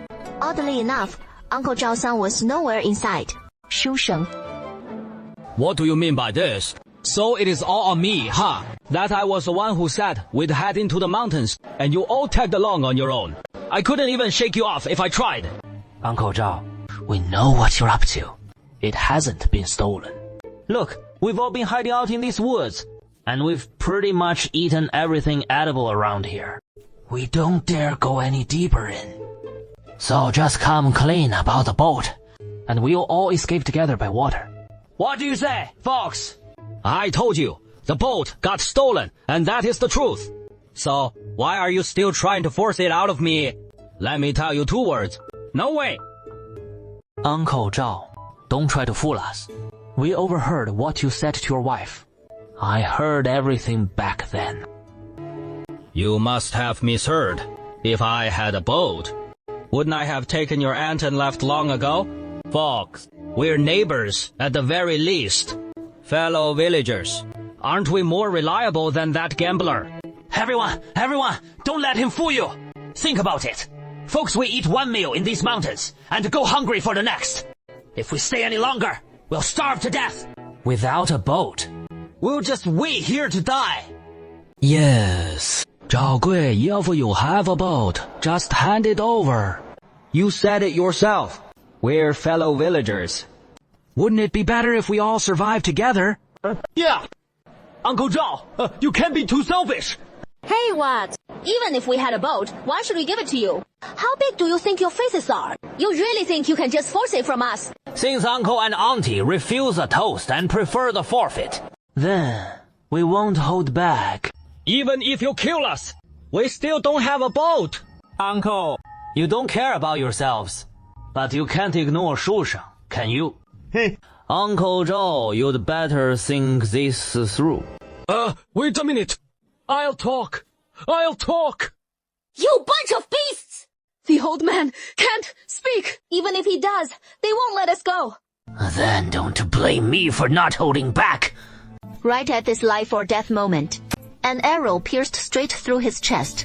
Before he could even glance at the wound, the man collapsed to the ground. Who is my Chinga? Who killed my Chinga? The others saw Liu Jing fall down and no longer cared about Zhao Gui and his wife. They were all just honest farmers to begin with, who had never witnessed such a scene. And they all fled. We don't know which hero or bold warrior came to our aid, but he is the benefactor of our Zhao family. If it is inconvenient for our benefactor to show himself, that is fine too. Zhao Gui guessed that perhaps the benefactor had simply acted out of righteous indignation, while looking at old Liu who had fainted on the ground. But now he felt not a shred of pity. Meanwhile, nearby, Shen Shiking, who hid his achievements and name, naturally overheard Uncle Zhao's words. He hoped that this time, Uncle Zhao would learn from this setback and grow wiser. By the way, Shuishang, did you pick up any news this time? Ma, I went out and met some folks heading back along the river. And they say the heir apparent wiped out the rebels just a few days ago. Han Pingzhuang has broken the siege. And many people are already heading home. Ma, we can go back too. Good. Then, let's hurry back. Where would this old man go back to? When we get back to the village, those people will be back in the village too. What are we supposed to do then? I don't want to be around those folks. Then, where do you suggest we go? I think we should head to the city. You've got your fishing skills, and with my cooking talents, I'm thinking we set up a stall at the docks. Heavens. Mom's got a point there, especially now that things have settled down, and her cooking is so exceptional. In the future, I'll handle the fishing. How about you and Mom sell the food? Then, that is our plan. We'll take a boat into the city. From what Zhao Shousheng just said, he learned that peace had returned outside. So he decided to head into the city and sell that bear from the space, which should fetch a good price. This time entering the city, he definitely couldn't row his own boat. So he went to the riverbank to see if he could hitch a ride on a passing boat. He took out a few rabbits and wild chickens from the space, tied the wild chickens' feet, and put them all in a sack. When he reached the riverbank, he discovered many others waiting for boats as well. It seemed that the news had spread, and many were preparing to head back. Everyone, 100 wen per person. The boat can seat 10 more people. First come, first served. That 100 wen is still affordable. So he saw many people discussing whether to board this boat. Your previous boat was cheaper. Or just pay 2,000 in silver and get home early. Gritting their teeth, that couple became the first to pay and board the boat. Please, come this way. There is tea inside too. Shen Shiking found that entering the city this time wasn't as strict as expected.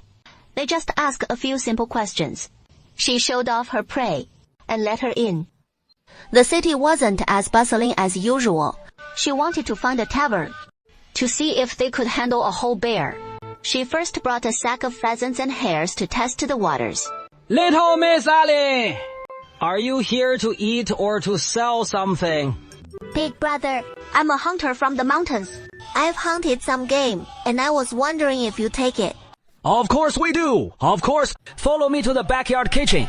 There is a manager in charge there. Shen Shiking followed the waiter into the tavern and into the backyard. Chef Li, this young lady is a hunter too. Hunting at such a young age. She must have some real skills. What game do you have for sale? Pheasants and hares. What do you think? This rabbit is quite plump. Catching one like this shows real skill. And this pheasant looks nice and meaty. It'll taste great. So, how much for these? How about this? We'll pay per piece. You won't be shortchanged. Yeah, I'll go with whatever the chef says. Our tavern usually pays 20 wen per catty for rabbits. Pheasants a bit less. 15 wen per catty. I'd say this rabbit weighs about 5 catties. And the pheasant 3. So, 100 wen per rabbit. And 40 to 50 wen per pheasant. What do you say, miss? Chef Lai, this price is actually pretty good. Shen Shiqing naturally had no objections.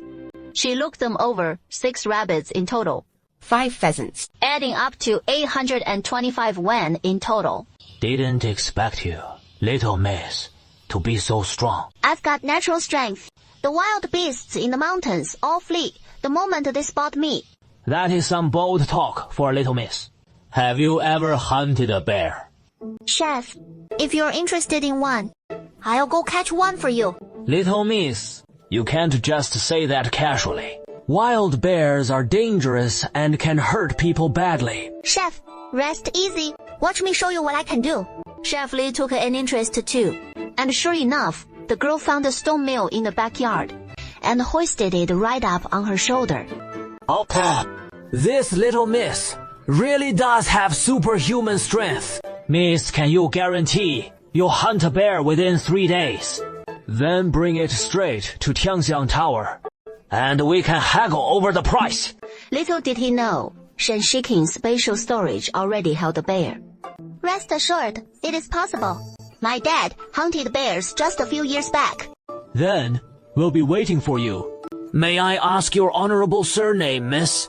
My family name is Lin. I'm the 3rd child. Just call me Sanyang Chef. Director Liu. What do you think? This is a deer antler. Sanya, why isn't there any antler velvet? If it were antler velvet, it would be worth much more than these antlers. Lord Liu, Sanya was already very lucky to get these. She just happened to pick them up from deer shedding their antlers. Where would she have the skill to hunt deer? Antler velvet is from the earlier stage, but it is way too difficult. For Sanya, how about this? Just like before. We'll price it accordingly. Whatever you say, Lord Liu. So 3 tiles of silver each. After all, it is not antler velvet. If you find some antler velvet next time, be sure to bring it right away. 10 of them make 30 tiles. Though it is not as pricey as Lingjie mushrooms. But hey, it was free for the taking. So it is still a great deal. Lord Liu tells someone to fetch the silver ingots. No need, Shen Shiqing says. Thank you, Lord Liu. With 30 tiles of silver in hand, Shen Shiqing strolls through the city, ready to buy some paper. So he enters a stationery shop. He picks up some Xuan paper, without hesitation, and grabs a dozen reams. Then some ink sticks, a few brushes, and some red paper, to write couplets for the new year. He rents a room at an inn. Indeed, he has no plans to head home today. One reason being the bear paw. He plans to head to Tiangxiang Dragon Vein in 3 days. Also, there are lots of boats coming back on the river right now. So going back wouldn't be easy. This is quite sudden. Chef Lai, take a peek under there. This really is a bear. You're incredible. I mentioned this to the shopkeeper earlier, and he even called me a fool for it. I've been worried these past few days too. Afraid something might happen to you. Just wait here. I'll go fetch the shopkeeper. It is about the price. He can't make that call. The shopkeeper's still tallying accounts over there. But when Chef Li said we've got a bear, who cares about the books? Let's check it out first. This could be the key to making Tianxiang Dragon famous. So, Miss, how much are you asking for this bear? Better for the shopkeeper to name his price first. But I hear Old Master Song's birthday is coming up, and don't you need bear paws for it? Of course, I, Zhang, won't let you go shortchanged. A bear usually fetches around 300 taels. But these are special times. How about I throw in an extra 50 taels for you? What do you say? Well, I nearly got mauled by this bear. So here is my offer. 400 taels, flat rate. Deal. After all, if we pull off this birthday banquet, 400 taels will be nothing. Shen Shiking stuck to his usual demand. No banknotes, all in silver ingots. Buns! Delicious buns! Crab roll buns! Meat buns! Soup dumplings! One will fill you up! Boss, I want 10 crab, roll buns, and 10 soup dumplings. Zhao Gui's bustling about. Hearing a customer order so many all at once, he subconsciously looks up. Unexpectedly, it is an acquaintance. Sanyang here to sell her hunt again. Things have been chaotic these past couple of months. Glad you're safe. Uncle Zhao, have you forgotten? I'm a hunter, hiding out in the mountains and forests. What do I have to fear? By the way, Uncle Zhao, how come you're selling buns now? Hey. Well, we figured selling food brings in more money, so we can marry off Shuisheng sooner. That is great. Your sun skills are top-notch. You might even open your own shop someday. Then we'll borrow your good words. Auntie's waiting for that day. Sounds good. Then I'll come to your place and patronize your business. Okay. Whenever you want something, Auntie will make it for you. Before she leaves, Aunt Zhao stuffs a few extra buns into her hands. Once she'd meant to save for Shushang. No worries. Just take them. When Shuisheng gets back, I'll make him some fresh. Hard to turn down such kindness, so she accepts them. Then she summons a small boat. But there are other people on it, so she gets off at a ferry crossing. Then she scans the area with her mental energy. Finding no one around, she releases the wooden boat from her space. The boat hasn't been used in a couple of months, but today it can finally come in handy. Pushing off in the boat, by now the trees along the shore had turned into a sea of yellow leaves. She couldn't help but quicken her pace. She had been away from home for nearly 3 days, wondering how everyone at home was doing. She reached the familiar riverbank, and after disembarking, stored the boat in her space. She continued on foot in the mountains and forests. She used her mental power to scan, and found very few people nearby. They had probably all gone out. From then on, the valley finally returned to its peaceful life. First, she checked the vegetables planted along the path. They had grown a bit taller. A vibrant patch of green. The chickens and ducks in the coop jumped up excitedly at the sight of her. She thought that the mother goat in the space should stay there for now. And come spring, she could bring it out for fresh goat's milk. Of course, what she couldn't wait for most was seeing her younger brother and sister. Big sis, you're finally back! Big sis Shen Shixing then brought out the hot dishes from Tianxiang Tower. They're still piping hot. Steam is rising from them. This is the best food I've ever tasted, Shen Shiking said with a deliberately stern face. What is wrong? You think the food I make is bad? From now on, we'll each cook for ourselves.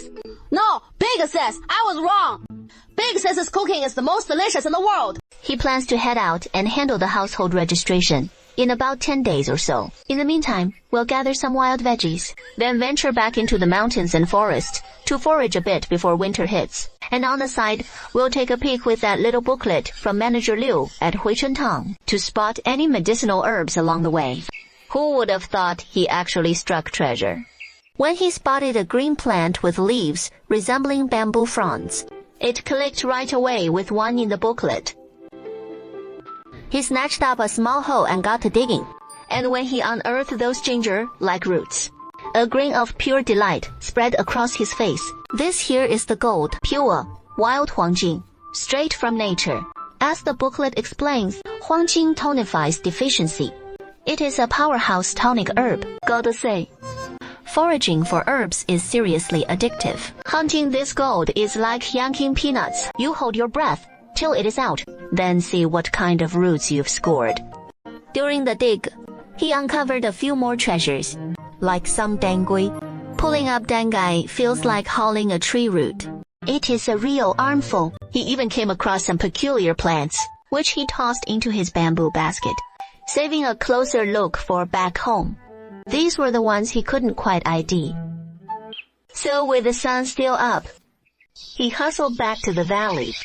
These past few days, the valley's been eerily quiet, barring a handful of hunters cashing in on the autumn bounty, with scarcely a soul besides. Looks like it is prime time for them to gear up and register their household.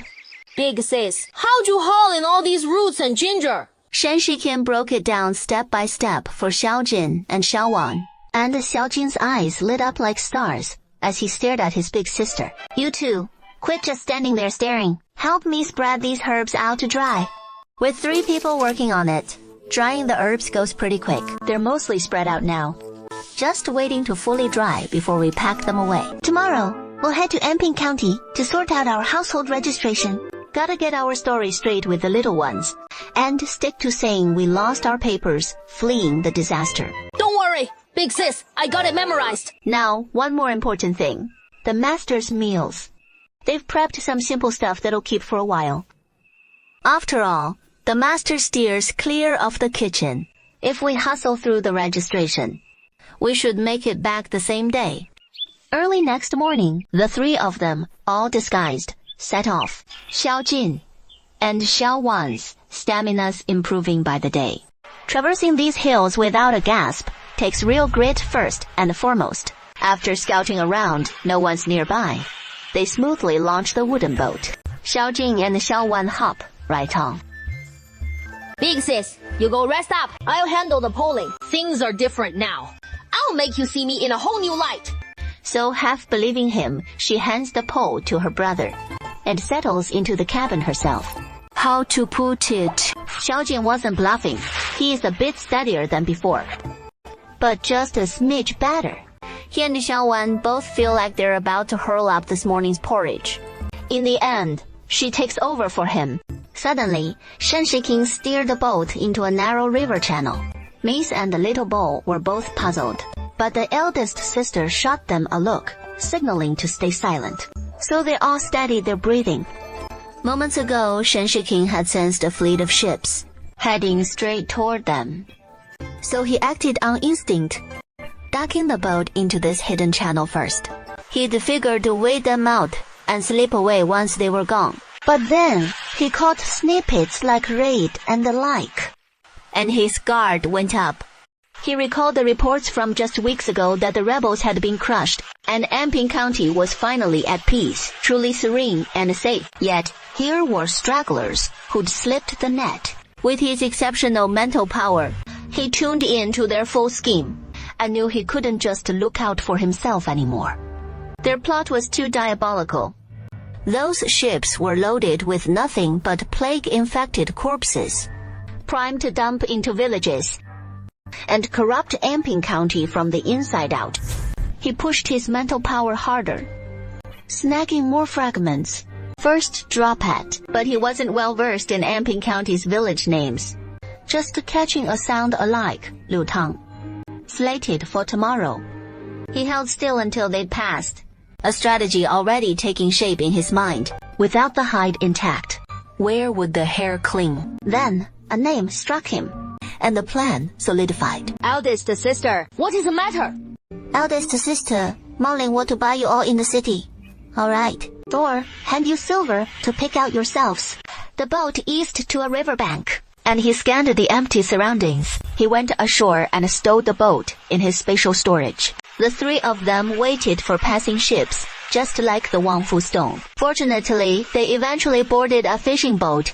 Before noon, they reached the Grand Ferry at the gates of Anping County.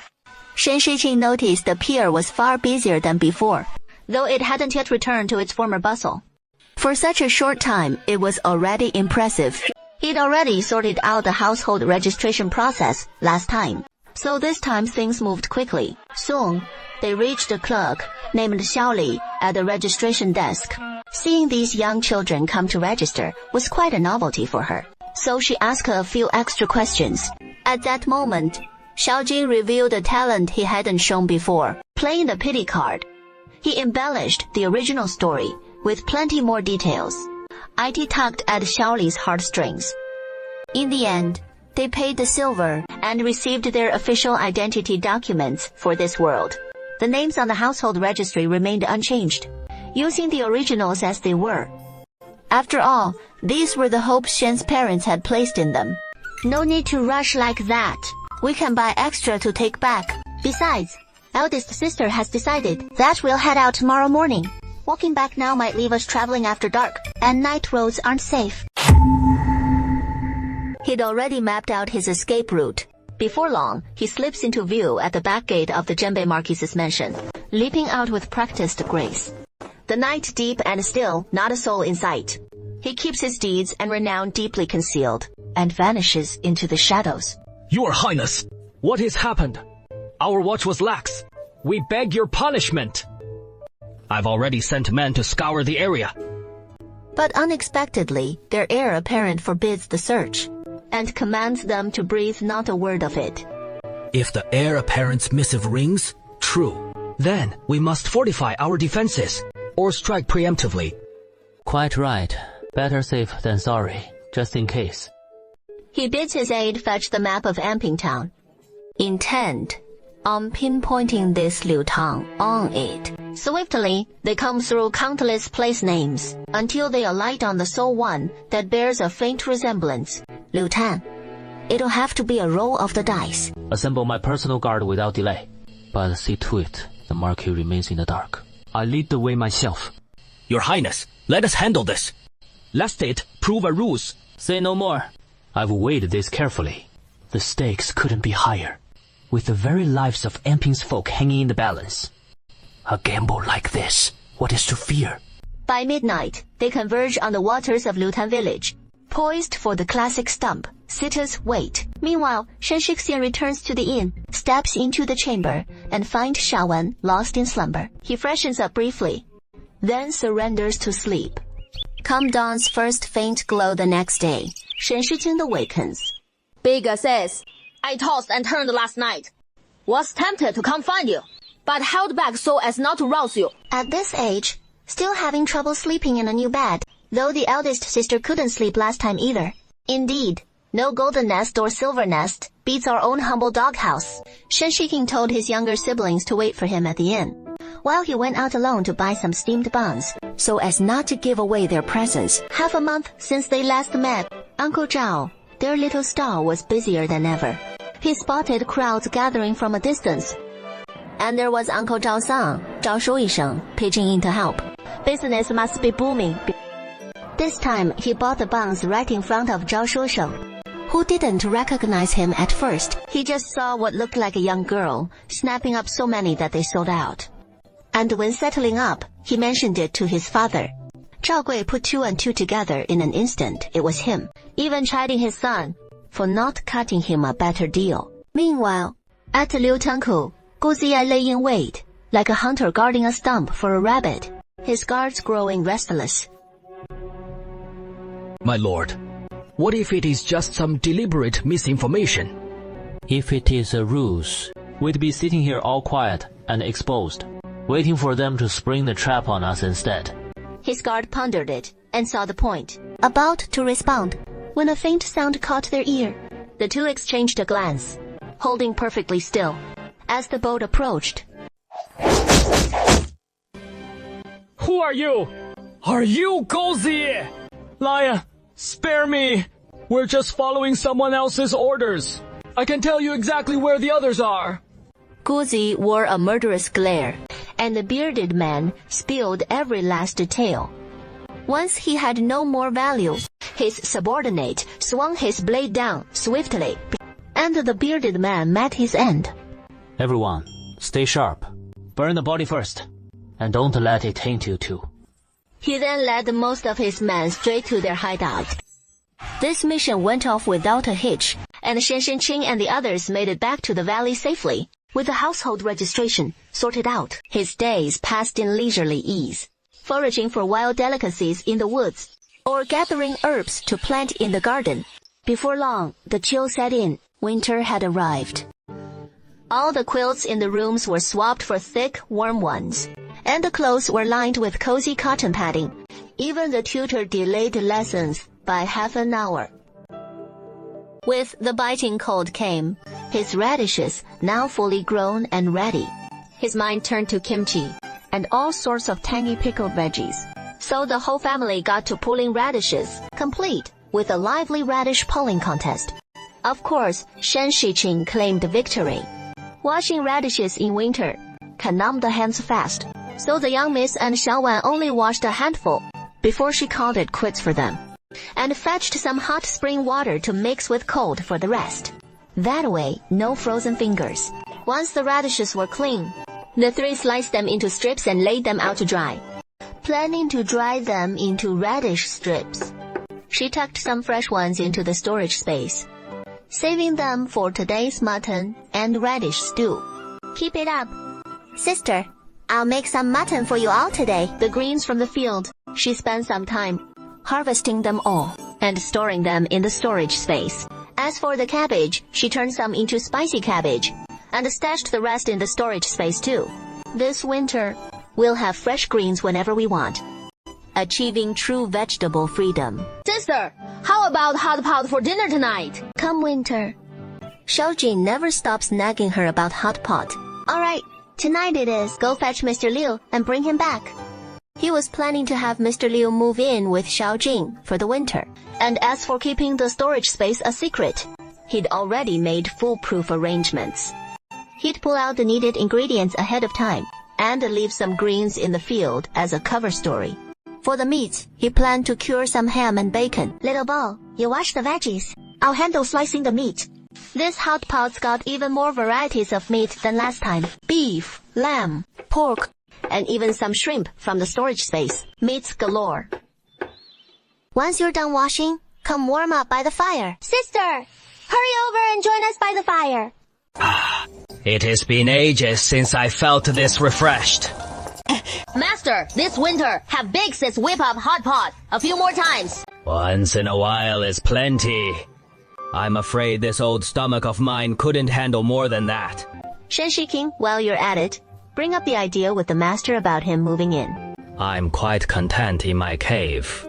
But if I were to live here with you all, wouldn't it just cramp your style? Master, what kind of talk is that? We'd be over the moon if you joined us. Plus, with you here, I'd save myself a few trips back and forth, especially in this biting cold of winter. Well, let's revisit it in a bit then. The very next afternoon, he set to smoking the bacon and making the sausages, along with the hams. They toiled away all afternoon, and finally got all the bacon and the sausages cured just right.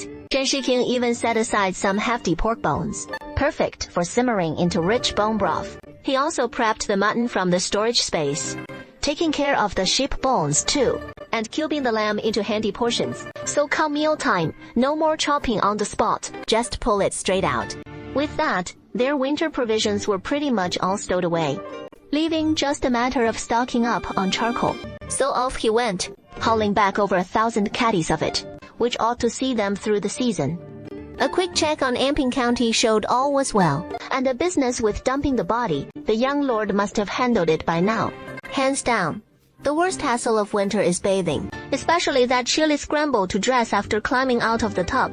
That is why the three siblings headed out for another hot spring soak, the steam rising in misty curls, leaving them reluctant to ever leave its embrace. Once they emerged from the springs, their bodies felt utterly at ease, every pore blissfully open and relaxed. Going back doesn't feel tough at all. Off we go, passing by the veggie patch, and spots that the Da2 Kai has grown nice and big.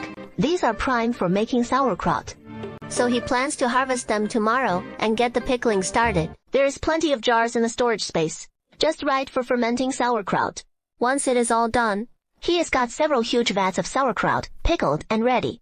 That'll tide us over right through to next year. Also bit into morning noodles. And it is the perfect pairing. He keeps the sauerkraut vats right in the kitchen. Can't just tuck them away in the storage space.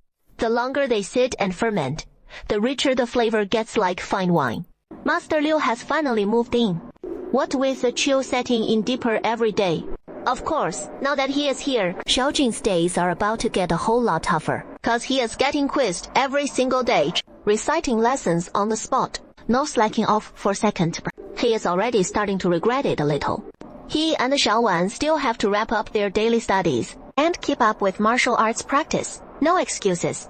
Winter training means battling all sorts of hardships, but maybe it is that hard work that is toughened them up, cause not one's come down with a thing this whole winter. One frosty morning, Xiaojin's the first one up, heading off to the kitchen to kindle the charcoal fire. But the second he swings open the door, the world's a sea of white.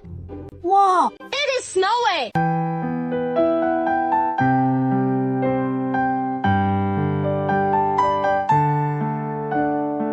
Time for breakfast. Come on in and warm your hands. By the fire, have some hot water. Big sis, I'm not cold. If it weren't for seeing him huddling up by the fire, you'd never tell if he meant it or not. He whipped up some noodles for breakfast today, nice and warming for the tummy, perfect for these winter days. Everyone got a tea egg on the side, plus some pickled radish and sauerkraut for crunch. All filled up. And sure enough, that warmth spreads right through you. 大家接着哈 check this out. It is our team snowman. Can you guess who is who? That is the three of us plus Master, right? Big sis, you're so sharp. You nailed it right away. He got all excited and shared his creative vision with him, who listened intently so as not to crush his little brother's confidence. Still, listen carefully. Finally, once he'd spilled all the details on his masterpiece, Little Bo suddenly chucked a snowball right at him. And just like that, the epic snowball war kicked off. It turned into a full-on three-way brawl in seconds. The chickens and ducks in the valley, we built them a shed before winter hit. So hardly any froze to death this season. I was gonna stash them in the space, but didn't want to raise questions with Master. For the wild yaks, we've got a good stock of licorice from before, so Little Whale feeds them every day. Time stretches long in these mountains, with snow falling plenty this winter. He is figuring the river out there might freeze over soon, leaving us hunkered down indoors. Good thing we've stocked up on everything. How about we make dumplings for dinner tonight? Get everyone in on the action. What fillings do you all like? We can make extra batches. Plenty of stuff to work with anyway. Starting with the classic pork and cabbage, mushroom and pork filling too, and corn with shrimp. With all these varieties now, the real highlights up next. Dumpling wrapping time. And everyone's pitching in. Shen Shijun shows the classic diagonal fold. Xiaojin picks it up from him quick, cranking them out like a pro. But Xiaowan's dumplings, each one's a little work of art. You almost hate to bite into them. As for Master Liu, his are next level casual. This one, definitely not mine. That's that giveaway, nothing to see here. Face has the other three cracking up. And soon, the dumplings are piling up. The whole family gathered round. A life like this could go on forever, and it'd be just fine, he muses to himself. Master Liu feels the same. Haven't had a winter this lively in ages. Right up to just before New Year's, snow still falling soft. The whole world blanketed in pristine white. Time to pen some couplets. Dad and the boys can whip up as many as they like. We'll swap them out every day. Big sis, check out this rabbit. I cut adorable, right? Super cute. Feel free to snip whatever patterns catch your eye, and we'll paste them up on the windows together. It is Chinese New Year's Eve this year. The young lady and Xiaowan both came to lend a hand. Eldest sister, should I add a bit more of those meatballs? I can finish them all. Shen Shiqing won't play favorites either. He asks Xiaowan what she likes too. And it is the same add more. Just say what you want to eat. That is what makes the New Year fun, eating to your heart's content.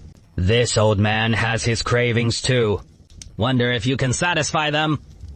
What does the master fancy? I'll make sure you eat your fill. With all this bustling about, evening rolled around before we knew it. Xiaoji and Xiaowan, Mr. Liu really kept his word. They got to devour plenty of everything they ordered. But eventually they just couldn't eat another bite. So Shen Shiken suggested taking a break before digging in again. New Year's Eve still calls for the tradition of staying up, which can get really dull. So the four of them turn to chess, pairing off 2 by 2. It really rings true what they say. How lonely it is to be invincible. Who knows where the one who can beat Master Liu is hiding? It is the new year, so I ought to give you all some red envelopes. But here I am all on my own. Back when I first came to this valley, I had nothing to my name. Thank goodness, I still have these. Each one's unique. Don't open them yet. Wait until after tonight. Hey, Thanks, Master. each gets a little booklet, hand-bound with thread by the master himself. And all three held back their curiosity. Well then, it is time for me to fulfill my big sister's duty. May you all have peace year after year as you wait here for me. And with this virtual year behind us, we'll all be a year older. Stay healthy and full of joy. Young master, have a bite to eat. It is the big night of the new year. After all, if the young lady knew you were like this, she wouldn't be happy either. Uncle Song, the front hall must be buzzing right now, with the whole family gathered together. Didn't you say, Shize, that you didn't care about them? And whatever they're up to has nothing to do with us. You just focus on living well yourself. I once thought I could be that magnanimous myself. Magnanimous enough to forget my mother's murder, and let bygones be bygones. But what did that get me in the end? If not for this father-son bond holding me back, I truly lose my mind. Shize, the young lady's death was full of suspicious circumstances. It may not have been the Marquise's doing. After all, I didn't kill Uncle. Yet Uncle died because of me. Could this really have nothing at all to do with him? Songshu, rest assured, in no more than 3 years, I'll make sure he pays the price. Shizi, how about heading to the mountains for a change of pace in a few days, to take in the snowy views? It has been years since Anping County saw snow this heavy, and the rime ice up on the mountains is especially grand, which would also let you skip those tiresome post-holiday visits. though I'd like to go alone. Don't send anyone to follow me. Anping is secure enough these days. No need to worry. Whoa, big sis. It is really beautiful. Yeah, big sis. We should have come out earlier to see this. Once we're back, I'm gonna sketch this scene. Haha. Doesn't that mean you'll want to paint every spot we see from now on? Let's keep going. There should be even prettier sights ahead. Then, let's go, big sis. Just like that. And so, the group ventured into the icy snow forest. Big sis. How come we've been walking so long, and still no plum blossoms? You plant flowers with all your heart, yet they won't bloom. But plant willows without a care, and they grow into shade. No need to hunt so deliberately for anything. Who knows what surprises await us? Perhaps feeling lighter now, their steps quickened. Unbeknownst to them, they'd come quite a distance. Big sis, look at that plum blossoms over there. So many. Yeah, looks like it. Let's go check it out. And grab a bite while we're at it. To recharge our energy, picnicking under the plum blossoms. How romantic just thinking about it. Big sis, there is someone here. Big sis, this guy's so handsome. Even better looking than second bro. What do you mean more handsome than me? Your second bro here hasn't fully grown into his looks yet. This guy isn't frozen solid, is he? Big sis, he is still breathing. What do we do? What has happened to him? Shen thought to herself, what else can we do? We can't just leave him to die, right? Especially with the little ones here. They're still young. We can't set such a heartless example for them. Not to mention, this guy's still an old acquaintance of ours. The heir to the Marquis of Zhenbei, Gu Ziyi. Counting this time, we've saved him twice now. And if we count that letter I delivered, this makes the third time. Who knows what kind of fate this is? Miss, use your hot water bottle to warm his hands. Little one, hold this hot water bottle for me. We'll head over to the plum tree and prop him up against the trunk. She pondered for a moment, then pulled a pot of freshly brewed ginger sugar water from her storage space. Still piping hot. Niece, lend a hand and pry open his mouth. I'll feed him. The feeding went smoothly. Big sis, when's this big brother gonna wake up? That is still up in the air. We've done all we can for now. Big sis, let's go check out the flowers first. We'll just leave him here. You're right. Let's go admire the plum blossoms first. We'll leave him here for now. We won't stray too far anyway. But then, thinking it over, she still draped a cloak over him. Every plum tree here is unique, ensuring you'll never feel bored or repetitive. Gazing at these beautiful plum blossoms, they felt this snowy outing was truly worthwhile. Big sis, I wanna sketch something. Of course, Shan Shiqing had just the thing. He glanced over at Gyuzi. It seems he won't be waking up anytime soon. So she pulled a table out from her storage space, along with all the tools little one needed. Big sister, hand me the scissors. I simply must snip the most beautiful branch of plum blossoms. So the two younger siblings in charge of Shenshi will have something to occupy them, leaving only him to leisurely admire the flowers on his own. The longer I gaze, the more I understand why ancient literature held plum blossoms so dear. Hey, big sister, look! Isn't this the loveliest plum blossom? The master would surely adore it. And with Xiaowan's words, it feels half complete already. Yet even this unfinished piece hints at the breathtaking whole. Just then, her mystical sense suddenly picked up a faint sound from Gu Ziyi's side. He might be stirring awake. Xiaowan, pause the first. That man seems to be coming too. She tidied her things away, then retrieved the food box and water flask from her spatial storage, and approached once more. Young master, are you all right? Gu Ziyi found the voice strangely familiar, yet he couldn't quite place it for the moment. Was it you who saved me? Thank you. My eyes are a bit indisposed at the moment.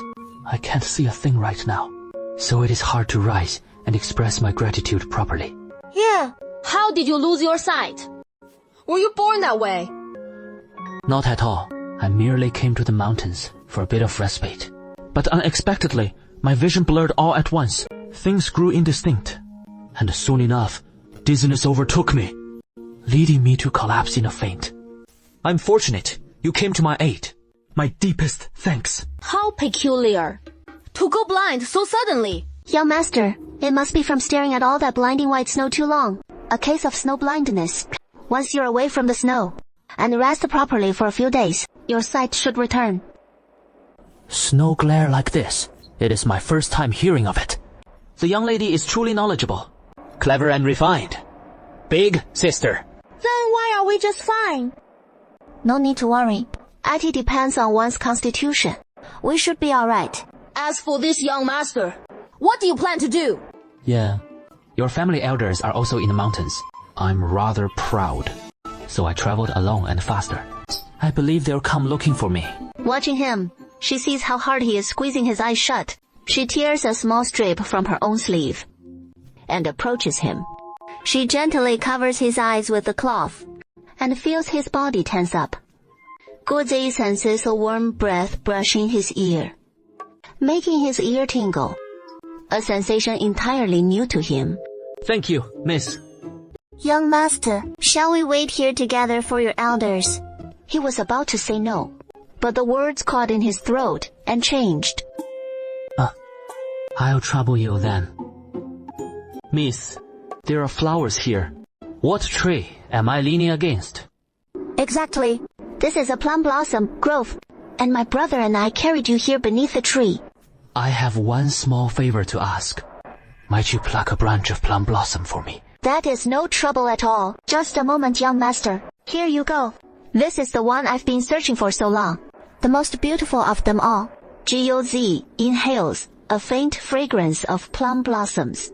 Just like in those winter days of my youth, when mother would clip from the plum garden the branch in fullest bloom and bring it to me. My thanks.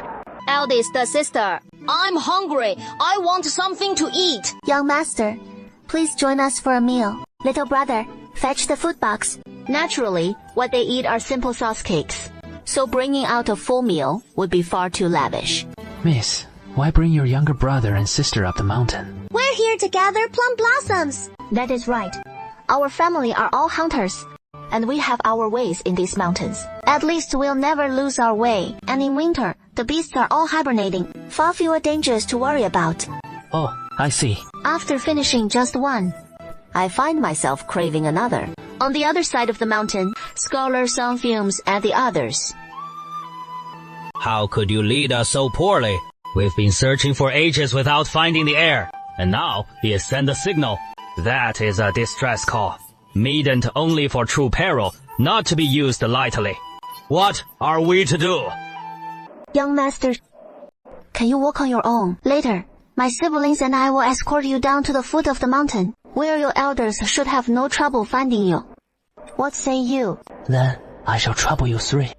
These rabbits I gift to you, my 3 benefactors. I have no further use for them now. Shen Shiking accepts without ceremony. Okay, then, our thanks. Seeing him walk steadily, Shen Shiqing feels reassured. She and Xiaowan lead the way ahead. Xiaojin took his hand and led him along slowly. At first, Jiuzi walked rather slowly, but soon he could keep up and give the bow a try. May I give it a try? Of course. You can try it. My little brother objects. No matter. It is just a try.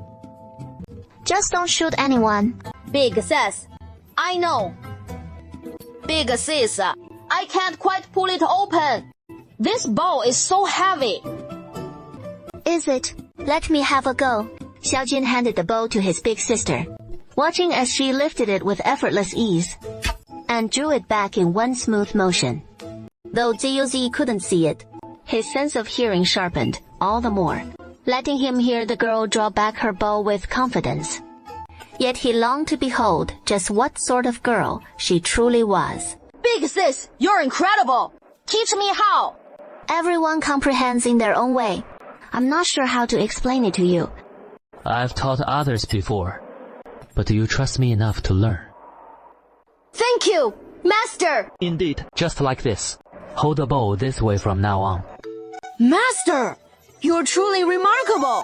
It is a pity there is no game around here, and I can't see a thing. Or else, we could test your skills.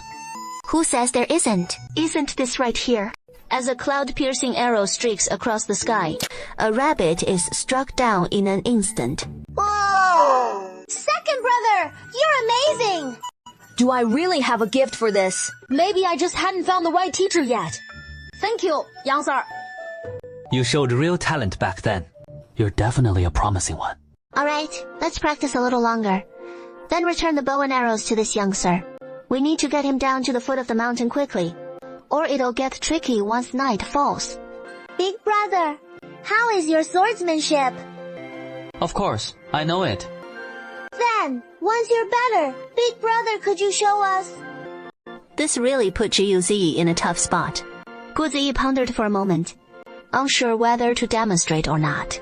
Even with his eyes closed, he could pinpoint the target by sound alone. It is okay, big brother. It wouldn't matter if you couldn't. No, I can. It is just that my eyes might make things a bit awkward. How could that be? Come on, big brother, just show us.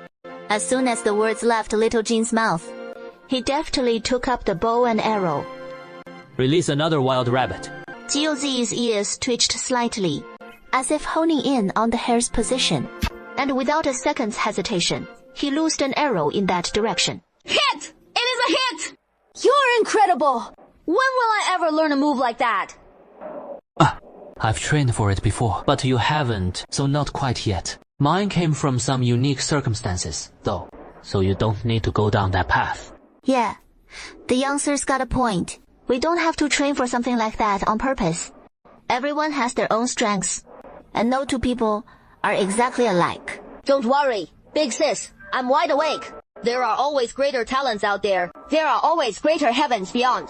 If I keep comparing myself to others, where would I even find the energy? Young master, shall we press on? Okay. So the group continued onward. Trekking through the snow was still grueling. This time with Xiaojin idolizing him completely. Her care couldn't have been more attentive. At last, they reached the downhill slope. From his vantage point, he could make out some folks down below. That must be the search party for the heir. We're here. Young master, you can wait for your kin right here. This spot stands out clear as day. Guo Ziyi's first instinct was he hadn't expected to arrive quite so soon. A pang of reluctance washed over him, but he kept it well hidden. I thank you, all three, right here. This is a humble token of thanks. I hope you graciously accept it for the life-saving grace, which I can scarcely repay. I hope it is not beneath you. So we accepted it. Shen Shichen took the jade pendant and gave it the usual once-over, noticing it differed from the last one. The previous piece had no markings, but this one featured a unique design. And that design struck him as strangely familiar, as if he'd encountered it somewhere before. I have one more imposition to ask. Might I inquire after the young lady's surname? My surname is Lin. Lin of the Twin Woods. We hate to leave you waiting here alone, but we must rush back home ourselves. Skies high, roads far may fade, bring us together again. Oh, Your Highness. I finally found you. Uncle Song, take it easy. No rush, no rush. I'm right here. What is the matter with you? Perhaps the snow got in your eye and scratched it. Once we're back at the estate, we'll just call a physician to check it out. You sure you're okay? Your Highness, it is all my fault. I should have made sure you took more escorts with you. Thank goodness you're unharmed. Otherwise, it'd be the death of me. I wouldn't even have the face to meet the young miss in the afterlife. It has been so long since I sent that letter. Why hasn't anyone shown up yet?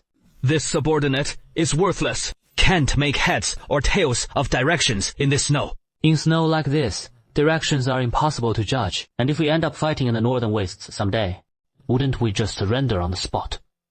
Bokwam, it was my oversight. I forgot to drill you all on this kind of training. Double the drills once we're back. Don't tell me you've all gone soft after just 1 year of peace. Shen Shiqing and his 3 siblings hightail it away. Kicking off the ancient art of race walking, gotta put some real distance between us and that awkward spot quick. Or it'll get messy if we're spotted.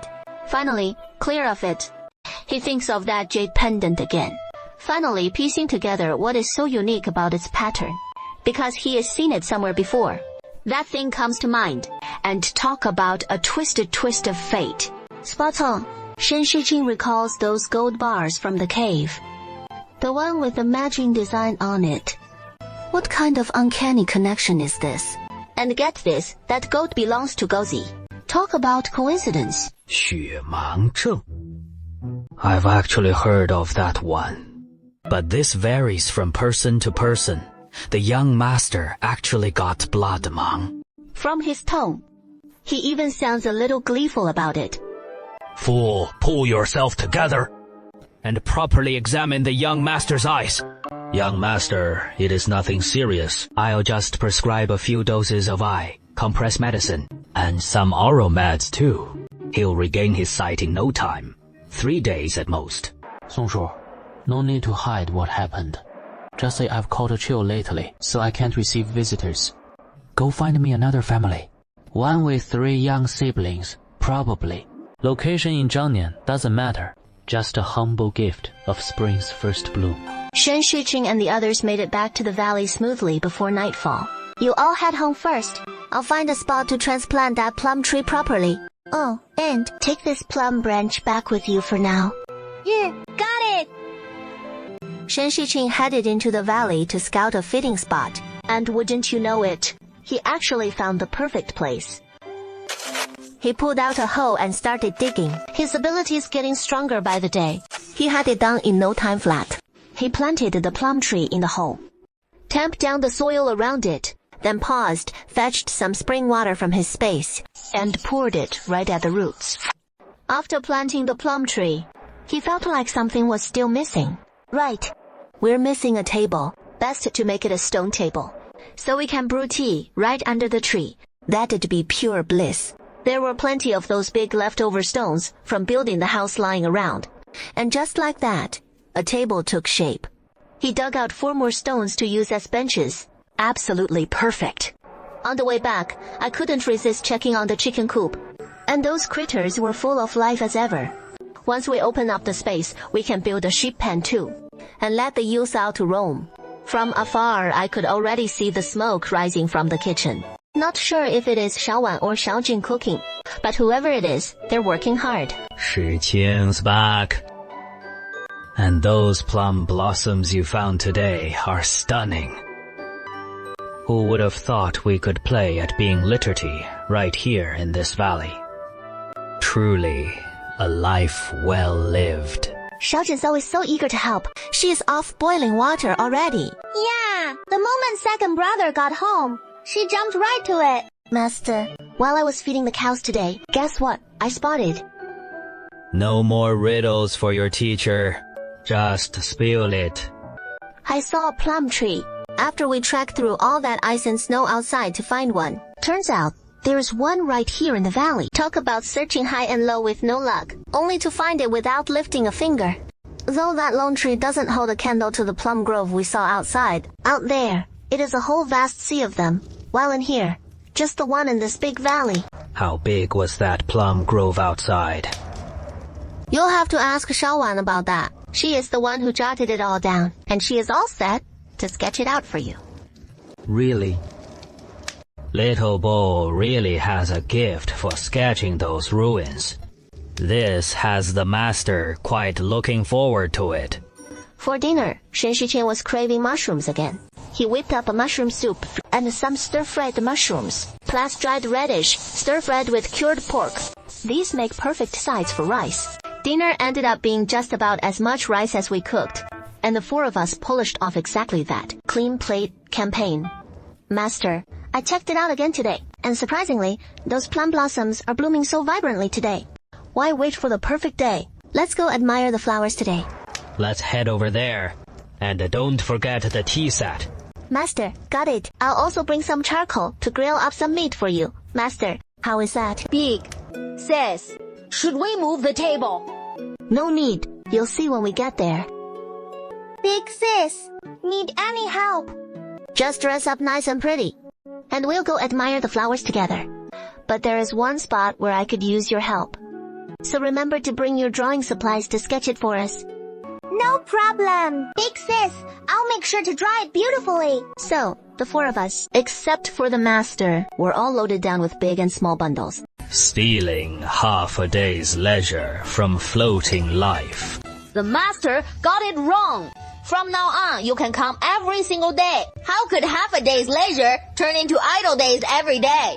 All right then. Before the flowers wilt, I'll drop by a few times each day. But I won't need your company anymore. I'll come on my own. Xiaowan, have you noted that down? But you must paint this very scene, so I can treasure it in the future. Master, you're always bossing me around. And you won't even paint it yourself. Oh, ha ha ha ha ha. All right. Since Xiaowan's spoken up, then I'll paint too. I'll paint the 3 of you siblings. And you paint us. How is that? Master, have a bite to eat. No worries. You all eat first. This painting of mine is nearly done. While out in the wider world, winter brings New Year's visits and greetings. They linger here in the valley, savoring the scenery. Days so blissfully at ease. Winter drifts by like this. Each day, a small joy found, slowly slipping away. Big sister, spring's almost here. Shall we head back to Apricot Blossom Village? Of course we will. Once the snow melts, we'll go together, the 3 of us. Things outside should have settled by now. And we'll tend to our parents' graves. After the Lantern Festival, the warmth begins to rise. Snow starts to thaw, all heralding the arrival of spring. Master, that is just how it is. One day, Shen Shijing told the master of their plan to visit their parents' graves. I thought it was something major. But look, without running into you all, haven't I been just fine? Rest easy. Besides, in this valley, you've got plenty of provisions stocked away. We've settled the master down. They'll set off on their journey back to the village. Master, the firewoods in the woodshed. and some provisions are in the kitchen. I know. Go ahead without worry. Xiqing, they've brought plenty of things on the surface, but once we're out of the valley, he'll naturally store it all in the space. Big sis, are we taking the same path back that we took into the mountains? If we stick to the original route, plus the slippery, treacherous path in the snow, I'm afraid it'll take another 3 to 5 days to get home. Then, Big Sis, isn't there a shorter route by water? That way, it'll be quicker. We'll head to town first. Then from there back to Apricot Blossom Village. We can gather news along the way too. After crossing this mountain, they indeed spot a river. But as they draw near, they uncover a dreadful truth. Big Sis, what if the river's frozen solid? Don't panic. Let me check how thick the ice is. He pulls a wooden staff from the space and taps the ice surface. Unexpectedly, it is frozen quite solidly. Big Sis, then let's just cross over the ice. That way we can head straight across. Right. Big Sis, look! This ice looks really solid. Senior Sister Shen, hop up here with me. Do you have any idea how dangerous the ice can be in winter? What if you fall through? In the dead of this freezing winter, you might not die, but you'll be dealing with the aftermath for life. Big Sis, I'm sorry. I promise I won't be so reckless from now on. Big sis, so, which way should we head now? Yeah, where do we go from here? But turning back now would feel like such a defeat. After a moment's thought, he scanned the area with his mental power, and to his surprise, he actually picked up on something nearby. Like the faint sound of voices. Let's head this way. At last, they reached a spot where the terrain dipped lower, which should lead them right out of the woods. Sure enough, soon after leaving the forest, they spotted a cluster of homes. They pressed on, noticing that the village was dotted with plenty of houses, yet most of them seemed eerily empty. It was clear this place had met the same grim fate as Apricot Blossom Village, with folks fleeing the chaos of war. After scouting around carefully, he chose a home where an uncle was chopping wood in the courtyard, and they approached to ask for directions. Excuse me, sir. Who might you folks be? Sir, we were just playing around in the mountains, got ourselves lost by accident, and wound up here. We have no clue where we are. If we don't make it home before nightfall, our families are gonna worry sick about us. Oh, you kids. On a day this bone-chilling cold, what possessed you to go wandering off like that? Which village are you from? This here is Lower River Village. It is under Meihua Town.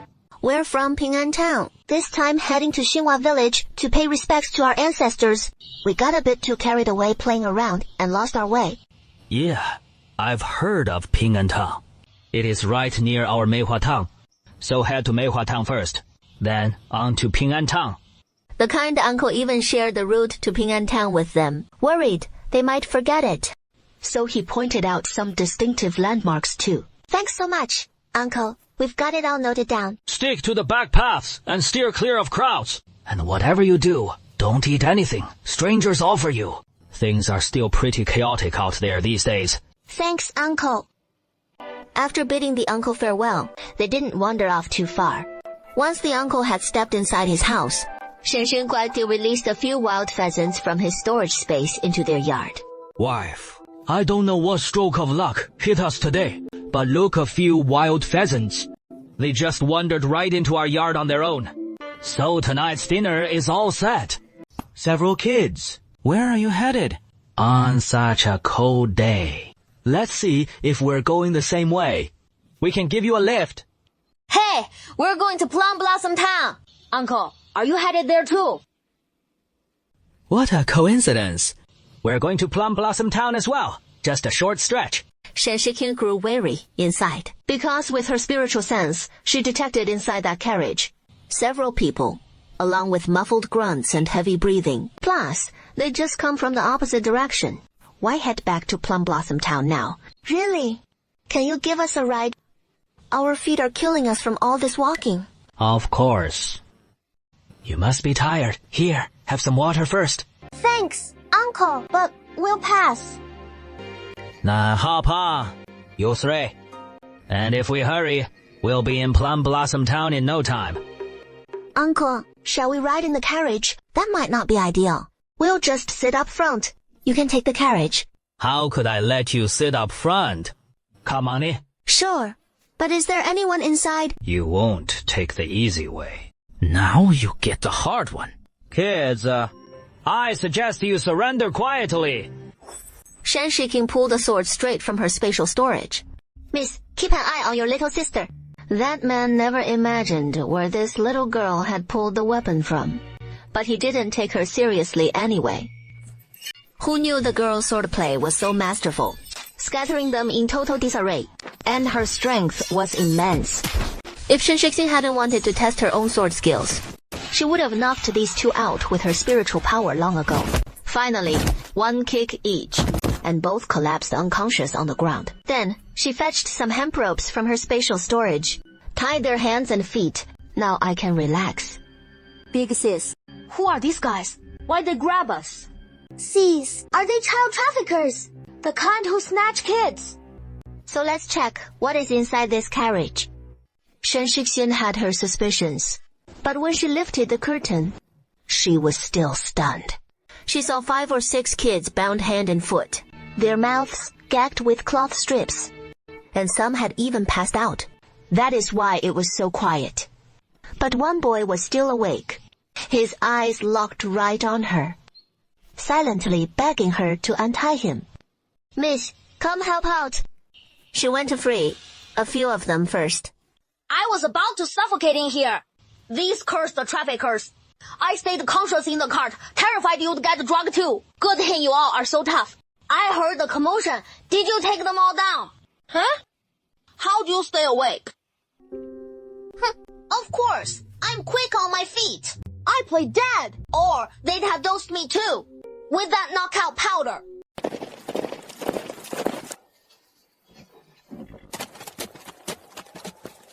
Just like that. Try it, 有按下. Before long, they arrived at Plum Blossom Town. Xie had already sent the other children home on their own. Those kids must be from wealthy families in town, so they're quite familiar with the place. Xie, Ji, now, it is just you left. Where is your family?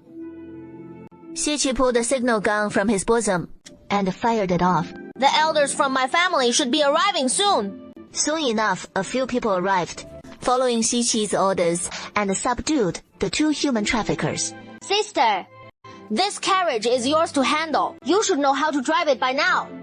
Little sister, farewell for now.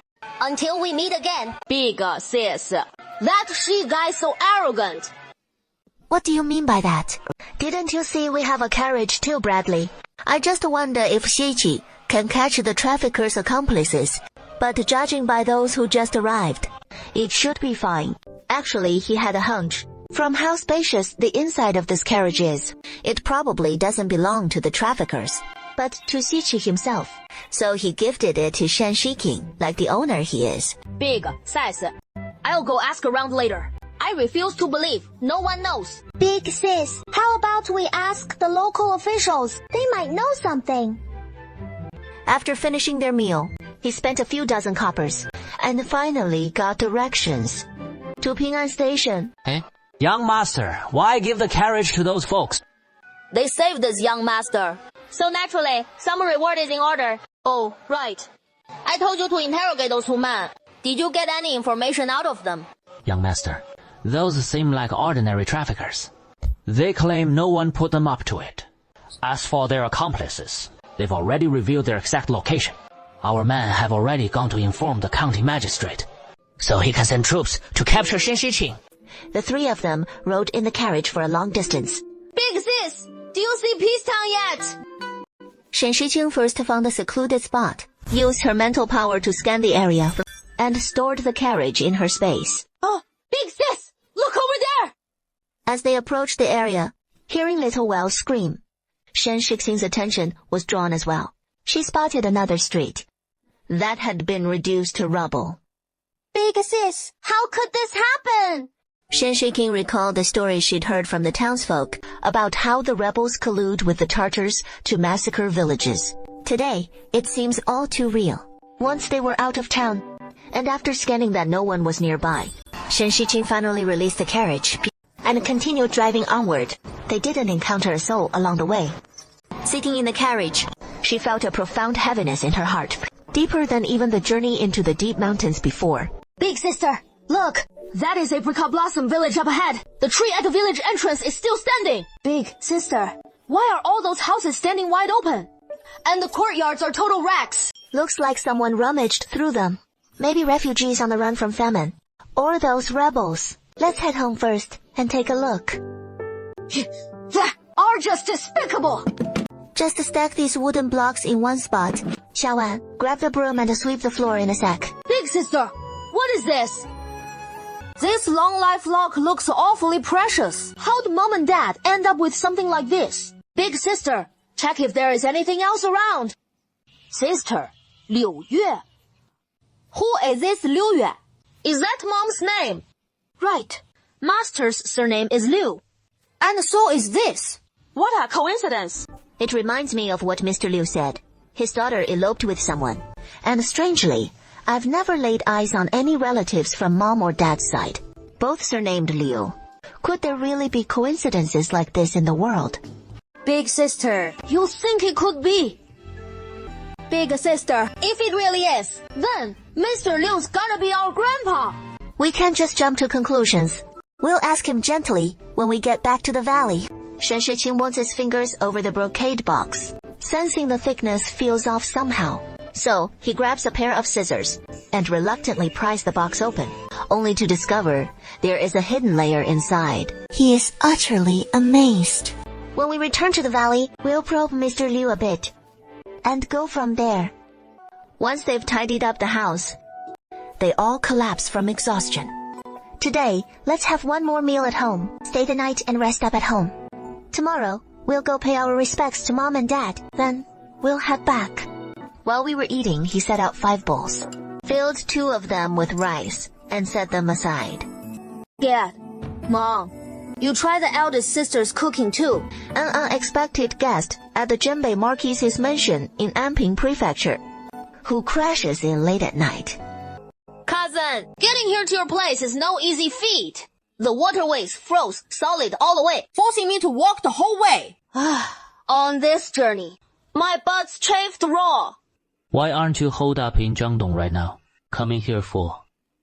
Did you tell uncle? My old man's lost his marbles or something. Insists on shipping me off to Hanshan Academy, 1,000 miles away. They say that place is brutally strict. A guy like me couldn't last a day there. So here I am, begging you, cousin. Tons of folks would kill to get into Hanshan Academy. You're blessed and don't even know it. And at just 11. In a few years, you could take the imperial exams. It is crawling with 10-year-old prodigies. Relax, I get it. I'll just lay low for a bit. Have some fun first. On the way, I even busted a human trafficker's den. You mean 3 kids got nabbed, and they were siblings? Back then, though I wasn't drugged, my hands and feet were all bound. Luckily, those traffickers bit off more than they could chew. He recounted the whole thing in vivid detail. So, you're saying, the eldest of those 3 knows martial arts? Plum Blossom City. He glanced at the map on the wall in the room. It seems Anping County doesn't have this formation. Could it be the one in the neighboring area? Right now, he is not even sure himself if he is seeking those 3 to repay a debt of gratitude, or if there is some deeper emotion driving him. Early the next morning in Apricot Blossom Village, the 3 siblings were all a bit slow to rise. Once we're done eating, let's bring some offerings to pay our respects to Mom and Dad. Dad, I'm studying hard right now, and one day, I'll make something of myself, Bringing honor to our family's name. So, you don't have to worry about me from up there. Mom and Dad, did you catch what Big Sis just said? We might have found Grandpa. We're not just 3 lonely siblings anymore. We've got other family out there. Big Sis, are we heading back right away? Yeah, Big sis. Let's stick around here a few more days. Don't forget, we've still got that important matter to sort out. So, Big Sis, are we leaving today? It is getting dark already, so let's rest up at home tonight and head out first thing tomorrow morning. For tonight, we'll pull out some pre-made dishes from the storage space. We took it easy today, and everyone was pretty wiped out from the cemetery visit. But our appetites were great. We all polished off 2 bowls of rice. Big Sis, look at that! so perfectly round tonight. Everyone gathered in the courtyard to gaze at the moon, and little Jing even recited a few moon-themed poems he'd learned. Little Wan said that once we're back, she wants to paint this scene, while Shen Shiking quietly savored the moonlight. Big sis, is that the banana grove over there? Too bad we didn't spot any monkeys. Next time they come out in a few months, you'll get to see your monkey bro soon. They haven't seen him either, so they've been staying put here. Let's keep moving forward. And we spot the bamboo grove. Let's go dig some winter bamboo shoots. Big sis, where are the shoots hiding around here? Yeah, they're underground. That is why we call it digging for winter shoots. Winter shoots can be tough to track down, but oh, they're so tasty. So let's see if luck's on our side to unearth a few to take home today. And if we hustle back in time, we can whip them up for dinner. There goes Big Sis, digging away nice and steady. She brushes aside the soil, and lo and behold, a bamboo shoot appears. I never imagined a shoot could grow this tall while still buried. Little Jing gasps in surprise. Hold on. 1, 2, 3, 4, 5. That is 5. Right there. What a lucky first swing of the hoe today. I'll check a couple more spots then. We'll head home. This haul's more than enough. We can come back for seconds next time. Big sis has finally made it back. In another 2 or 3 years, you'll be the one swinging it open. Alright, Big sis, by then, you can just stand aside and watch me take over. We're back. You finally dragged yourselves home, huh? Did ya, miss us, master? What are you spacing out for? Hurry up and come in. The charcoal fire's roaring inside. I don't think it is that the place is uninhabitable without a master. It is just that without a cook, there is nothing fit to eat. The food I've had these past few days pales in comparison to this. Truly like chewing on wax. Shiqing, you're back. Now I can keep feasting heartily. Master, from now on whatever you'd like to eat, I'll prepare it for you. The master rarely tells us about his younger days, but I bet you were handsome and dashing back then. Charming quite a few young ladies, weren't you? Nonsense! This girl sure knows how to flatter a man. Only your Xinjiang ever took a shine to this old husband of hers. All these years. Why not go look for your daughter? How could I not? The moment she left, I sent people everywhere to search for her. But the word I got was that they had fallen off a cliff. Still, for the living, you must see the person. For the dead, you must see the corpse.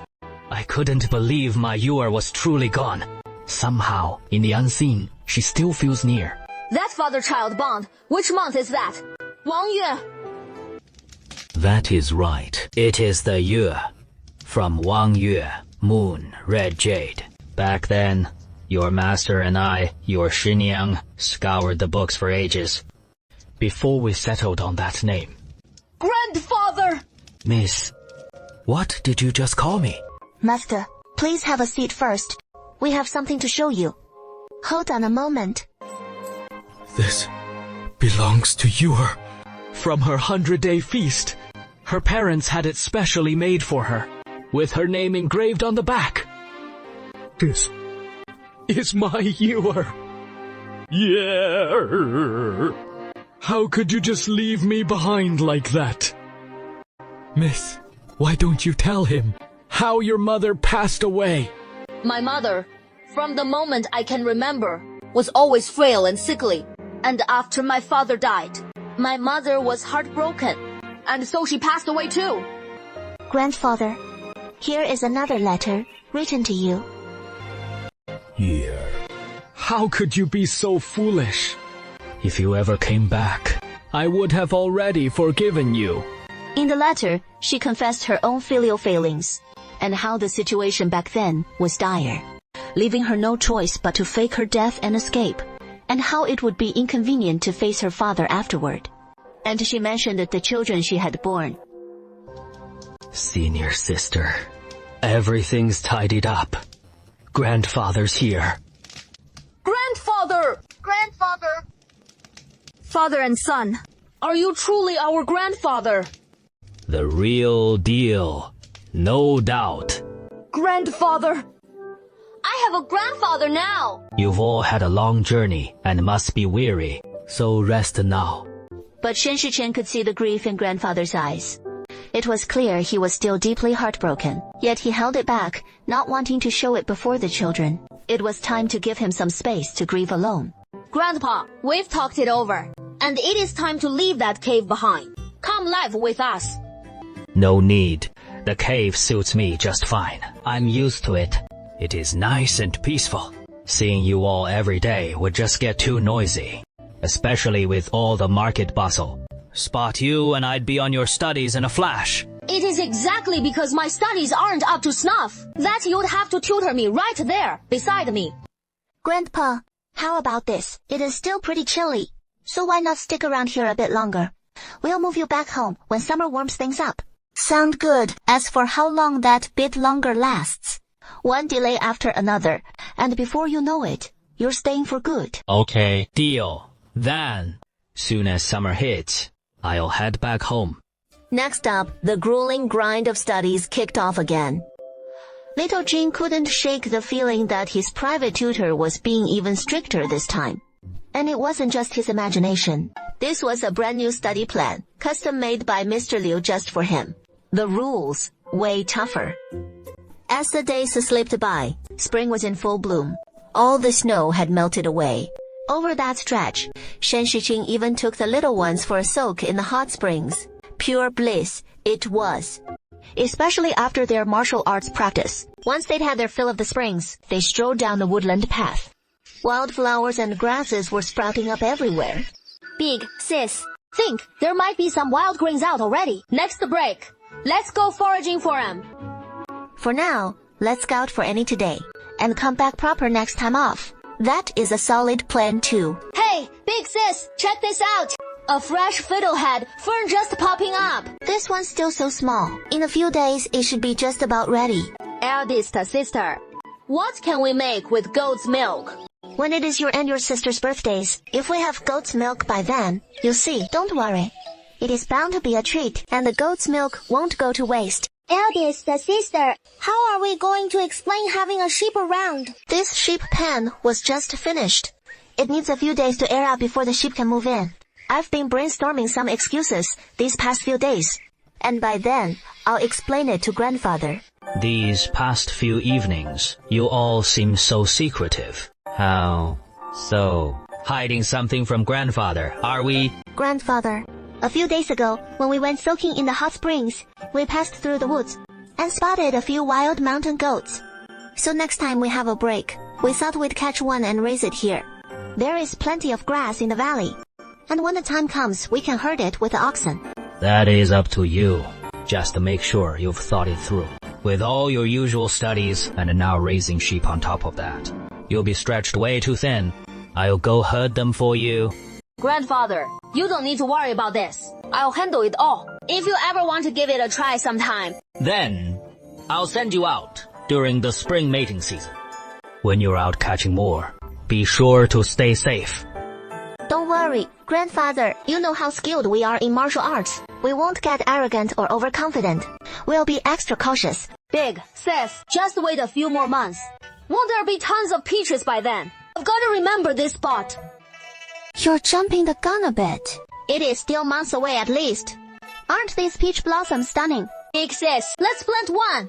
Right here in the valley. Just like those plum blossoms last time. Shen Shiqing paused to think. There are several peach trees around here. Transplanting one shouldn't be any trouble at all. So he told his little brother and sister to step back a ways and got to work uprooting the peach tree, tucking it away in his space. Then, he spotted some pear blossoms and apricot blossoms. No need for his brother to say a word. He went ahead and stored a few trees in his space on his own. He even came across some other wild greens and gathered a bunch too. Oh, big sis, there is a cart! Xiaowan, keep your eyes on the path. Watch your step. Big sis, you think this could be Ginseng, life itself? Shen Shiqing was eyeing it closely too, remembering how that snake had been coiled right here, like it was guarding some treasure. Could this really be ginseng? Big sis, hurry it up! I want to see what ginseng looks like. Then we've gotta take it slow. The deeper in we get, the the easier it is to damage the rootlets. And those rootlets pack a lot of medicinal punch too. We can't waste any of it. Big sis. So, you've got to be extra careful. Big sis, is this worth a fortune? Ginseng comes in all sorts of varieties. And we're not even sure what type this one is, let alone its age. This root doesn't look all that big. We'd need to take it to the apothecary and have the herbalist check it out. Big sis, why don't we check if there are any other ginseng plants nearby? If the quality's not up to par, we'll just go for quantity. You know, we actually found some. It was Xiaojin who spotted it again. Big sis, come over here! This one's for you. You dig it? He handed the little hoe to his brother, letting him get a thrill out of it. Xiaowan, let's go take another look. There might be more around here. He didn't find any more ginseng, but instead came across another medicinal herb, dendrobium. This one's a rare and precious medicinal herb too. So he gathered a bit, which made the trip worthwhile. Big sis, hurry over! Xiaowan, you dig this one yourself. Suddenly, he caught a whiff of a distinctive fragrance, and followed it to its source, where he spotted a large tree. What struck him as strange about this tree was that it hadn't sprouted new leaves yet. Right then, a thought flashed through his mind. Agarwood. This incredibly valuable wild spice. It can take a single agarwood tree decades to form its fragrant resin. He drew a small dagger from his spatial storage and gently scraped off a layer of the scented wood, held it in his palm, and took a sniff. The aroma reminded him a bit of apples. He pulled a small box from his spatial storage, placed the spice inside, and tucked it away in his spatial storage to verify if it is truly agarwood next time he is in town. Grandfather, we're back! I just came for a stroll, and you all got back right on time. Is this the sheep you were talking about?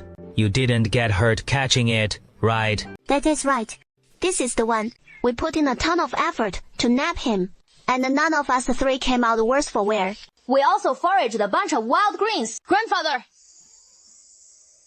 Come take a look. Are these all edible? Of course they are. Grandfather, today I'll whip up a wild greens feast just for you, so just sit tight. Well then, I'm in for a real treat today. Let's get this home. Miss, I'll leave this in your hands from now on. No problem. Cousin, The scenery here is not just beautiful. it really pulses with everyday life. Folks out fishing, others seeing off guests, and haulers with their cargo.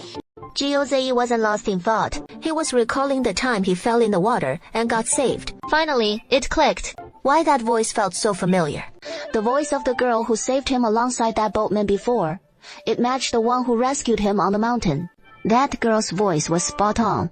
Cousin, let's head over there and check it out. It must taste amazing. Let's go together. What can I get for you, sir? Zhao Gui was greeting customers as usual. Isn't that the young lord? How'd he end up at my little stall? What if he recognizes me? But I haven't done anything shady. So no ghosts knocking at my door. Maybe the young lord's just swamped and forgot all about his cousin here. I'll take just this much. Anything else for you? GOC simply settled the bill, seeming no different from any other patron. Yeah, had enough shopping for today. I still have some business to handle. So, are you heading back with me or sticking around here? I'll get a couple folks to keep you company. Down at the docks, Zhao Gui's finally caught a breather. He is sold out of all his prepped goods, and he is just about to tally up the day's take. His mother's outsold. Yesterday's haul even quicker today. But slinging it out here in the wind and sun day in. Day out ain't no way to live forever, you know. You mean we should rent a shop? Yeah, selling breakfast every morning. Mainly 'cause you're busting your hump too much. And if we had a proper shop, we could sling other eats too. Way more convenient all around. But our savings are earmarked for Shuisheng. Sorry, about that everything's sold out. Swing by early tomorrow.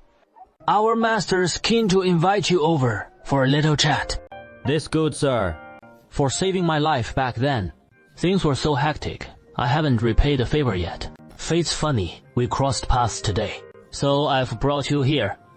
Not sure what you'd fancy eating. I'll have the staff bring the dishes right out.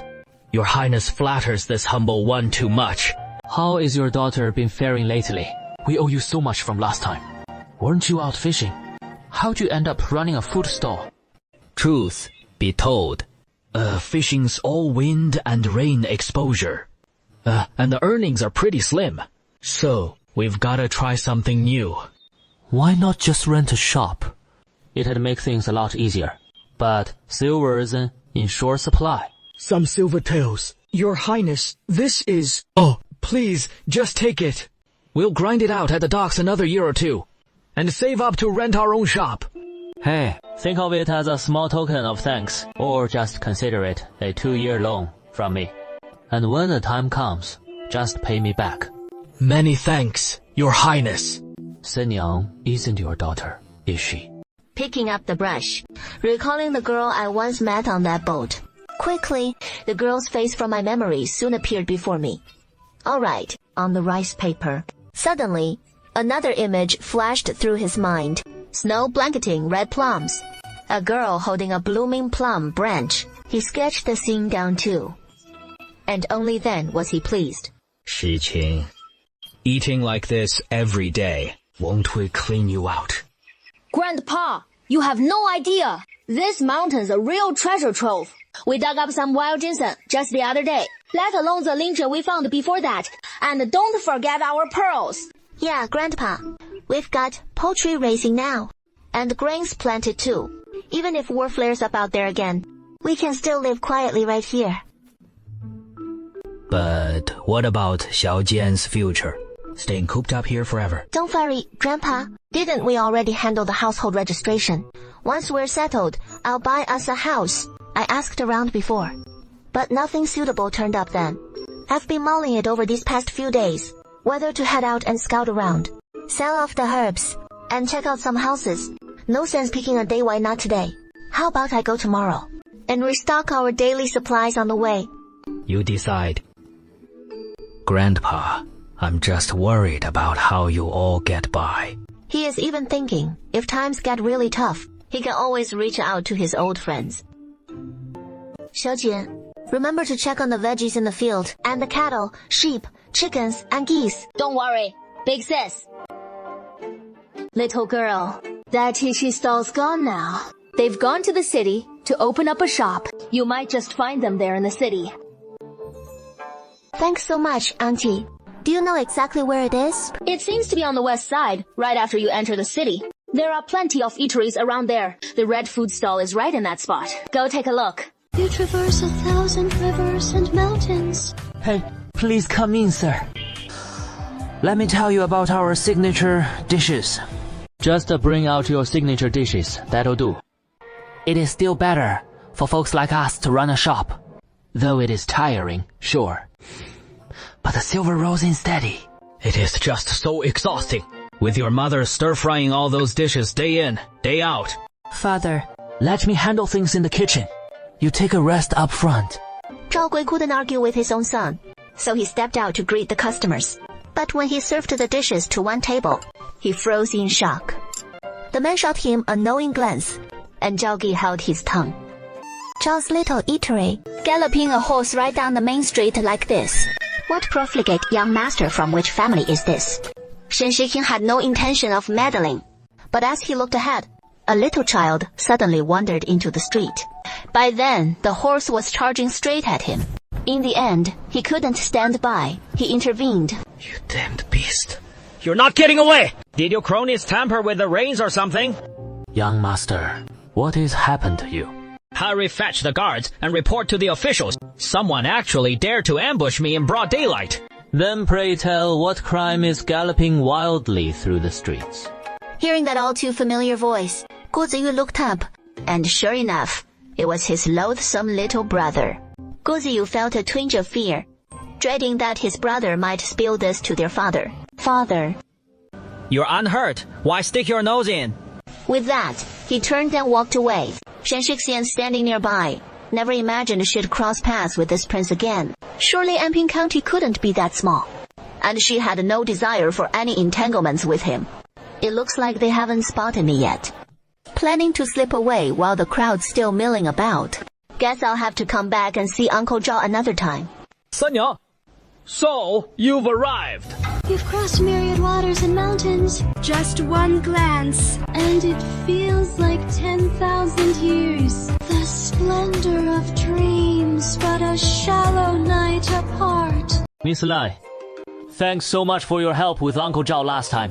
It just happened to be a small favor.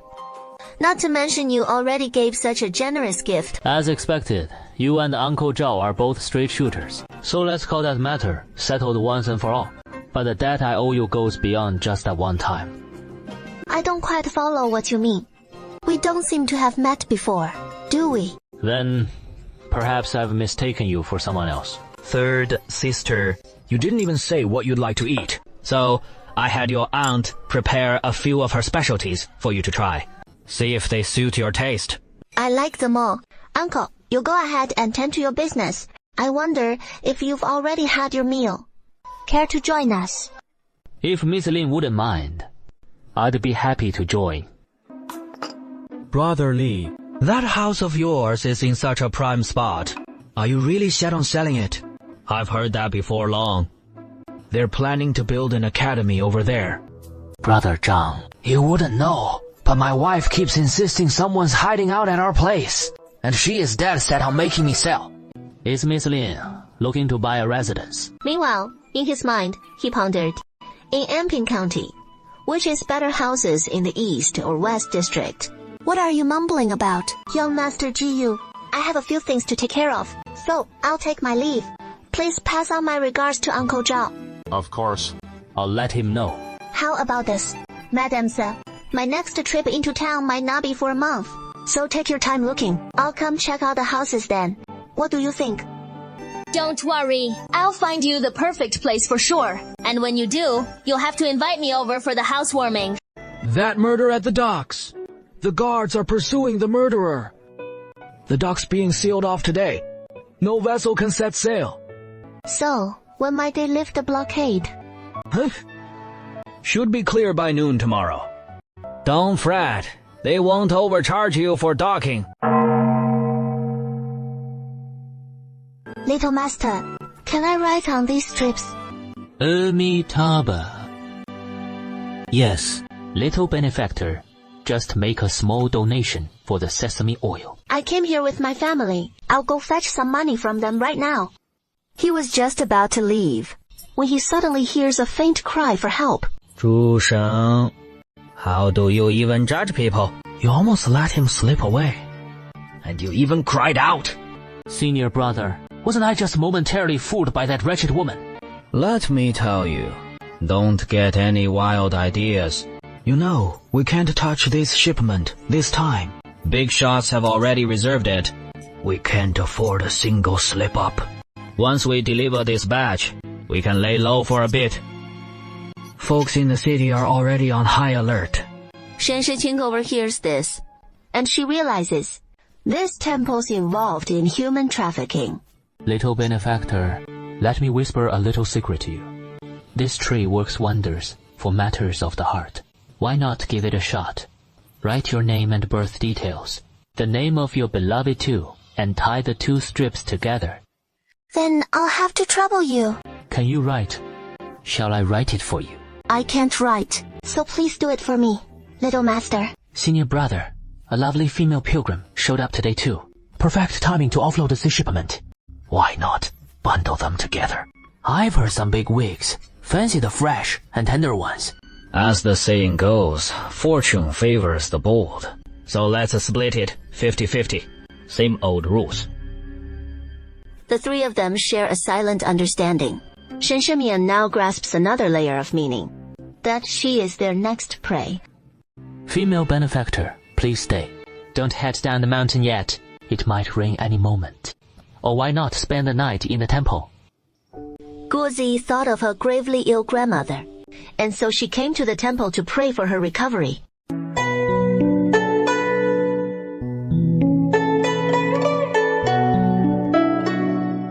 Miss Li. Miss Li, what a coincidence. You've deliberately lured me out. What is your intention? Shen Shiqing so he told him everything. and also informed GUZ that their next target was himself. Miss Lin, I must thank you for this matter. I'll send men over right away. Gongsi, these villains have many layers, like cunning rabbits. They've been operating here for years, so even if you bring men to search later, they might not be easy to find. So, does Miss Lin have a clever plan? These monks seem to have me as their next target, so I'll turn their scheme against them. And with inside help and outside force, you dispatch the troops now. We'll catch them red-handed with the evidence. No. You're still so young. And this is far too dangerous. What if something goes wrong? It is fine. I've hunted with my parents since childhood. I'm not afraid of fierce beasts. How could I fear this? Just rest easy. Thus, the two reached an agreement. Time was of the essence, so Ziyozi went first to set up the ambush, while she played along with the plot. Gongzi, how did you end up at Hongzi Temple too? An elder at home has relapsed with an old ailment, leaving the juniors distraught, unable to tend to them in time. So we can only place our hopes in the gods and Buddhas. Gongzi, the gods and Buddhas will be moved by your sincerity, and your elder will surely enjoy good health and long life. Female benefactor. The sky grows dark. You should return to your room soon. I'll have it delivered to your room a bit later this evening. Thank you, little master. Female benefactor, this is your evening meal. If anything falls short, we beg your pardon. Not at all. Thank you, little master. She pulled her own prepared meal from her storage space and ate until she was full. She dumped some of this fully drugged food back into her storage space, stirred up the rest, and pretended to have eaten it all. Junior brother, you've dosed it with the knockout powder, right? Senior brother, rest easy. I've already slipped it to her. She doesn't seem to suspect a thing. She must have eaten it.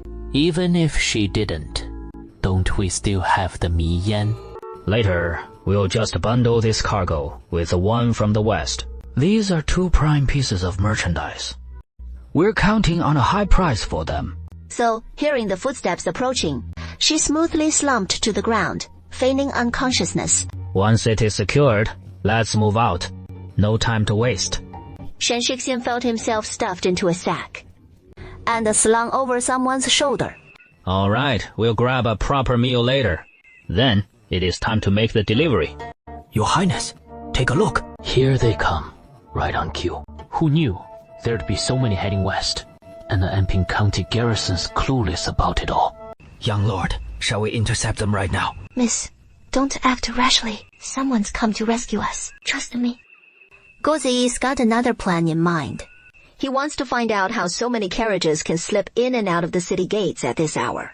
So he dispatches one of his men to lead a squad ahead, via a shortcut, to position the guards at the city gate and wait in ambush, while he trails behind with the rest.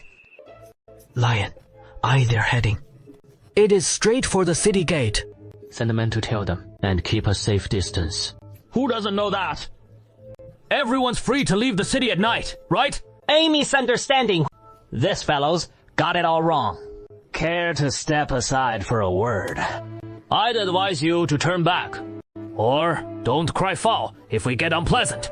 I'd suggest you holster that, young sir. I'm on good terms with your commander. So fetch him for me. Just a moment, sir. Hold up. Since when have the city gates been open for casual comings and goings after dark? We've never heard tell of it.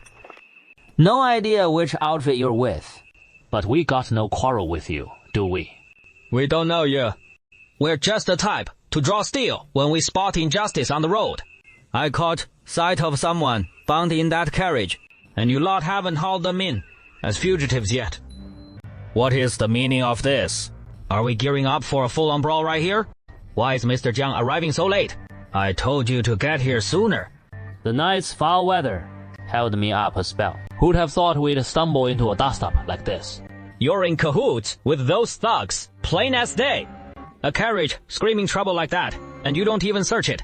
Just wave it through. Why wouldn't we check? I'll inspect it myself naturally.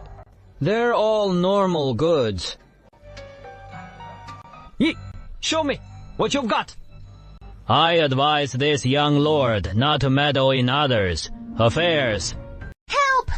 Suddenly, a woman's cry rang out, igniting the conflict in an instant. In the flash of an eye, the two groups clashed, locked in a fierce, evenly matched brawl. Stop! At the city gate! Sun Commander, you're just going to stand there and watch. If something happens to me, what good will you get out of it? Thus, the three factions erupted into chaos. Sister Chu, why did you cry out like that? Without them fighting like this, how could we slip away in the confusion? Senor, stick close to me in a bit, and we'll bolt when they're not looking. Ji Youzi, from afar, hearing the clash of battle, hastened his pace. Sister Chu, it is all right. This young lord isn't a bad man. Young Lord Gi, hurry up front and lend a hand. The city gate guards are colluding with those bandits. Your men might not hold out much longer. Miss Lin, you two wait right here for me. Don't wander off. Senor, thank you all for this. Sister Cha, you want to leave, but right now. Sister Cha, how about this? Come with me to the inn, where I'm staying first. I've got some savings left. Thank you, Senor. I'll pay you back when I get the chance someday. Your Highness, why are you here? Your Highness, we're not their accomplices. It was Commander Sun who ordered us to do it. We had no choice. Then I'll give you a chance to atone with good deeds. Round up all these people. We'll hand them over to the Yamen shortly. Take these people to the Yamen. Let the officials handle them. As for this one, bring him to me.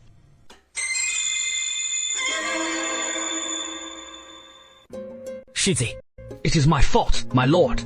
It is not on you. For those who don't want to live, there are always ways to end it. Hand the body over to the Yamen as well. Master Gi, is everything taken care of?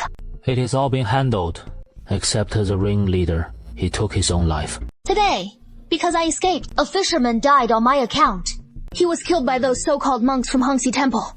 These fiends in monks' robes are utterly despicable. I've already sent men to arrest them. They'll be thoroughly interrogated to give you justice. Then we won't keep young Master Wu from his duties. We'll take our leave first.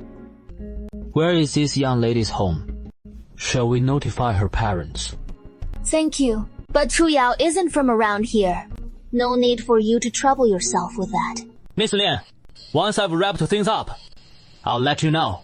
You've been through enough already. Oh, and these men posing as monks. They forsake compassion entirely, only to commit such vile acts. Truly shameless. They look familiar somehow. Like I've seen their faces on a wanted poster. You sure about that? So these were the same gang that specialized in this before, and ended up wanted for it. I don't know how they managed to flee all the way here. Killed the monks who were there before, and took their places. Interrogate those men. Find out where they sold off those people. Contact the officials handling such cases in the other counties, and see if we can track them down. Your Highness is absolutely right. This humble officer will see to it immediately. By the way, we must properly address Commander Sun's failure in managing the city defenses.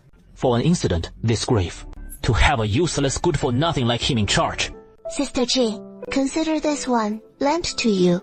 No, sister, if you stay here with me, I swear, I'll repay you one day. Third sister, thank you so much. To see a friend off for 1,000 li. Still, parting is inevitable. Farewell then.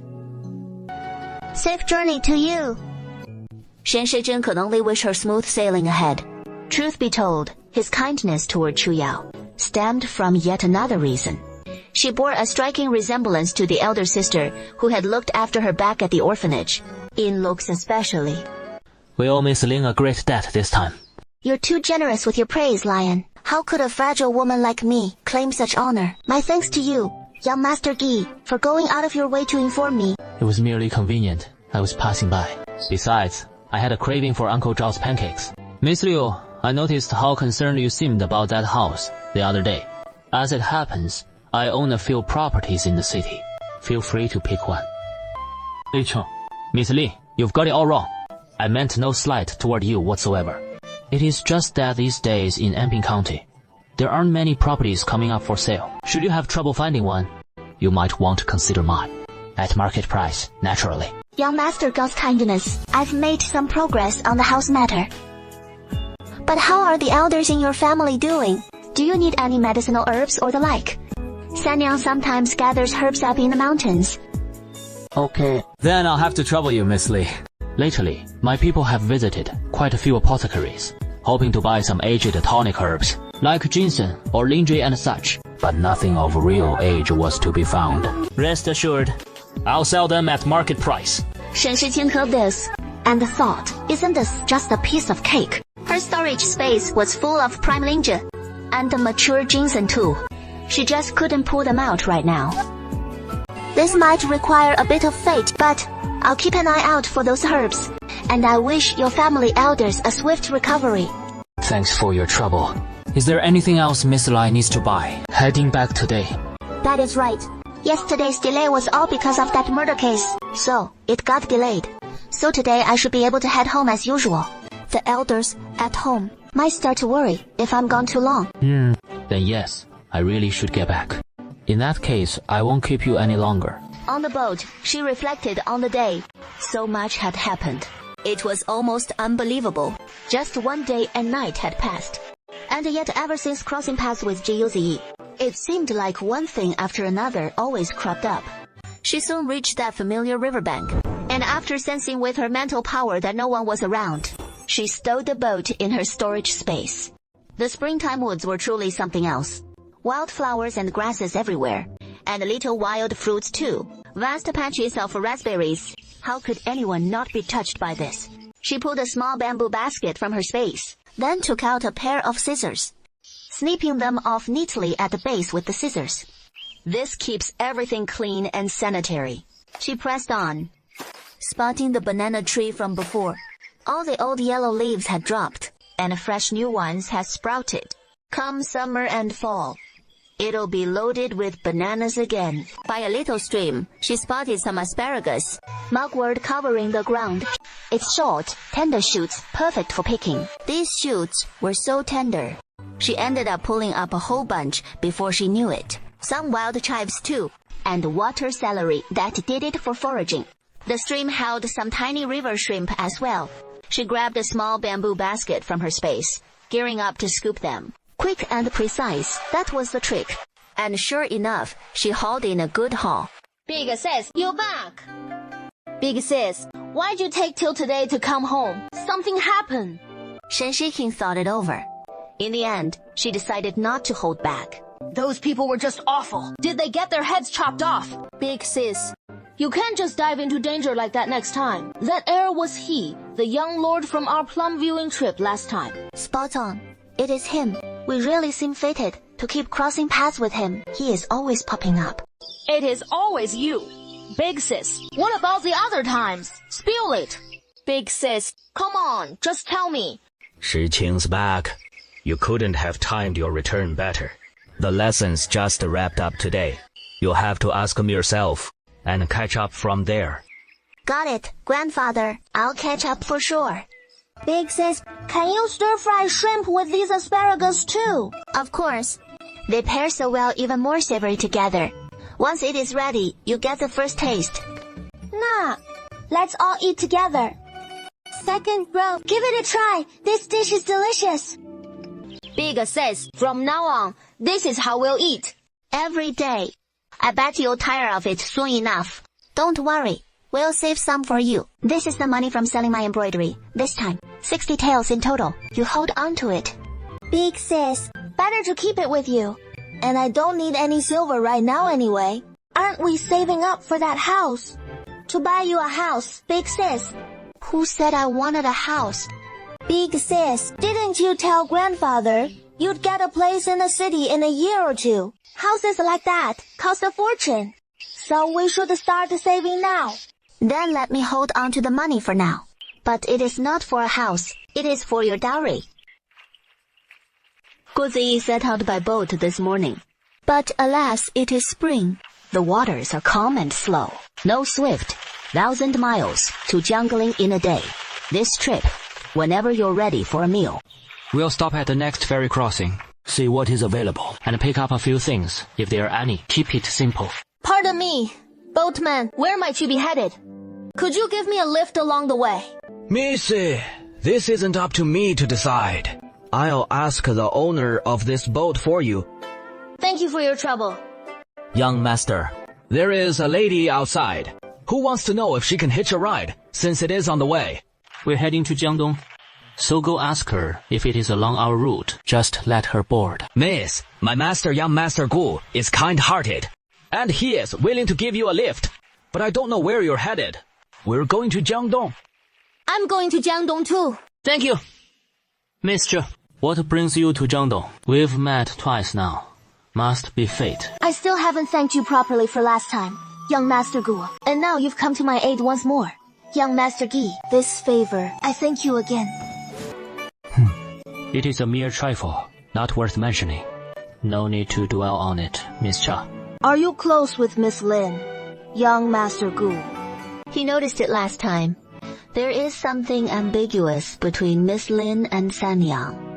But Sanyang seems 2 or 3 years younger than me. She probably doesn't understand a thing. It is just a one-sided crush on her part. Suddenly put on the spot like this, Huozai was at a loss for words. Truth be told, he didn't know what to say. Wonder how many days until we reach Jiangdong. It should be 3 more days' journey. No need to rush, Miss Cha. Sister, how does bamboo shoot grow so tall so fast? It is already turning to bamboo. See, aren't there some tender bamboo shoots right here? If you wanna eat some, just pull up a few more. Wait till I whip up some fingerling shoots for you. Sister, I'll pull up the bamboo shoots. You go chop the bamboo. She grabbed a whole handful at once. Her hands were too full to hold them all. Sister, let me help you out. Before long, several big bundles of bamboo appeared before our eyes. Sister, I'm kinda thirsty. Sister, I'll get you some water. I was gonna do it like before. Pour the mineral water into the gourd. But then, I thought. A sudden idea popped into my head. She'd been wanting to test if the Ling Spring water works on others too. So she handed the spiked water to Xiaojin. Oh, sister. What is up with this water? Miss, this water tastes a bit sweeter. Of course it does. 'Cause you're thirsty. Water just tastes the sweetest when you're parched. Miss, you tired? Wanna take a break? Sister, I don't know what has come over me, but suddenly I feel full of energy. Not tired one bit. Really? Then, let's strike while the iron's hot. And keep the momentum going to hunt for some herbs. Xiaojin was bursting with vitality. So there is only one explanation. It has gotta be that Ling Spring water kicking in. Looks like it really perks you up. Sister, can we plant this honeysuckle? Of course you can. So that is your job. While I check for more. He also spotted quite a few lily bulbs. This one's perfect as an ornamental flower. And it doubles as a medicinal herb. He was extra careful digging up these lily plants, taking care not to harm the roots. He also came across motherwort, growing everywhere, which is great for women's health, so he dug some up to keep on hand, for whenever it is needed. They also found a herb that is especially useful for soldiers. That is sanqi. It is an excellent remedy for stopping bleeding. So let's hunt for a few more medicinal herbs. Sure enough, they turned up even more little herbs, like astragalus and angelica root. They sure got lucky with that.